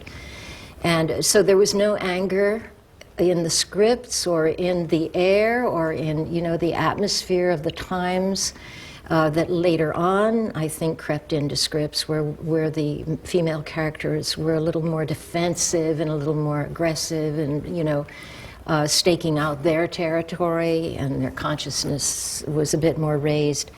I didn't think that Agent 99 was groundbreaking at the time. It just seemed very traditional at the time for this woman to be acting this way with this man. I kind of ignored the fact that she was so good at what she did and she was ranked so highly in the organization. That didn't really land on me at the time. I mean, later on, a lot of women have said to me that they were so influenced by Agent 99. She was a great role model for them. But at the time, I didn't even think about that. It was more, my job as an actor was much more relating to his character in the way she did. And I didn't really analyze the fact that, wow, she's really something pretty special. I don't think women thought they were anything particularly special. And like, oh, well, yeah, she has that rank, but let's focus on him again. So I think that the person who was more conscious of that was Buck Henry and, of course, Mel Brooks when they wrote this character. And I'm not even sure if they were conscious that they were doing it, because artists always kind of preempt what's coming next. And they were presaging the women's movement at that time when it was just an incipient sort of blip in our consciousness. And I don't think I'd caught up to it until years later. Every reaction that a woman has had to Agent 99 in terms of her having some kind of beneficial influence on her life is so satisfying. But I always have to say, you know, I didn't write it. I just showed up and put on that great wardrobe and acted it. But I did not conceive that character, and that's why Get Smart really is a writer's show. I mean, in every sense. The rest of us, all of the actors, and that's not to be self-effacing about what we could bring to it, because we were skilled at what we did, but that we've done many, many other things that did not register with the public the way the characteristics of these characters did. And that's because they weren't written by the same people. Well, I don't think Agent 99 was written for me. I know that I was offered it once they looked at what the character was. They had already seen me do a spy on another Talent Associates show on Mr. Broadway, and I played an industrial spy. And Alan Shane, who was casting for Get Smart and casting generally for Talent Associates shows, I think probably suggested me, and a lot of them had seen me, you know, do this character in another context. So they had that in their heads, and so that made it very, very easy for me because I'd already done the role. But I'm quite sure it wasn't written for me. But I'm very, very grateful that they got the idea to use me. That was probably one of the most fortunate things in my life. Even today, when I go out on the street, I don't think a week goes by that somebody doesn't yell, "Yo, 99." It's been just such a sweet thing that has been laid on my life. I could never complain about the fact that I was indelibly in the minds of people as Agent 99, and that's how they would forever think of me. I think that it was one of the great pieces of good fortune in my life, and if it limited me in terms of being cast in other things, which undoubtedly it did, I would be willing to pay that price again. When I was doing Get Smart, and when I was presenting this character who became a role model for a lot of little girls who cut their hair in bangs and wanted to be strong and smart and bold like Agent 99, I was not really in my personal life quite as evolved as Agent 99 was. I was playing a character that was really beyond, in a funny way, considering that she was a cartoon character, basically, beyond where I had developed. And later on in life, I did become that. I did become more independent and more self-sufficient and more had more equilibrium in life than at the time I was playing the role. So in a funny way, you could almost say that Agent 99 became a role model for the actress who was playing her. The wardrobe came out of the time. If that show were done today, the wardrobe probably wouldn't be quite as startling, maybe because so much of the wardrobe today is startling. But at that time, Rudy Gernreich was designing, and I was wearing a lot of his clothes. And I had been a model, so I was very aware of what fashion was, and I knew what I liked to wear, and I enjoyed wearing clothes that were, you know, a little on the cutting edge. So when we did get smart, we wore a lot of my clothes, and also the designers who I liked, you know, to wear, like Rudy and Cappy Capriati, who had the general store in Beverly Hills. So I had a free ride in terms of wardrobe for about 5 years because I got to wear everything I loved to wear on Get Smart. And then I actually got to keep all the clothes. So I was a little shocked later on when I had to start buying clothes for myself and thought, oh, wow, this is expensive. I think at the time Get Smart was made, fashion was very much in the foreground. It hadn't sort of disintegrated into everything, you know. And today, anything goes. If you go to the opera or the theater or wherever you go, you'll see everything. Then you didn't. We had come out of the 50s. We were just into the 60s, so we still had all of that conventional wardrobe that we wore. And this was such a shocking, the mod clothes, such a shocking departure from that it caught everyone's attention and their imagination. And it was much more playful and fun, I think, to wear them. It wasn't taken for granted as much as it is today that you can wear things that are, you know, very imaginative or, you know, out of the ordinary. During the 5 years that we did Get Smart, Agent 99's character changed as I changed in life. At the beginning of the show, I was a little intimidated by the whole experience. I hadn't done that much television. I was extremely obedient. You know, I didn't want to make waves. I wanted everyone to be happy, and I wanted everyone to be happy with me. I think as the show went on and I got more confident, not only on the set, because I knew everyone and it became this family and very accepting environment, but also in my own life, where I had worked very hard on growing up and getting past some of the things that would make me behave in a very socially acceptable way, but maybe not in a totally appropriate way. Vis-a-vis other people, for example, you know, being sort of too nice, that kind of thing. That as I began to feel more comfortable in life and began to feel my own sense of development and empowerment, if you will, I think that showed up in Agent 99's character. The earliest episodes, I think you'll find her being a little more consciously accommodating, a little more trepidatious, and later on, just a little more headstrong. I think that Don had a sort of innate swagger about him that was looking for an outlet through a character, and I think that's very charmingly male in a way. Agent 99 liked to deal with things the way I like to deal with things, which is more through diplomacy than actual physical violence. And although they tried and tried for the first season to have Agent 99 engaged in some kind of karate episode, and they would laugh and say that her arm would go up. By the time it hit the guy's neck, it was like a feather. It would just like kind of float down his neck.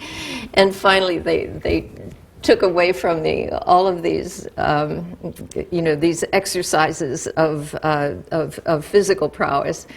And I was a little embarrassed by the fact that it was a joke, that I simply couldn't, I couldn't muster, you know, the requisite kind of Agent 99 could never quite get in touch with her inner macho. Apropos Agent 99's propensity or not to be violent on screen, I was always very admiring of Diana Rigg, who did the Avengers in England, because she was tough. I mean, she didn't smile all the time like Agent 99 did. You know, she wasn't trying to ingratiate herself all the time, and I mean, she just did the job. And she was my role model in a way. I never quite accomplished it. But of course, she also had her partner was a bit softer than Max was. I mean, it was a little different person to negotiate than Maxwell Smart. Apropos of the actress behind Agent 99 being unwilling to confront violence, one day we were shooting a show. It was must have been the third or fourth year.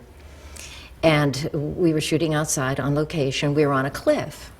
And Don suddenly got inspired and said to the director, why don't Agent 99 and Max just jump off this cliff? And it was almost precipitous. I mean, you could get from below and it'd be this great shot. And I'm listening to this and still, not saying anything. And so he said, this is going to work, Barbara. He said, I was in the Marines. And he said, I'm going to go over first.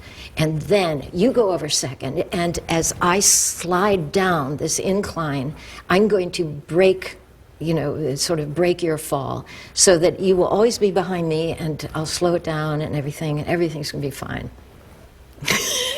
And so they said action. And I took a deep breath. Don went over. Then I jumped over and I skidded right past him. It went to the bottom of this gravel. I was totally scratched. I was in tears when I ended up at the bottom. And yes, he did go slower. It's just that I went faster. It wasn't one of my favorite experiences. And of course, the awful thing was that when they looked at it in the dailies, because of the angle of the camera looking right up and you're coming toward the camera, you had no sense of the steepness. It looked just like it was a little hill because it was foreshortened. Don would try anything. He really was game for any of that. I think a lot of male actors are like that. That part of it, like doing cowboy movies and everything, it's riding the horse and it's falling in the dust and doing all of that. And girls are not inclined to, put that at the top of the list. When I signed to do Agent 99, I thought, well, what are the things they're going to want me to do? And I thought maybe I'm going to have to ride a horse. So I went over to Claremont Stables here in Manhattan. And I took some horseback riding lessons just to brush up on something I'd done as a teenager. When I was about 15, I would go riding every morning. So that's where I got my skills. Doing Get Smart, we were wet so much of the time. We were drowned in a phone booth. We were washed over by water on a ship. We were in ponds and lakes and waterfalls. We were in a car wash with the top down. I think of the greatest discomfort of doing the show was being wet. I feel like a cat, who gets its paw wet and you're always going like this. The memory I have of being in the phone booth was that not so much that it was scary. We couldn't get out. I mean, it didn't have a door. It was just a long glass cylinder. And I'm a pretty good swimmer, so I knew I wasn't going to drown. But as we were climbing out of it, when they drained it out, they put a ladder in so we could climb out of it. Some water splashed onto a light, a big light, and it exploded. And that was one of those kind of potentially really dangerous accidents that can happen when you're doing the show. I never watched television very much, so I wasn't that aware of what the other situation comedies were. I do know in retrospect that they were pretty much domestic, but I I just took it for granted. What we did was what we did. I'd never done a series before. I mean, I went into the thing totally blindly, like an innocent, and people were saying, what is the rating? The rating is this, the rating's that, and so forth, and I didn't even know what a rating was. I was just doing a job.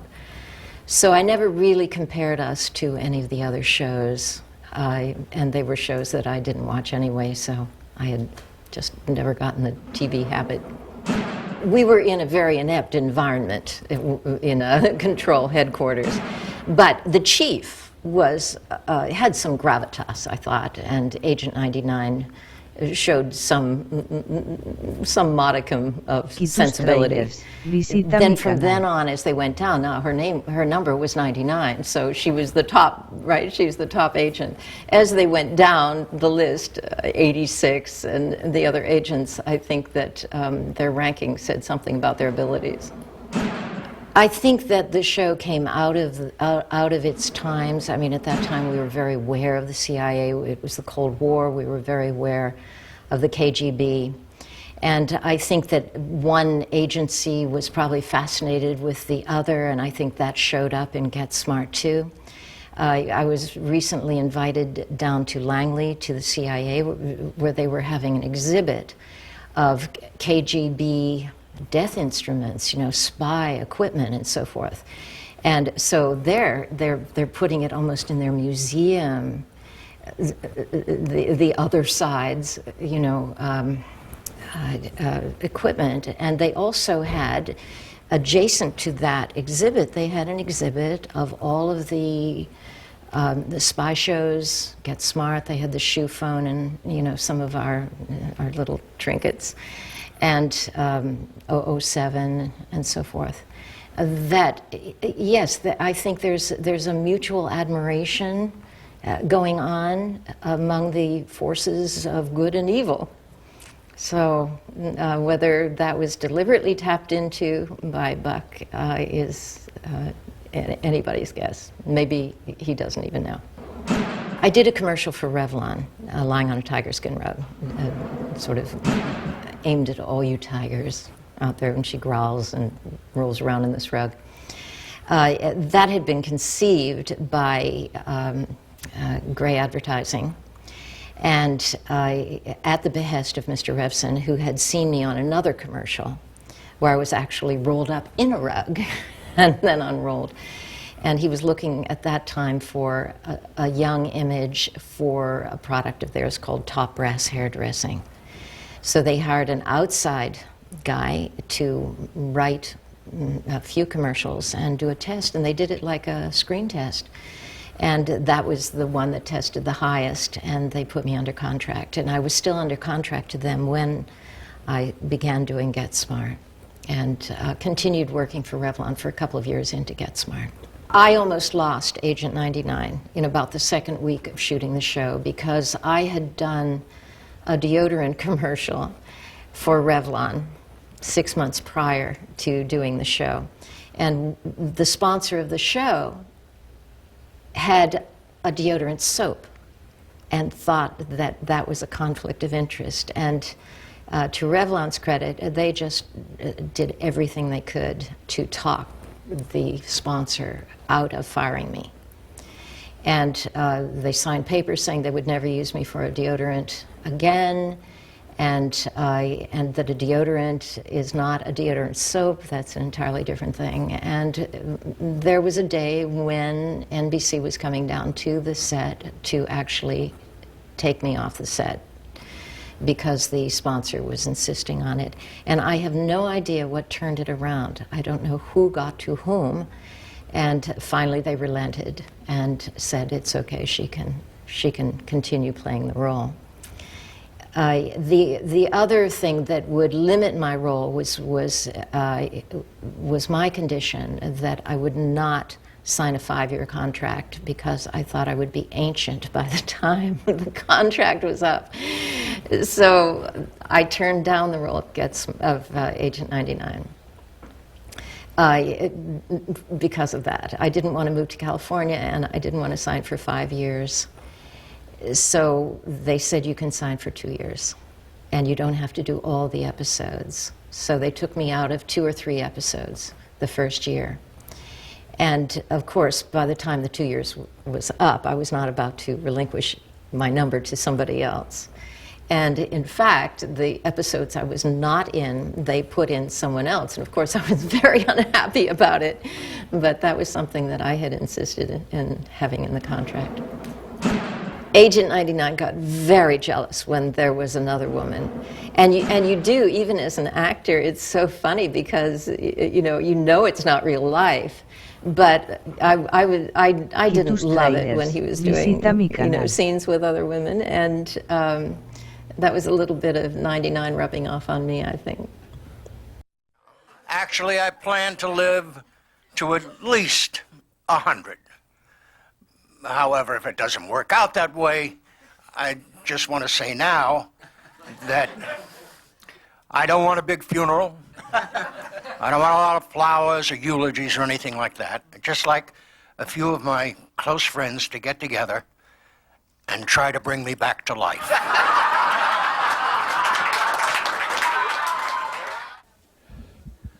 Good evening. First off, I'm going to ask that all of us turn our cell phones and shoe phones off.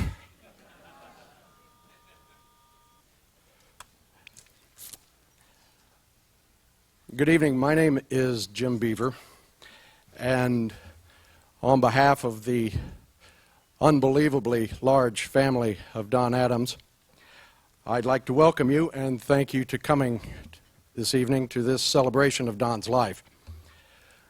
I was Don's son-in-law.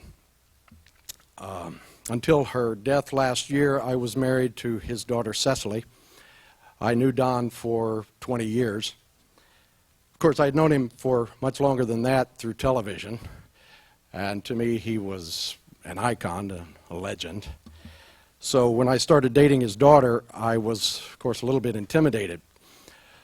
Cecily warned me that he probably would hate me. Something about how I was a little taller than he was, I don't know. But somehow it didn't turn out that way. He seemed to like me, and I seemed to like him. Don was a difficult man to get to know, I found. He was a difficult man in many ways. He and I found common ground together in 3 areas. We were both serious old movie buffs and trivia experts. We were both ex-Marines, and we both believed that whenever we were in each other's company, we were in the presence of genius. His genius. Don was proud of his career. He was proud of his talents. He was proud of his knowledge of history. He knew more about Abraham Lincoln and Adolf Hitler than any person I've ever met or heard of. But my sense is that even more than all these things, even more than his fame and the worldwide renown for his public achievements, that the thing he was proudest of was having been a combat Marine in World War II. Landing with the Marines on one of the bloodiest battlegrounds of the war, Guadalcanal, Don saw horror and death and destruction beyond that which most of us can even imagine.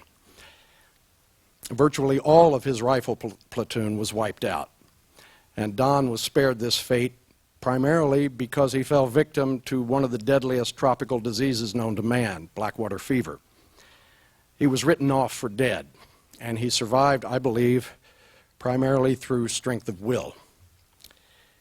He recuperated for an entire year in a hospital in the South Pacific, during which time most of his friends and comrades from his old company were killed in the Battle of Tarawa. It's my belief that Don never forgave himself for having survived them. And when he was well enough, he was assigned to bury the battle dead. It's only in recent years that sophisticated studies have been made of the effects of such experiences on young men. But these studies are rife with examples of men who came back, men from this greatest generation, the World War II generation, who came back totally or almost totally unable to relate to their own family and friends. That Don was able to do so even a little, I think, was a testament to his strength and his will. And I am convinced that much of the pain and difficulty in his life was either created or amplified in the jungles of Guadalcanal. They do not give Purple Hearts for this sort of injury. Losing a leg or an arm will get a man a well-deserved medal. Losing pieces of his heart and soul will not.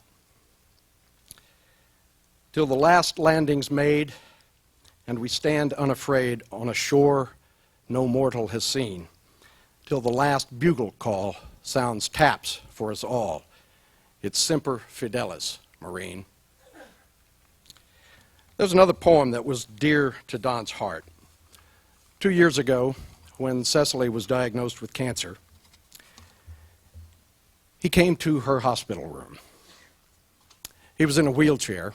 He was weak from his own illness and a broken hip.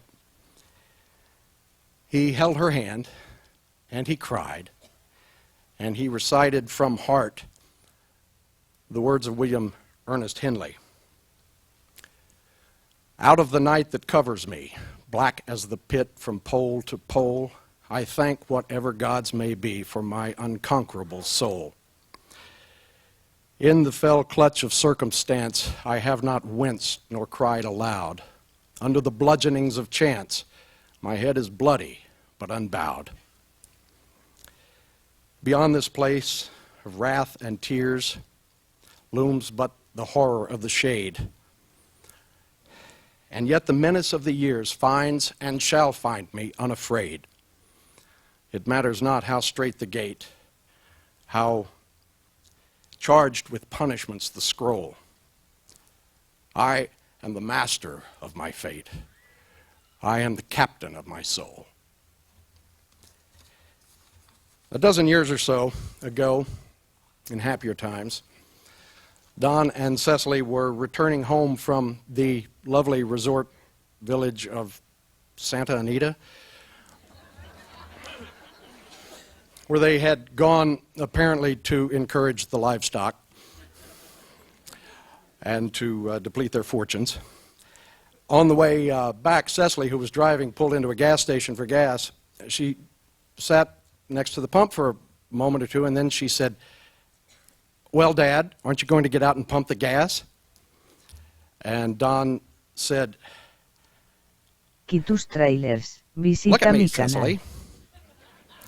I'm not just your father. I'm a legend.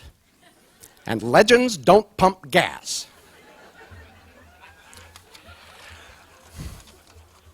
Thank you for joining me as we salute the legend and the man, Don Adams. We'll start with the Shemai.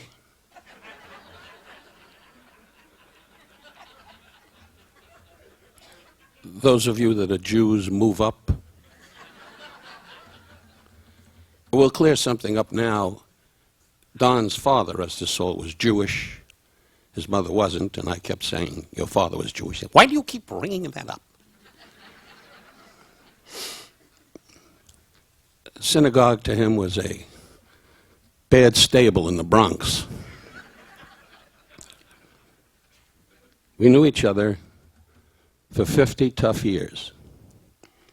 When I say tough, I worked with him on his shows. I did a 2-part series, and then we did an hour special called Hooray for Hollywood, which was very, very good, and I must say it in all fairness, but I was ready for a breakdown.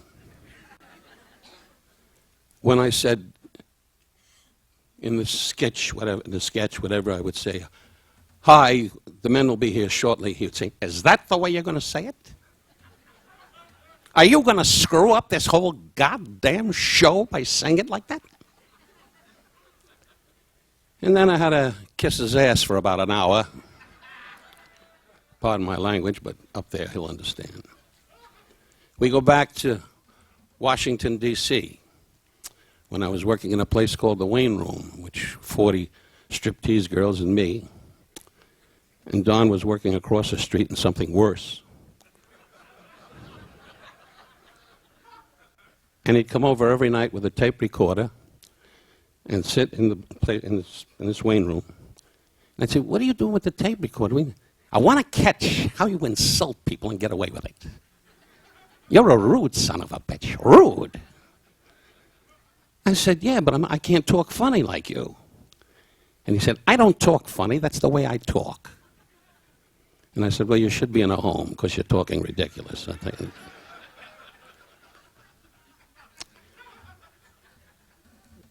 In Hooray for Hollywood, we did this show it was an hour special, and he'd get angry. He had quite a temper at times. And I would kid around. He would make me laugh. He would just walk in and say, all right, let's do this scene. And I'd start to laugh. God damn it, you're ruining everything. And he'd go into the room like a kid and close the door, like a little boy. Don, I'm not coming out because you're ridiculous. I can't work with a man that's not professional. I swear this is what went on. But he was part and soul of my life. We never hung out together too much because when I worked in Chicago in a place called the Black Orchid, he sat off stage in a little room right off the stage with 5 of his crony friends at that time, Paul Raffles, rest his soul, another guy, and they played cards. And I was on the stage in those days doing impressions badly and bad jokes, and he was in there going, Ace of clubs, 9 of hearts. And I was up there breaking my kumquats trying to be funny while he was yelling out his card game.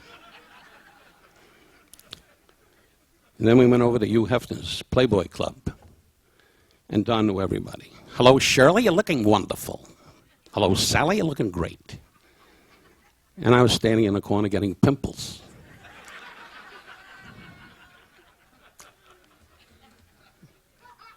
Hef knows me a long time, but I was never big up at the Playboy Mansion because, I was kind of a guy that was pretty devoted to one girl. And after some 40 years, I still am with that lady, and she knew Don.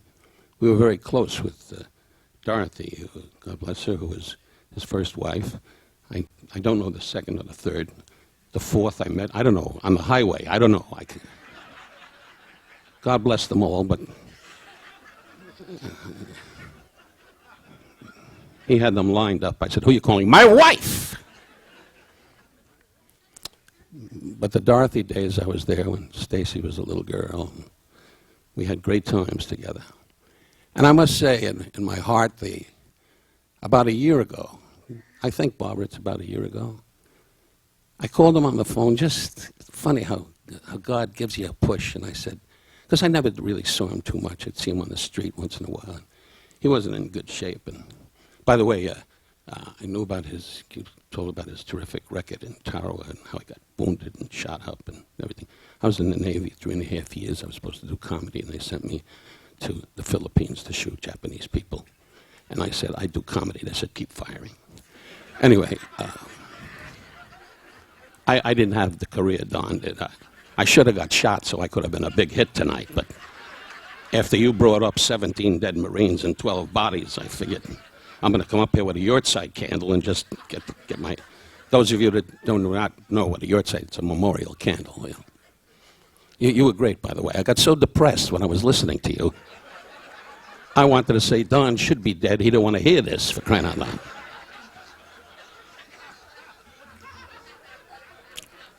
Don't misunderstand. I was a serviceman, and I was in there. I was in World War II, and that's all they kept saying. I said, I do comedy and jokes. Fine. Just go over there. Comedy and joke. Next thing you know, I'm in the Philippines. The guy's going, oh, are you a Jew? Anyway, getting away from my story of life with Don, my wife and I called him, and we went over to, at that time, La Dolce Vita. And it was just Don, myself, and my wife. And it was an emotional night for me as I think about it now. Because we reminisced about the great fun we had together, the good times. We even talked about the racetrack. I was never a guy that went to a racetrack. He was the first guy to take me to Santa Anita. had a big race, and one of his horses at the time was running, and the horse lost. And Don said, let's go down to the winner's circle. I said, well, your horse lost. He said, we're going to grab the second horse, and you're going to give him a flower. God's truth, I was in the winner's circle with the losing horse. And the jockey said, what are you doing? I said, I'm with him. I don't know what I'm doing. Things like that he did, but we had great moments, and our souls were bound. I can say that because I believe it was so, because we had great respect for each other and a great love. And I tell you tonight, there are many men in this business. He was unique. He was not easy with people. But if he loved you, forget about it. I was blessed. To his family here tonight, I give you my heart's self-sympathy. And wherever his soul is, and someday I'll meet him, please God. And I tell you, he was 1 in 1 million. Because he was different, he was beautiful, and God gave him a good heart. Rest in peace, Don. Of course, my most enduring memories of Don are of standing beside him on the set, on our marks, waiting and waiting and waiting for the lights to be adjusted and my hair to be sprayed and the cameras to roll. And one day I remember that out of utter boredom, he aimed his gun at a parrot who was on a perch between us. And thinking that the gun was not loaded, he pulled the trigger and bang, the parrot fainted. And I almost did too. And another time when we had just finished shooting on top of a mountain, and he offered to drive me back to the studio in the little blue Opel. And he got in the car and put it in reverse and started to back us off over the cliff. But that seemed completely unremarkable to me at the time, because at that time, I just related to Don as 99 to 86. But gradually, over the 5 years that we waited next to each other, bits of Don began to seep through Max that were of an entirely different nature. He was intelligent, and he had an interest in history and in writing poetry. And little by little, he became, for me, half Max and half Don. Now, standing here, speaking to you as half Barbara, half Agent 99, I try to imagine what she would say at a memorial for Max. And I think in her adoring, oh, Max kind of way, she would say that the bungling, acerbic, brittle 86 was only a cover, a clever disguise, and that underneath was a very sentimental and very smart man that was very dear to her heart. And I think she would say that she would always cherish the sometimes bumpy years they shared, and the exhilaration of riding on his energy as they saved the world from chaos for a little fantasy time. I think that's what 99 would say about Max. And as it happens, that's exactly what I feel about Don. Don and I were dealing with the D word. He was not a fan of the phenomenon. He was not crazy about death. So in the middle of it, I said, well, think about this. You're a fan of poetry. Of all the wonders in the world, it seems to me most strange that men should fear. Seeing that death, a necessary end, will come when 'twill come. Cowards die many times before their death. The valiant never taste of death but once. There was a long pause. He said, "Schmucko, once is enough."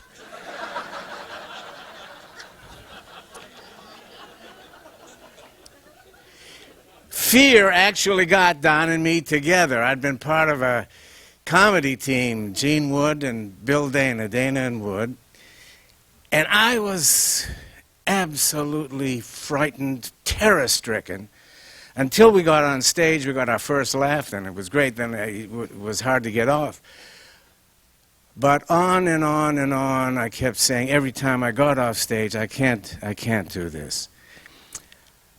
And we broke up, and I went to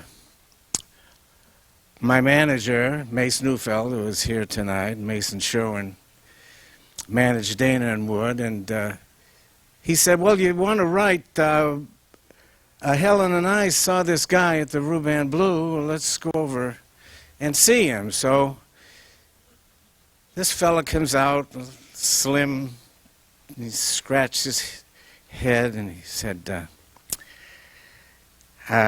forgive me if I seem a little nervous and upset, Tus trailers, visita but mi today's canal. my anniversary. I've been broke for 10 years. And he went on, and he did good. He was going along fine. And then it happened. He said, you know, I'm a big fan of William Powell as the Thin Man. And he got about 6.5 inches taller, and he said, there's your man, Inspector. A liar, a cheat, a thief, and a homicidal maniac.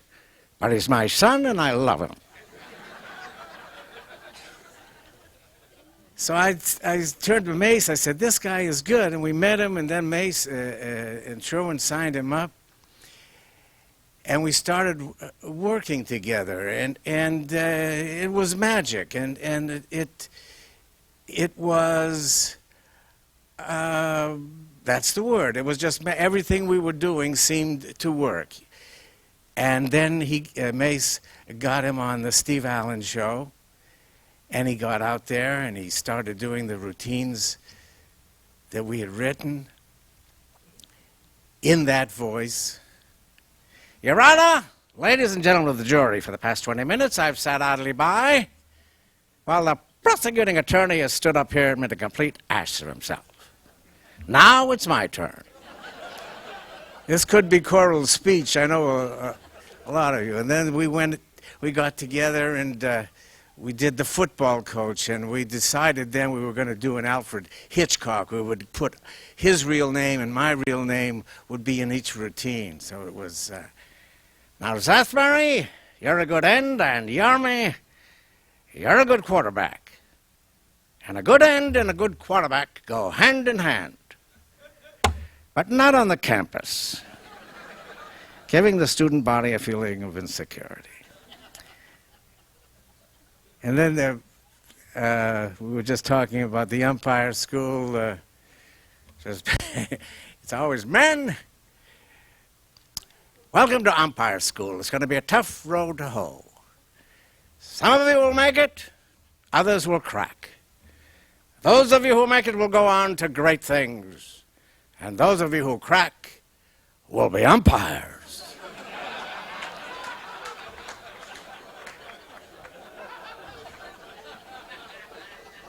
And as Don can attest, Don Rickles can attest, this is over 50 years ago, and this stuff still lives today, as will the memory of Don.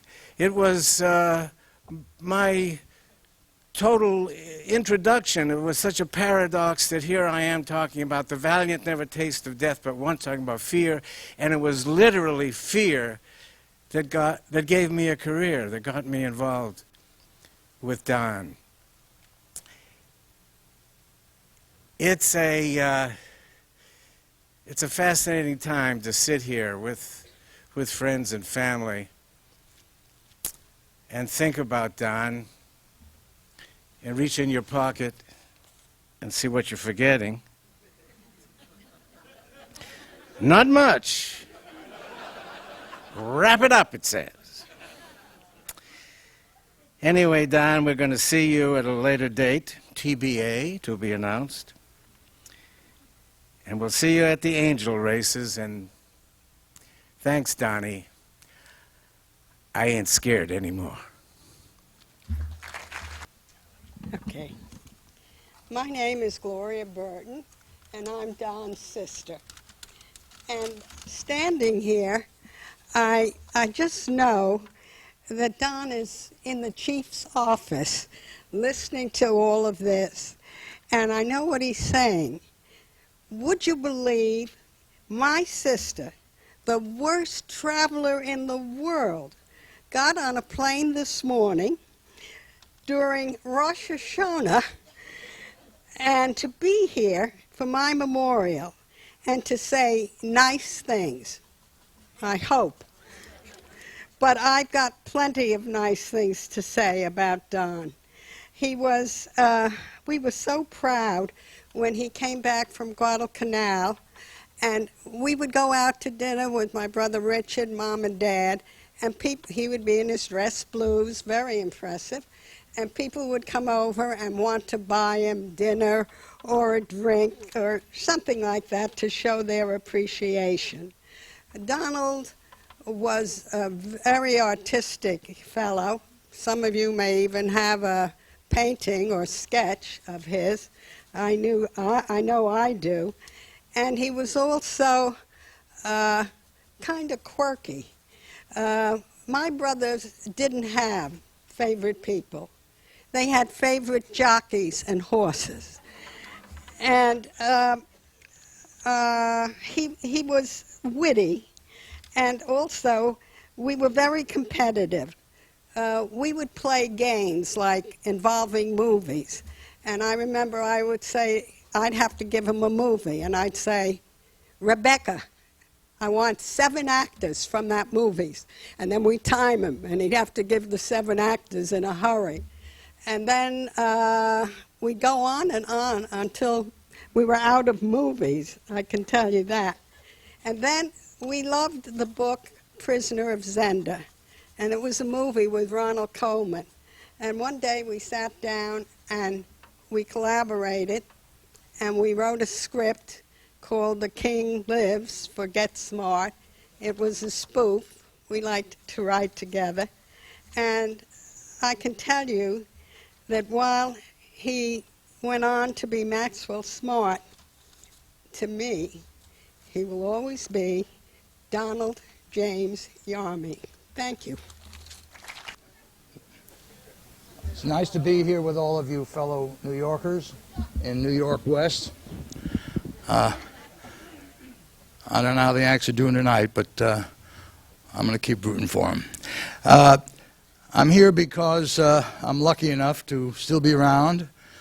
Donnie was 10 and I was 8 on the west side of New York when we met each other with his wonderful, gone also cousins, the twins Bob and Bill Carvelis, and formed a nucleus which we call then and still think about as the Spartans.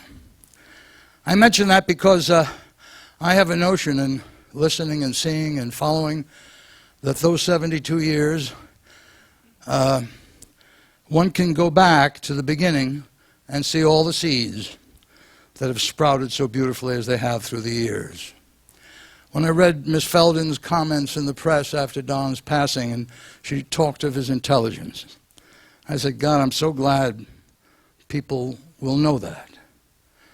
Don was one of the most natural, intelligent people I'd ever known. Not a lot of schooling, but a lot of learning all the time.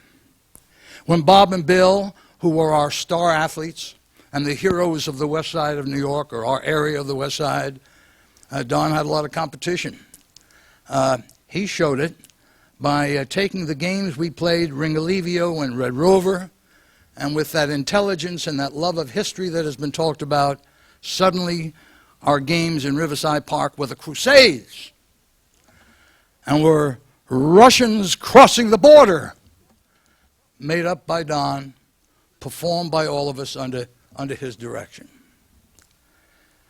A little linking of things, and Donald and Bob and Bill went off to the Marines. I was a couple of years younger. I couldn't make the service just yet. And Don came back from a naval hospital in California. I mention this because, you know, not everybody goes from New York to California. Don was in the naval hospital. He came home on leave, and he said, Stan, he said, you got to help me. I don't want to go back to California. I said, well, how are we going to do that? You have orders. They require you to go back to California. He said, I know how we'll do it.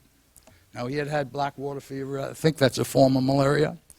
We went up to his cousin's room at 328 West 83rd Street, and Donald brought with him a bottle of gin, and you know he doesn't like to drink. He said, Stanley, sit with me, keep pouring gin, and I'll come down with an attack of malaria. And then you're going to call Hart's Island Naval Hospital. That's in the Bronx. And they'll come and they'll pick me up, and I'll get stationed in New York. That's what we did. The statute of limitations has long since run, so I can tell that story, although I'm still around, but it's still run. And Donald did come to New York at Hart's Island to complete his recovery and to be stationed here. I'm very proud to say that there was an early beginning, even before then, but at least at that time, there were amateur hours in New York in 1943 at the Brooklyn Paramount and the Loewy's Paradise. And Don and I would go, and Donald, a very talented man, wearing a green dress uniform with ribbons across his chest, he could not lose. And every amateur hour he did his impressions, and every amateur hour he won first place, $25. And Donald was on his way. Donald was bigger than life in many ways. Sure, there were moments of difficulty, but his love of the humanity around him was always there. His start, I think, in showbiz was on West 83rd Street. There was a street lamp. It was like a spotlight. And late at night, a group of 5 or 6 of us would gather around in a circle under that light, and we would have what we called the Imitation Olympics.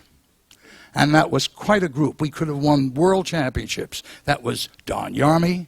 That was Larry Storch. It was Larry's kid brother, Jay Storch, later Jay Lawrence. And they were fabulous. Whether it was Jimmy Cagney or Eddie G. Robinson or Winston Churchill or Franklin Roosevelt, or in the case of Don, William Powell doing The Thin Man. Here were these guys at age 14 and 15 showing all the talent that later grew on F Troop for Larry. Quite a crowd. Larry was a star catcher for our baseball team as well. And Donald really took off from that period after the war. He got onto the Godfrey Show. I'm not going to go through his history. But he was such a wide-ranging lover of learning. He was so proud of his friends. When I was at law school, he used to check me out with his routines of the defense attorney to see if he was doing anything wrong. He wanted it to be valid, and I saw some of the stuff we worked on up there tonight. Don was irreverent. You had to have pretty thick skin sometimes when you were with Don. I remember as the years went by, I decided to make a shot at local New York politics and the reform movement, trying to clean up the Democratic Party. And I was announcing my candidacy in Jackson Heights, Queens, and Donald came out to help me by providing a little entertainment. In Jackson Heights, Queens, there was a German beer hall, which we had rented for the occasion. And Donald did his routine, and he talked about his friend Stanley, who he grew up with. And Stanley tonight is embarking on what I know will be a great political career. Only one thing worries me, he said. That other person who started his political career in a beer hall. When I came back from the service, serving in Europe, I remember being on a bus one day, and he would not stop. Stanley, tell me about the German army. Tell me. He was into Adolf Hitler. He had read everything. It was about 1946. He'd read everything about Nazi Germany. He had served in the Pacific. He'd gotten into the subject of the history of Germany and Nazi Germany. and had made himself almost an expert on the subject. Thus his mind worked all the time. That irreverence, I was thinking that Donnie Silverstein, who many of you know, and he's not able to get around too much these days, lives in Florida. Adams, Dana Silverstein, you remember that ad agency? Donnie asked me to please say hello to everybody who was gathered here. But we had a little celebration at the Lutece. It was a night of many things happening, Dorothy. She remembers so well. So I set up dinner at Lutece for Donnie Silverstein and his wife for the night. They had reconciled for that night. And Dorothy and Don and my wife Gloria, myself, and Bill Carvelis and his wife Dorothy. And I was so proud that I had done a bit of traveling, so I had arranged that there be served what they call, some people, a champagne royal, champagne luxe. It's, you know, cassis with champagne instead of white wine and some other liqueur. And I had arranged that there be a salmon dish called saumon à l'ossé. And I was very proud of that evening, proud of the food and proud of the ambience. And at the end of it, Donald said, "Stanley, why are you serving us raspberry juice and salmon croquettes the way the nuns used to serve it to us?" He was irreverent, and you had to take it. My own view about Don Adams is, as I said, he was a natural. He has given so many of us. I think, without overstating it, worldwide. I recall when I was playing host in about 1965 in Washington, where I was serving the Kennedy and then Johnson administration. And I had a visit from a judge from Thailand, the Dika Court. It's the Supreme Court of Thailand. And suddenly my children ran upstairs. I said, "Why are they running upstairs?" I said, "They're running upstairs to see a show we have here. It's called Get Smart." And this Thai judge said, "Get Smart? My kids love it too." And I realized that this universality, the New York Times editorial recently, or in the editorial section, talked about the humanity of Get Smart. Talked about Don's ability and his fellow performers' ability to cross over so many gaps and to reach inside, and if I may be serious only for a moment, God knows in these days of division and divisiveness, that spirit of reaching across and touching other human beings, that's what Don gave us. I've loved him all these years for that and always will. I should have wore a louder shirt to recognize me. Where's Dorothy? Hi, honey. I'm just here to tell you how wonderful it was for me to have known Don, Dorothy. I mean, I was a little whippersnapper, and they took me in and made me a member of their family, Dorothy and Don. And I tried my best to embarrass them at every moment. And he not only gave me the gift of friendship, but I also got the gift of being friends with all his friends, who I still have today. And he actually introduced me to the wonderful world of the comic, and Lee Wolfberg.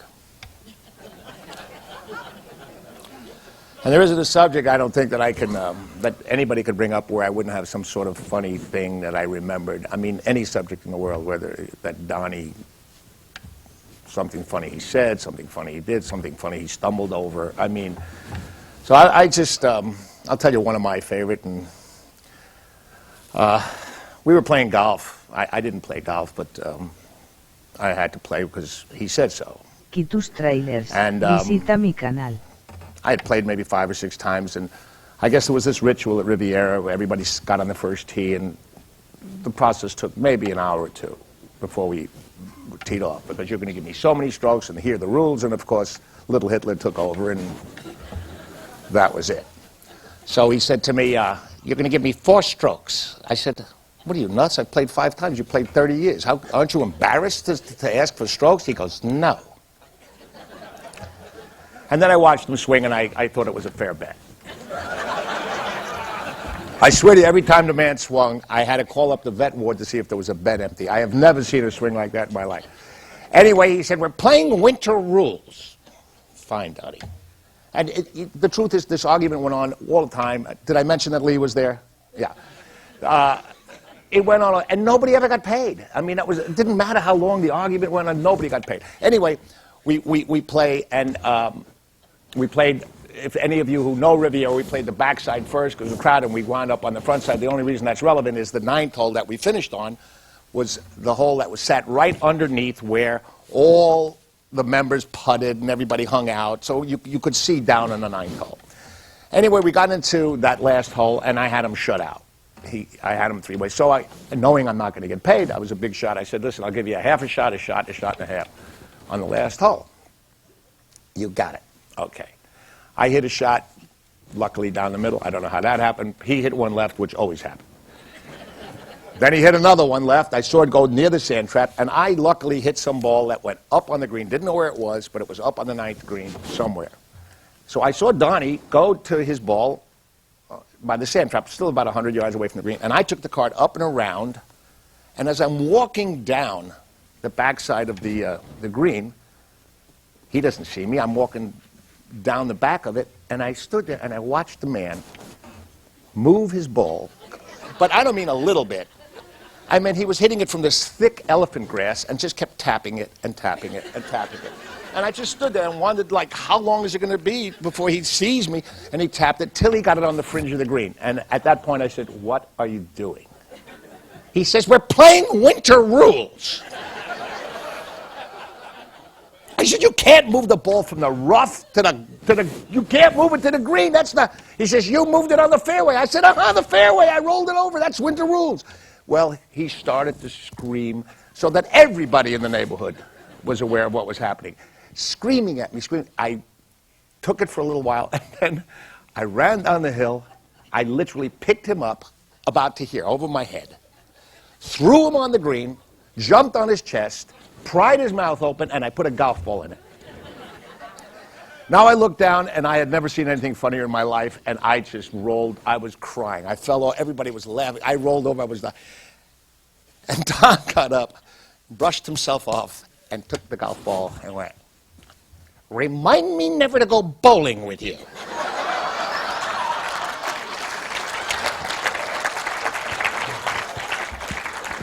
That's one. Every time I think of him, I laugh and I smile, and I miss him. I love him. And Dorothy, I will always love you, my favorite girl. And all I can do is smile and cry at the same time. So, thank you. Hi, my name is Freddie Metrick, and I'm surprised at the turnout tonight because for 60 years I thought I was his only friend. And it looks like I was always under the impression that his kids didn't like him and nobody would show up at his funeral, and that his wives didn't like him and nobody would show up at his funeral or his memorial. But everybody did. And one thing that really surprised me, if you noticed the video, if you saw the three wives, Dell, Dorothy, and Judy, they were really beautiful when he married them. And they're still beautiful, but he knew how to pick good-looking women. Now, I knew Dell when she only had Carolyn. And we used to play a game of Nux, Don and I and another fellow named Nookie. Yeah. You know by his name what he was. And Dell was pregnant with Christine. And she was 9 months pregnant. And we were playing this card game, and Dell said, I think I have to go to the hospital. Don says, wait a minute, I'm losing. We weren't playing for money. We were just playing knucks. You know, we just took the cards and smashed them against your knuckles until we broke every knuckle in your body. And he said, I'm losing. And Del says, I'm getting very itchy. I think I have to go to the hospital. And I said, Don, maybe we should, you know, forget about the game and take her to the hospital. He says, I'm losing. I'm not leaving now. But Del got out and she got in the car and she started up the car. And then I said, we got to go. This girl is serious. So we all went to the hospital, but we took the cards and we continued the game in the hospital room. Now, I was at Christine's birth, and then I was at Kathy's birth, her third daughter. And lo and behold, 20, 30 years later, Kathy married my son. So then we became family. Although he always was my best friend, and I didn't need him to be in the family. And we share the same granddaughter who's sitting here tonight. And I kind of think, I want to tell you one little story about, I don't know if you know that he gambled on horses. But he and I went to the track for about, I'd say about 2 weeks, about maybe 3 weeks. I think it was, we went for 8 or 9 races a day, 5 days a week. Tus trailers. Visita mi canal. And every race, he lost thousands of dollars, every race. 1 day, 2 days, 3 days, 4 days, 5 days. Then next week, we took off for 2 days, Monday, Tuesday, Wednesday, Thursday, Friday. I can't imagine. I even walked away from the table. I didn't want to be near him because it was becoming a problem just sitting with a man kept tearing up tickets. And finally, on the 16th day, he hit a $150 exacta, 2 horses running together. And he looked over at me and he said, I told you I was the best handicapper in the world. Thank you. Good evening, I'm Mace Neufeld, and I'm here to celebrate Don because he was a very special part of my life beginning in 1954, 55 years ago, if you're counting. My late wife, Helen, and I had just gone to see a premiere of The Desperate Hours starring Frederick March, and we decided to go over to one of the small East Side supper clubs, which I haunted in these early days when I was beginning my management business. We'd just gotten our drinks when the MC came out, and he said, ladies and gentlemen, may I direct your attention and applause to Don Adams. And he came out and he said, good evening. My name is Don Adams. I know that most of you have never heard of me, but I know you've heard of my father, who's a great star in show business. He's a star of cabaret, Broadway, radio, films, and I know when I mention his name, a smile will come to your lips, a tear will come to your eyes. You'll nudge each other and say, so that's his kid. His name was, what the hell was his name? I was just talking about him this morning. It's right on the tip of my tongue. I'm reading this because I couldn't memorize it. And then Don proceeded to do a brilliant 30 minutes of stand-up. I was so excited that after his set I went backstage and I said, that was a great show. Do you have a manager? He said, what's a manager? I said, I'm a manager and I'd like to sign you. He took my number and to my surprise, the next morning he called me, came up, to what I laughingly refer to as my office, and we began a 20-year relationship. As Bill Dana told you, at the time I was handling him, and I brought him in to see Don, and I suggested a great deal. Nobody had any money. So Don was going to give 10% of his salary to Bill, and Bill would write for him.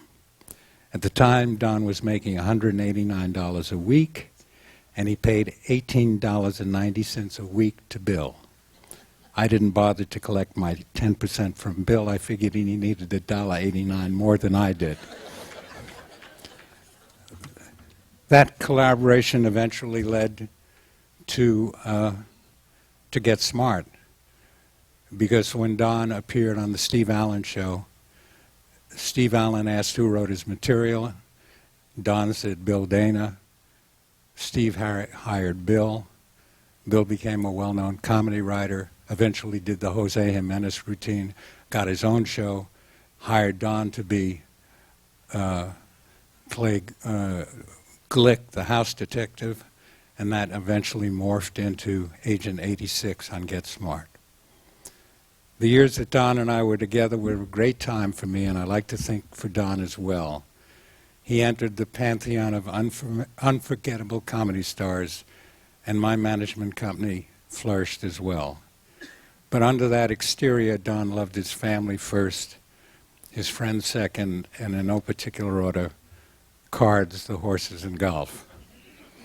I remember one of his golf routines in which he said, "I was playing with my partner Jack Nicholson in the Pro-Am. I hit my ball into a creek, buried in mud, under a bridge. I turned to Jack and I said, 'Jack, how do you think I should play this shot?' He said, 'Under an assumed name.'"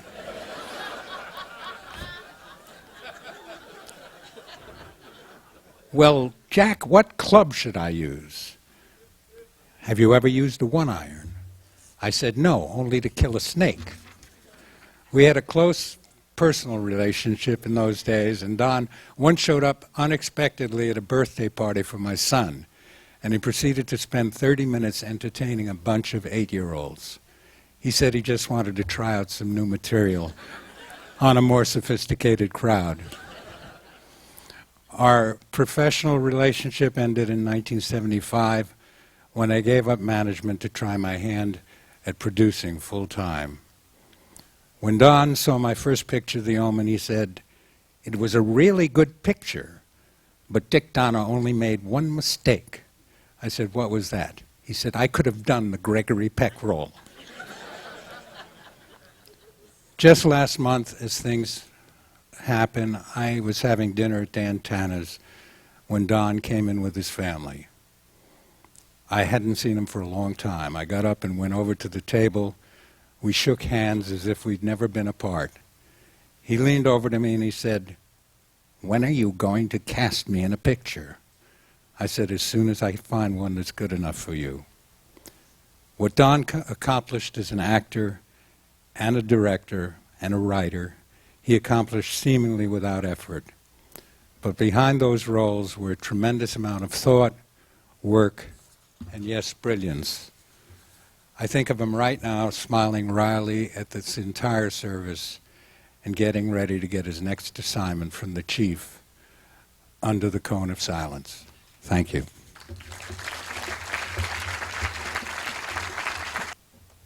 I was not in the Marines. I was, however, in the Navy. I don't like to speak about my heroism. Visita mi canal. But I was a librarian. And I kept America safe from overdue books. They say comparisons are odious, but I'm going to do it anyway because Don comes out pretty good in this comparison. Working with stars in comedy can be a very tricky business. I remember working with one star in particular, and I had what I thought was a brilliant line. This star decided to take the line. I didn't have it, he took it. I remember working with another star, And I got a laugh, and I felt something like an ice pick in my arm. And the idea came to me very quickly that he was supposed to get the laughs and nobody else was.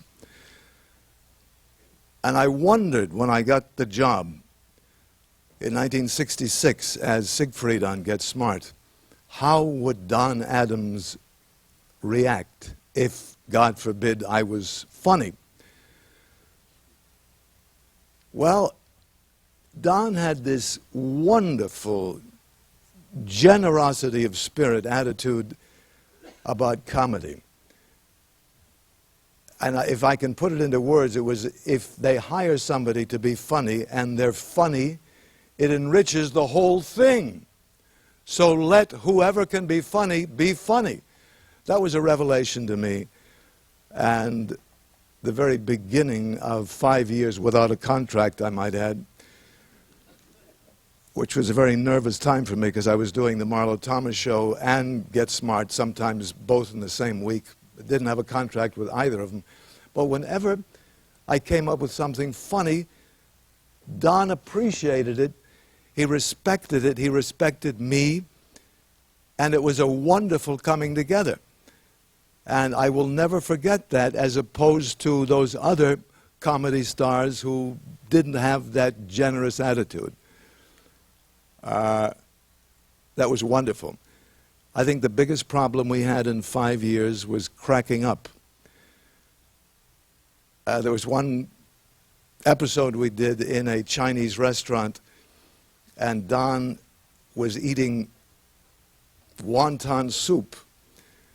And he said, this is after taking a sip. He said, oh,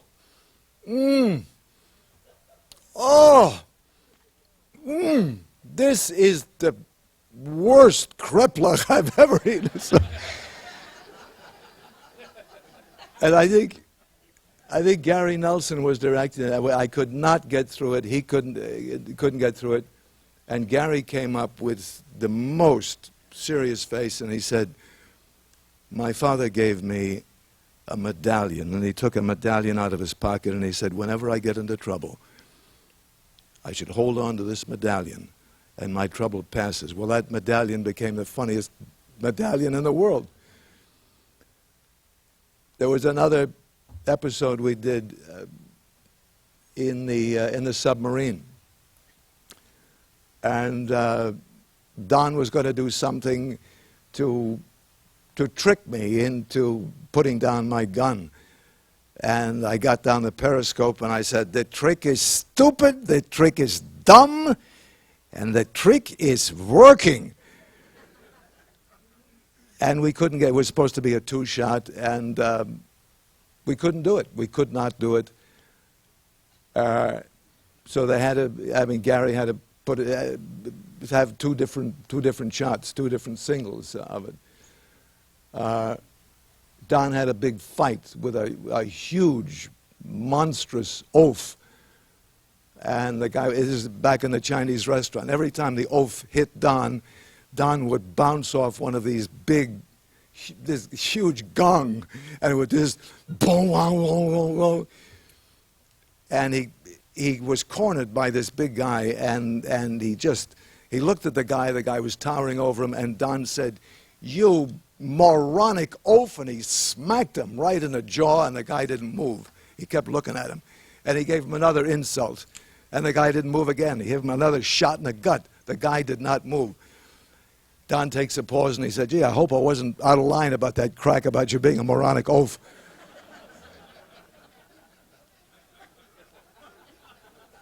I remember the tremendous fun we had when Don and Dorothy lived on, was it Rexford?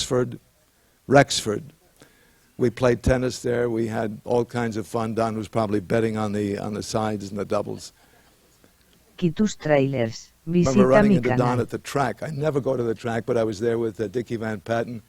And I said, Don, how did you do today? He said, I had a wonderful day. Only lost $5,000. But he was an inveterate gambler, and I'm sure you know about the gamble that he took in getting his salary for Get Smart.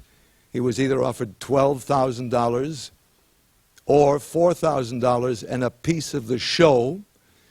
He took the latter, and that made him very happy for the rest of his life. I will be eternally grateful for my time with Don, his joy in comedy, his acceptance, his respect for comedians. Thank you, Don. Thank you for all the laughs, all the wonderful things, all the wonderful times we had. I have a picture here, and it's with Don and Barbara, and you can come and take a look at it later on. This is in the submarine, and everybody, you can't see it from there, but you'll see it later on. Everybody is very serious, and I'm threatening Don and Barbara. And some unknown photographer was taking pictures, and within the next second, somebody said something funny, and you can see Don and Barbara and myself are laughing our silly faces off. And that's the Don I want to remember always, laughing. Come and take a look at it later on. Thank you. I have to work from a script. I've been under a great deal of stress lately. I'm a Red Sox fan. Those of you who may recognize me certainly wouldn't recognize me through my connection with Don. The fact is that some years ago we spent 3 seasons working together on a half-hour series in Canada, which for Don was like going to Senegal. I'd been a resident of Canada for a number of years, so I taught Don how to speak Canadian, while he taught me some of the rules of comedy. And this was really my first brush with television history, getting to work with Don Adams. I have to say that the greatest gift that he gave me was, well, just his endorsement and the confidence to go for it, and the permission to go for it, which is that's a great gift for an actor, just to be given that kind of green light. He was fearless, and he allowed me to be fearless as well. I was going to, tell the same story everybody's been telling about how, they couldn't get through a scene without cracking up, and, basically that happened to me. There was one day when they had to shoot us separately, which they almost did, actually. Once the show ended, I lost touch with Don, but I would keep up occasionally through news with him through Cecily and Jim. And a few years ago, my girlfriend Susan, who's a freelance journalist, invited me to join her for a function at the Playboy Mansion. But realizing that her presence at the event would effectively defeat the purpose of my own, I opted for Monday Night Football at home. And around halftime, I got a phone call. "Hello, Gordon. Don Adams. Listen, I'm at the Playboy Mansion in the company of a beautiful young journalist. And the news is, I'm in, you're out." He congratulated me on not only my taste in beautiful young journalists, but on my success with NYPD Blue. And he added, "And one of these days, I'm going to get around to watching that show." I talked him into visiting the set. He only lived across the street. He stayed long enough to watch the scene once and order a cup of coffee. He left before the coffee arrived, mumbling something about a commitment to be at the DMV in 20 minutes.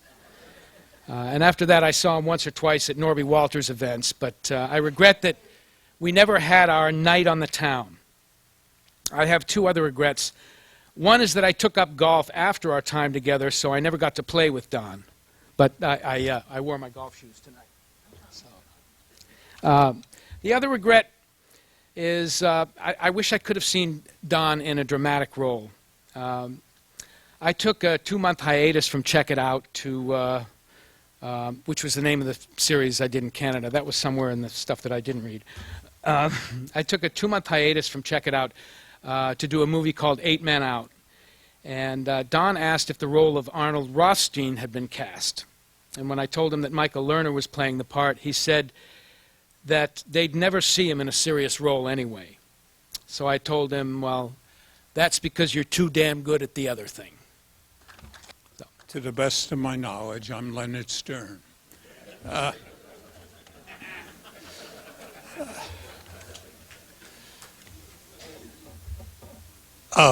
For the past 10 days, Don has held my memory hostage.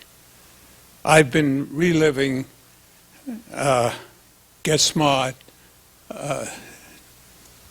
24/7. And I have a tremendous regret right now that I'm unable to do what Don and I had done in the past. This is a great time for rewriting a script and changing the ending. Get Smart was a unique relationship. You can see and you've heard the rapport that exists among all the players. And it was true behind the scenes as well. And nothing concerning Get Smart was done in a conventional way.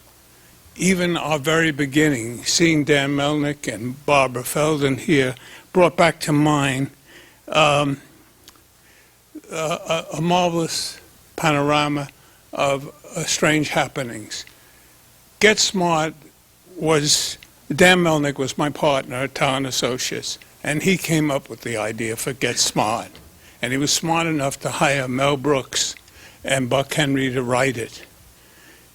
Dan also had a fascination with a young, gifted actress whom he felt was inordinately talented. That actress was Barbara Feldon, and he put her under contract to do 99 and Get Smart before we had sold the script, possibly before we had finished it. And this conviction was marvelous, but it never was a problem until Don became 86. And then suddenly we had a height problem, Barbara's height. Don had no awareness of Barbara. It was just he knew that we had signed someone. And so Dan and I spoke on the phone. Dan was in New York and I was out here, and he said, how do we handle this with Don? Dan said, why not run a film of Barbara's, which he did with Craig Stevens. She's so damn good in this that height will become a secondary issue once Don sees the film. So Dan shipped the film out, and I arranged for Don to see it with 4 or 5 of us. And Dan was right. Barbara was delicious, delectable, and quintessentially 99 in the role she played. When it was finished, we all looked toward Don, who said, my God, she's almost as tall as Craig Stevens. Pat Harris, our casting director, broke the long silence by saying, Barbara's a former model. She knows how to slouch. She says, we'll get her to bend her knees or wear flats. If necessary, give up wearing shoes. Oh, Don said, would she be willing to do this? And Pat said, why not? She did it for Craig Stevens.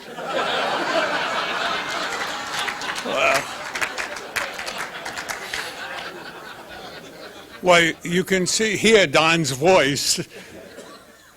With shoes, she's taller than Craig Stevens. And then that indelible humor that always exists. He broke into a smile and said, she's perfect. She's 99. Just do me one favor. Make my shoe phone heels higher by at least an inch, which we did do. The show had, when our show was sold, it was late in the pilot season. All all the other pilots were being sent east. We couldn't possibly edit ours and put it together in time. So what we did was a truncated version of it, a quickie, series of cuts and editing, but done logically. So it looked like a movie. We weighed whether we could deliver this to NBC when they showed the pilot to all of their affiliates and the critics. We decided to take a chance, and we sent this abbreviated film in. What we didn't realize or know, nor did NBC, was that a critic, a newspaper critic from the Herald Tribune, was in the audience. And the next day he reviewed the whole forthcoming season. And the headline was, "Get Smart, a tremendous hit." And his commentary was, "The show moves so quickly. It makes a half hour seem like 15 minutes. He was wrong. It was 7 minutes and 23 seconds. The only negative note we received on the pilot came from NBC executives. They claimed that testing said that we should eliminate Don's strident delivery. Don personally answered that note with a letter saying, "Why not eliminate testing suggestions?" And how right he was. 4 weeks after the show premiered, Maxwell Smart was the most imitated voice in America. When one of our spaceships had some minor trouble, and one of the astronauts radioed back to Earth and said in Don's delivery, "Sorry about that, Chief." What an endorsement. What a remarkable impact. As has been indicated, Dick Gautier reading the letter of how it affected people's lives and the humor, the perceptions. It was an exhilarating time to work. There was nothing comparable. And as a consequence, we could experiment. And because it delivered numbers, we were protected. You can be a visionary as long as you develop or deliver a 30% audience. I'm just looking to say, look at some notes.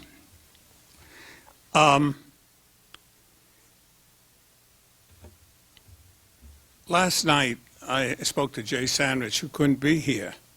And he said, "Are you going to talk about the gum surgery?" And suddenly I remembered something we had forgotten. We are doing about our 7th episode of Get Smart, and Don used to come into the office of Jay, who was then producing the first year of the show, and petition to direct a film. And as has been indicated, Don was visually sound. He was an artist, and he had a unique perception and perspective. He was constantly doing his own storyboards, and he knew all the terminology of a director or film. And we didn't want him to get involved in directing in the first year, so we always invented excuses. This day he came up earlier than usual to make what we thought it was his plea, except it wasn't a plea in his eye, it was pain. And he explained that he had finished his shots and he was leaving early to go have gum surgery, and he'd see us tomorrow. And we said, "Good luck and take care," and all. It wasn't until 10 minutes later we was, wait a moment, he's shooting tomorrow and he's having gum surgery tonight or this afternoon?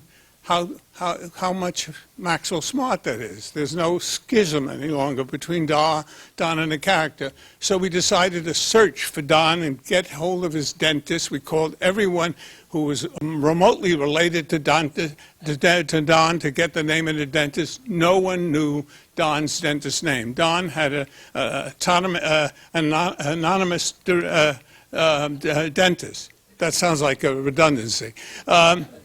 So we didn't know what to do but plan for the morrow. We went on the set and figured when Don comes, we will plan to shoot one side. The question was which side. The AD said, I know. He said it's his left side. So he said, okay, left side, let's plan all the shots so that we use Don in profile and we use his right jaw. And we relit the set and we had crucial moments planned. It was an involved but necessary moment, or we'd have to shut down the next day, and that would be cost a small fortune. When Don came in the following morning, sure enough, he had had a jaw operation, and his jaw was swollen. But it was his right jaw, the one from whom we had planned all these changes. And we challenged the AD who said it was left. And Don said, no, he's right. And so before this becomes an Abbott and Costello routine that the left is right, how did it left become right? Don said, camera left. And suddenly the director had taken over. And I think, if I remember, because I got a note from the New York office, that day cost us, that surgery cost us $27,000, the cost of a day's shooting. Another interesting thing, I enjoyed Don tremendously. He was, as obviously, a hidden or closet intellect by choice. I don't know why he did that, but that behavior was consistent. What worried me more and concerned me more, his unwillingness to enjoy what he was doing. He never really cherished a moment. He'd look at the films and in his pursuit of excellence, always find something to criticize. And I kept saying to him over the years, relax. It's rewarding. You're stealing from yourself. It's a theft of joy. No success. And over the years, whenever there were reruns in syndication, Don and I would get together, but never to reminisce, always to re-edit. It wasn't until a year or so ago when there was a affair at the Museum of Broadcasting honoring Don and Get Smart that Don said to me, drew me aside as a matter of fact, and said, in the last 2 months, I've watched all 138 episodes. And I said, and? And he said, and loving it. And I felt immeasurably better. Thank you. Good evening. I am Dorothy Adams Ferrante, and I would like to thank everybody who came here tonight to honor Don and to celebrate his amazing life. I know he would have loved this evening. I have some names of some people I'd like to acknowledge who were really a major help in putting this evening together. Jim Beaver, host extraordinaire. Bill Anderson, who did the film. Nancy Barr, Lee Wolfberg, Pat Van Patten, Rita Vale, and Sue Kessler, and of course, all of our wonderful speakers. Thank you so much.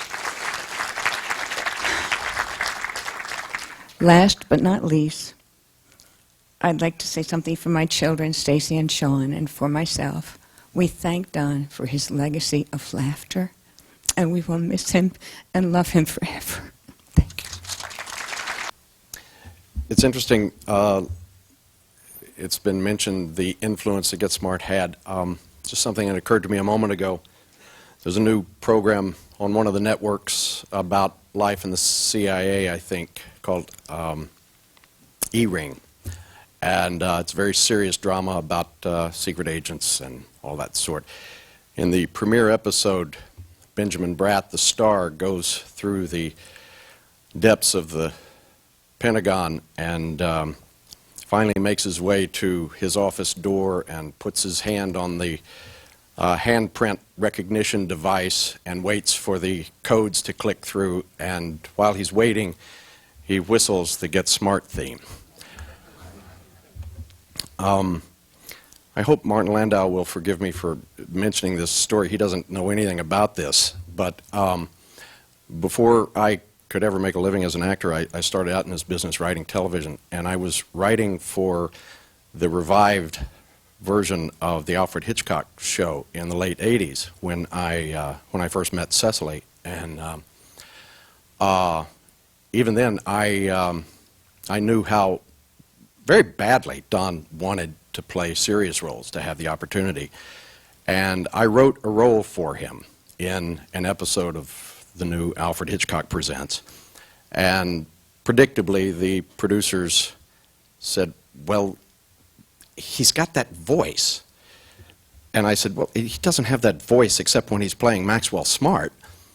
And I fought with him, but I was really, really new in the business, and I didn't fight hard enough. And dear Marty Landau ended up playing the role.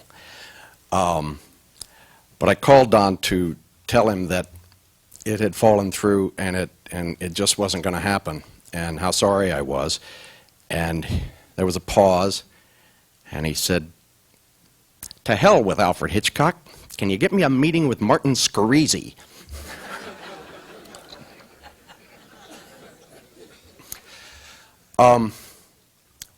I met Cecily at a theater here in Los Angeles called Theater West. She had gone there because of Don's brother, Dick, who was a member there, and Dick's wife, Alice Borden, who was a member there, and they had invited Cecily. And I had become a member there, and that's where we met.